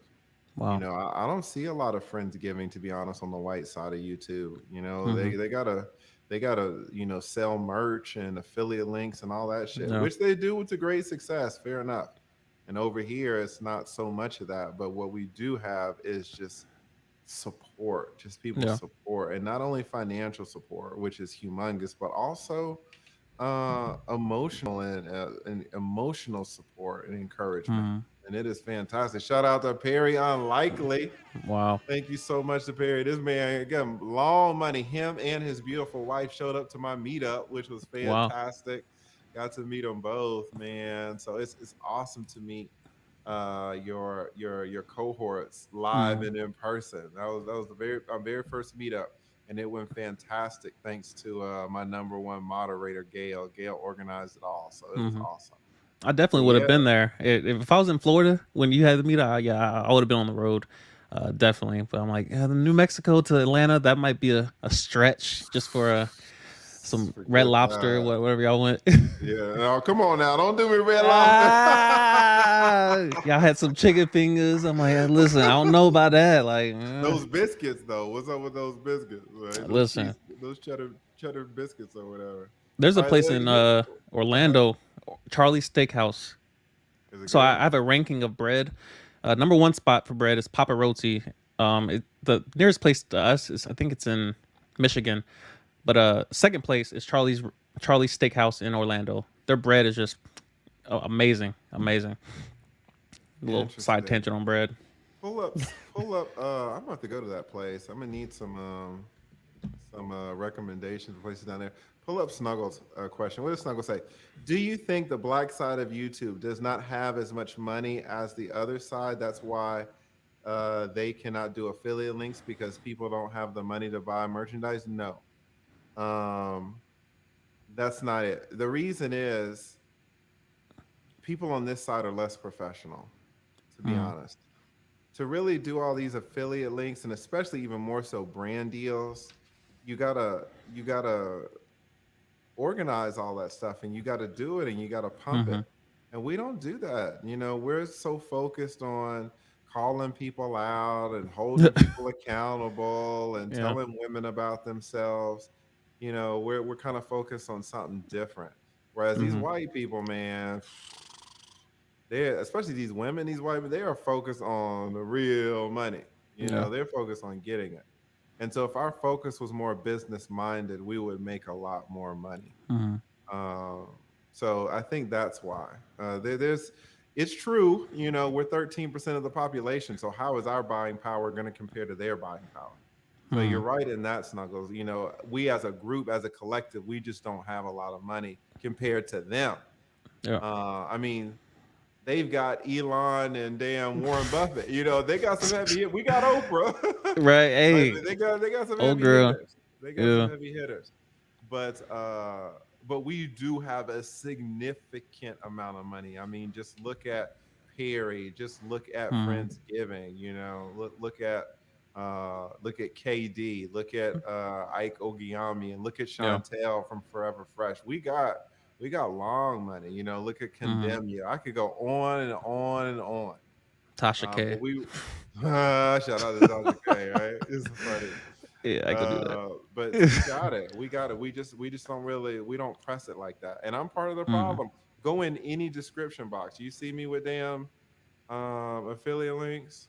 I could have made some money on affiliate links Yeah. with this course because I Mm-hmm. told everybody what to buy. I didn't do it right. So Well, you got mine down there in case people trying to they wonder what kind of camera dies in the middle of a live stream. Uh, see, this is what I'm talking about. On the white side of YouTube, they got the affiliate links. That's exactly mhm. my point. Yeah, I'm on the That wrong is side. that is exactly my point. Yeah, let me cross The the good thing about railroad being on the tracks back. black side though is that you Yeah, stand out very easily. yeah, I could be on the white side of YouTube and be an attorney and good luck being seen. yeah. But there's only two attorneys on the black side, so it's super easy to stand out. One accountant. Yeah, it's like Yeah, I mean, I've only been doing this a couple of years and I'm standing out tremendously. yeah, A couple of years on YouTube, on the white side of YouTube as an attorney, man. yeah. Blend Like, right in. yeah, what does Snuggle say? Could you do a stream about professionalism and can you collab with Kevin Samuels and really explain what it's supposed to look like if you don't mind? Um, Snuggles, no one would watch it. Yeah. You would think that people would watch it because it's Kevin Samuels. You would be wrong. People don't want to hear Kevin Samuels talk about professionalism. Yeah. They want to hear Kevin Samuels talk that Kevin Samuels shit. That's why they subscribe Facts. to him. You Yeah. know, this is the bane of so many of our existence as content creators. We want to talk about stuff that people don't want to hear. Yeah. I would love to tell you guys about chess. I would love to dedicate a whole series, a 10 live stream series on chess. Yeah. No, it would be crickets. Yeah. So, and shout out to me, Makai. Is that, am I saying that right? Makai? Personal development. Makai's like, oh, I would watch it, right? And you would. You and 7 other people. Right. And me and Kevin would be like, are you serious? We got 7 people in here when we could, if you're gonna, guys, it's a cost for us to generate content. Mhm. If nothing else, a mental cost and a time cost. Yeah. And we want to be effective. We don't want to generate content that no one is going to watch. So we want to use our time effectively, which generally means producing the most consumable content available. Now, Yeah. sometimes we say fuck it, which is what you're watching right now. Right. All right, this is not content that most people are going to watch, but we do it anyway. But when you talk about Kevin Samuels, the cost for me and Isaiah to do this is minimal. The Mhm. cost for Kevin Samuels to do it is so high. Like, Yeah. why would he do it? It's a mortgage. Mika, sorry about that, Mika. You're exactly right. So that's why, Mr. Snuggles, your comment is so great. Your question is so great, but that's why it would not happen. And I mean that's the process I'm going through currently is like, I mean, just as you enunciated, like, all right, the market decides what gets paid for. So for me to say, all right, well, I want to make my content on philosophy and I want to answer questions and define words, cool. But I mean, you've seen my last couple streams, like literally 7, 8 people in there. And I'm like, I'm fine. I'm used to it. Like, I think the most I've seen on this channel was 50. So and we've been hovering around that almost the entire stream. But I've grown accustomed to just, yeah, there's about 2 or 3 people in there and 1 or 2 of them ask questions, and then maybe I might hit 12, and then people come in there, and of course I'm enjoying it because it's my natural self, it's my normal self. But of course, if you're creating content, you're trying to actually you're trying to make it a business, because that a lot of people treat it as a business, therefore they get compensated like that. But understanding the market, understanding, all right, if they're willing to pay for this type of content, if you're not making that content, cool, make your content. But if you want to be compensated, this is what the market wants. So I'm in the process of, I mean, you mentioned like doing reactions, what have you. MTR is one of my favorite channels just because he plays the objective game, and he's probably the best at it as far as just trying to be right down the middle. Also Yes. like Abba and Preach, like they try to, I mean, they have a, I think everybody has a tinge of bias. Like, you can kind of smell what they're, leaning towards. But I feel like those 2 channels, that they do it the best as far as just right down the middle. And of course, you're still gonna get canceled. Like, shout out MTR. They still gonna get you. Facts. I'm still gonna get you. Yeah. You're exactly right. There are a few traps, but I truly believe that for the regular person, being a YouTuber is the best job in the world. Like, no, playing in the NBA is fine. I'm talking about for a regular person. Right, For a the rest of us. regular person. Yeah. A regular Joe. And believe me when I tell you I'm a regular fucking Joe, man. I'm just a regular guy. It's the best job ever. And especially coming from my old job, which people consider to be a great job. And the stress levels and the toll that it takes on your relationships and your mind and everything, it's not worth it. Yeah. And it took me a long time to come to that conclusion. And it's easier for me to come to that conclusion because I don't have 2 kids in college and 2 kids in high school that are going to college and all these tuition payments every semester. So I had freedom, which Facts. allowed me to move and to be happy. Yeah. And I'm not sacrificing my life so other people can go to college. That was a little bit harsh to say, but yeah. Hey, it's real. Listen, That's real. That's real. Listen, it's true. Yeah. So, we've done about 4 hours, so I will. Yeah, we pushing it. I'll let you off the hook, but I do want to thank everybody for showing up. Thank Most definitely. all the people in the all the people in the chat, all the people who supported. thank Mr. Snuggles, everybody. I really Facts. appreciate y'all coming out, all of Isaiah's folks and all of my folks. And again, I just want to thank you, Isaiah, for accepting my invitation to collab with you. I'll be honest, if I'm gonna, show I'm getting an ego, I don't send these damn invitations out to a lot of people. That's real. That's real. Sometimes I get roped in. I can't. Besides you and Chris Jones, Hmm. I can't remember the last collab that I asked for. Now I've had people offer me collabs which I have snapped up, Hmm. but in terms of asking for a collab, I don't. Wow. I can't remember. I mean, at some point I must have asked for a collab, but like in the last 6 months, and I've gotten great collabs. Hmm. But there are collabs that have been offered to me. I can't Hmm. remember the last collab that I actually asked for. Wow. Um, I can't remember. I'm sure there must have been one or two, but maybe. Dang. you know. Yeah, So I'm it's honored. it's it's tough to get an invitation from me. Wow. And so I really appreciate you accepting this invitation because they really don't get it. They're special to me. I don't fucking hand them out because I value my time. Wow. So I really appreciate you saying yes to this. I love these conversations that we're able to have. Definitely. So thank you so much. And everybody, if you're not, of course, please subscribe to my man Please, Raymond please. Isaiah. All right. Most definitely. And the honor was mine. That the pleasure was mine. Even though you asked, um, I don't take it lightly. Whether you're at 1,000 or 150,000, I'm grateful that anyone wants to talk to me. I started YouTube for the very reason of I'm tired of monologuing to people and physically seeing them check out. I'm like their feet are turned away, their bodies like they're not even facing me anymore. They're walking away now. Okay, they left the room. Um, I started YouTube because this is where I can monologue it, and this is where people are searching for it. So for someone to like seek you out, I don't take that lightly. You honor me, and so I'm definitely grateful for the opportunity.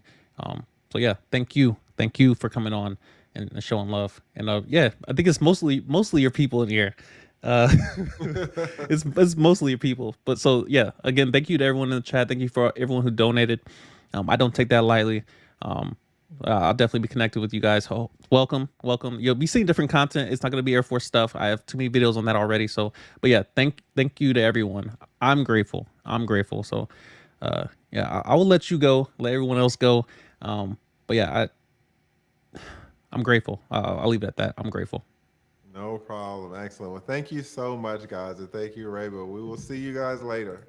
Yes, sir.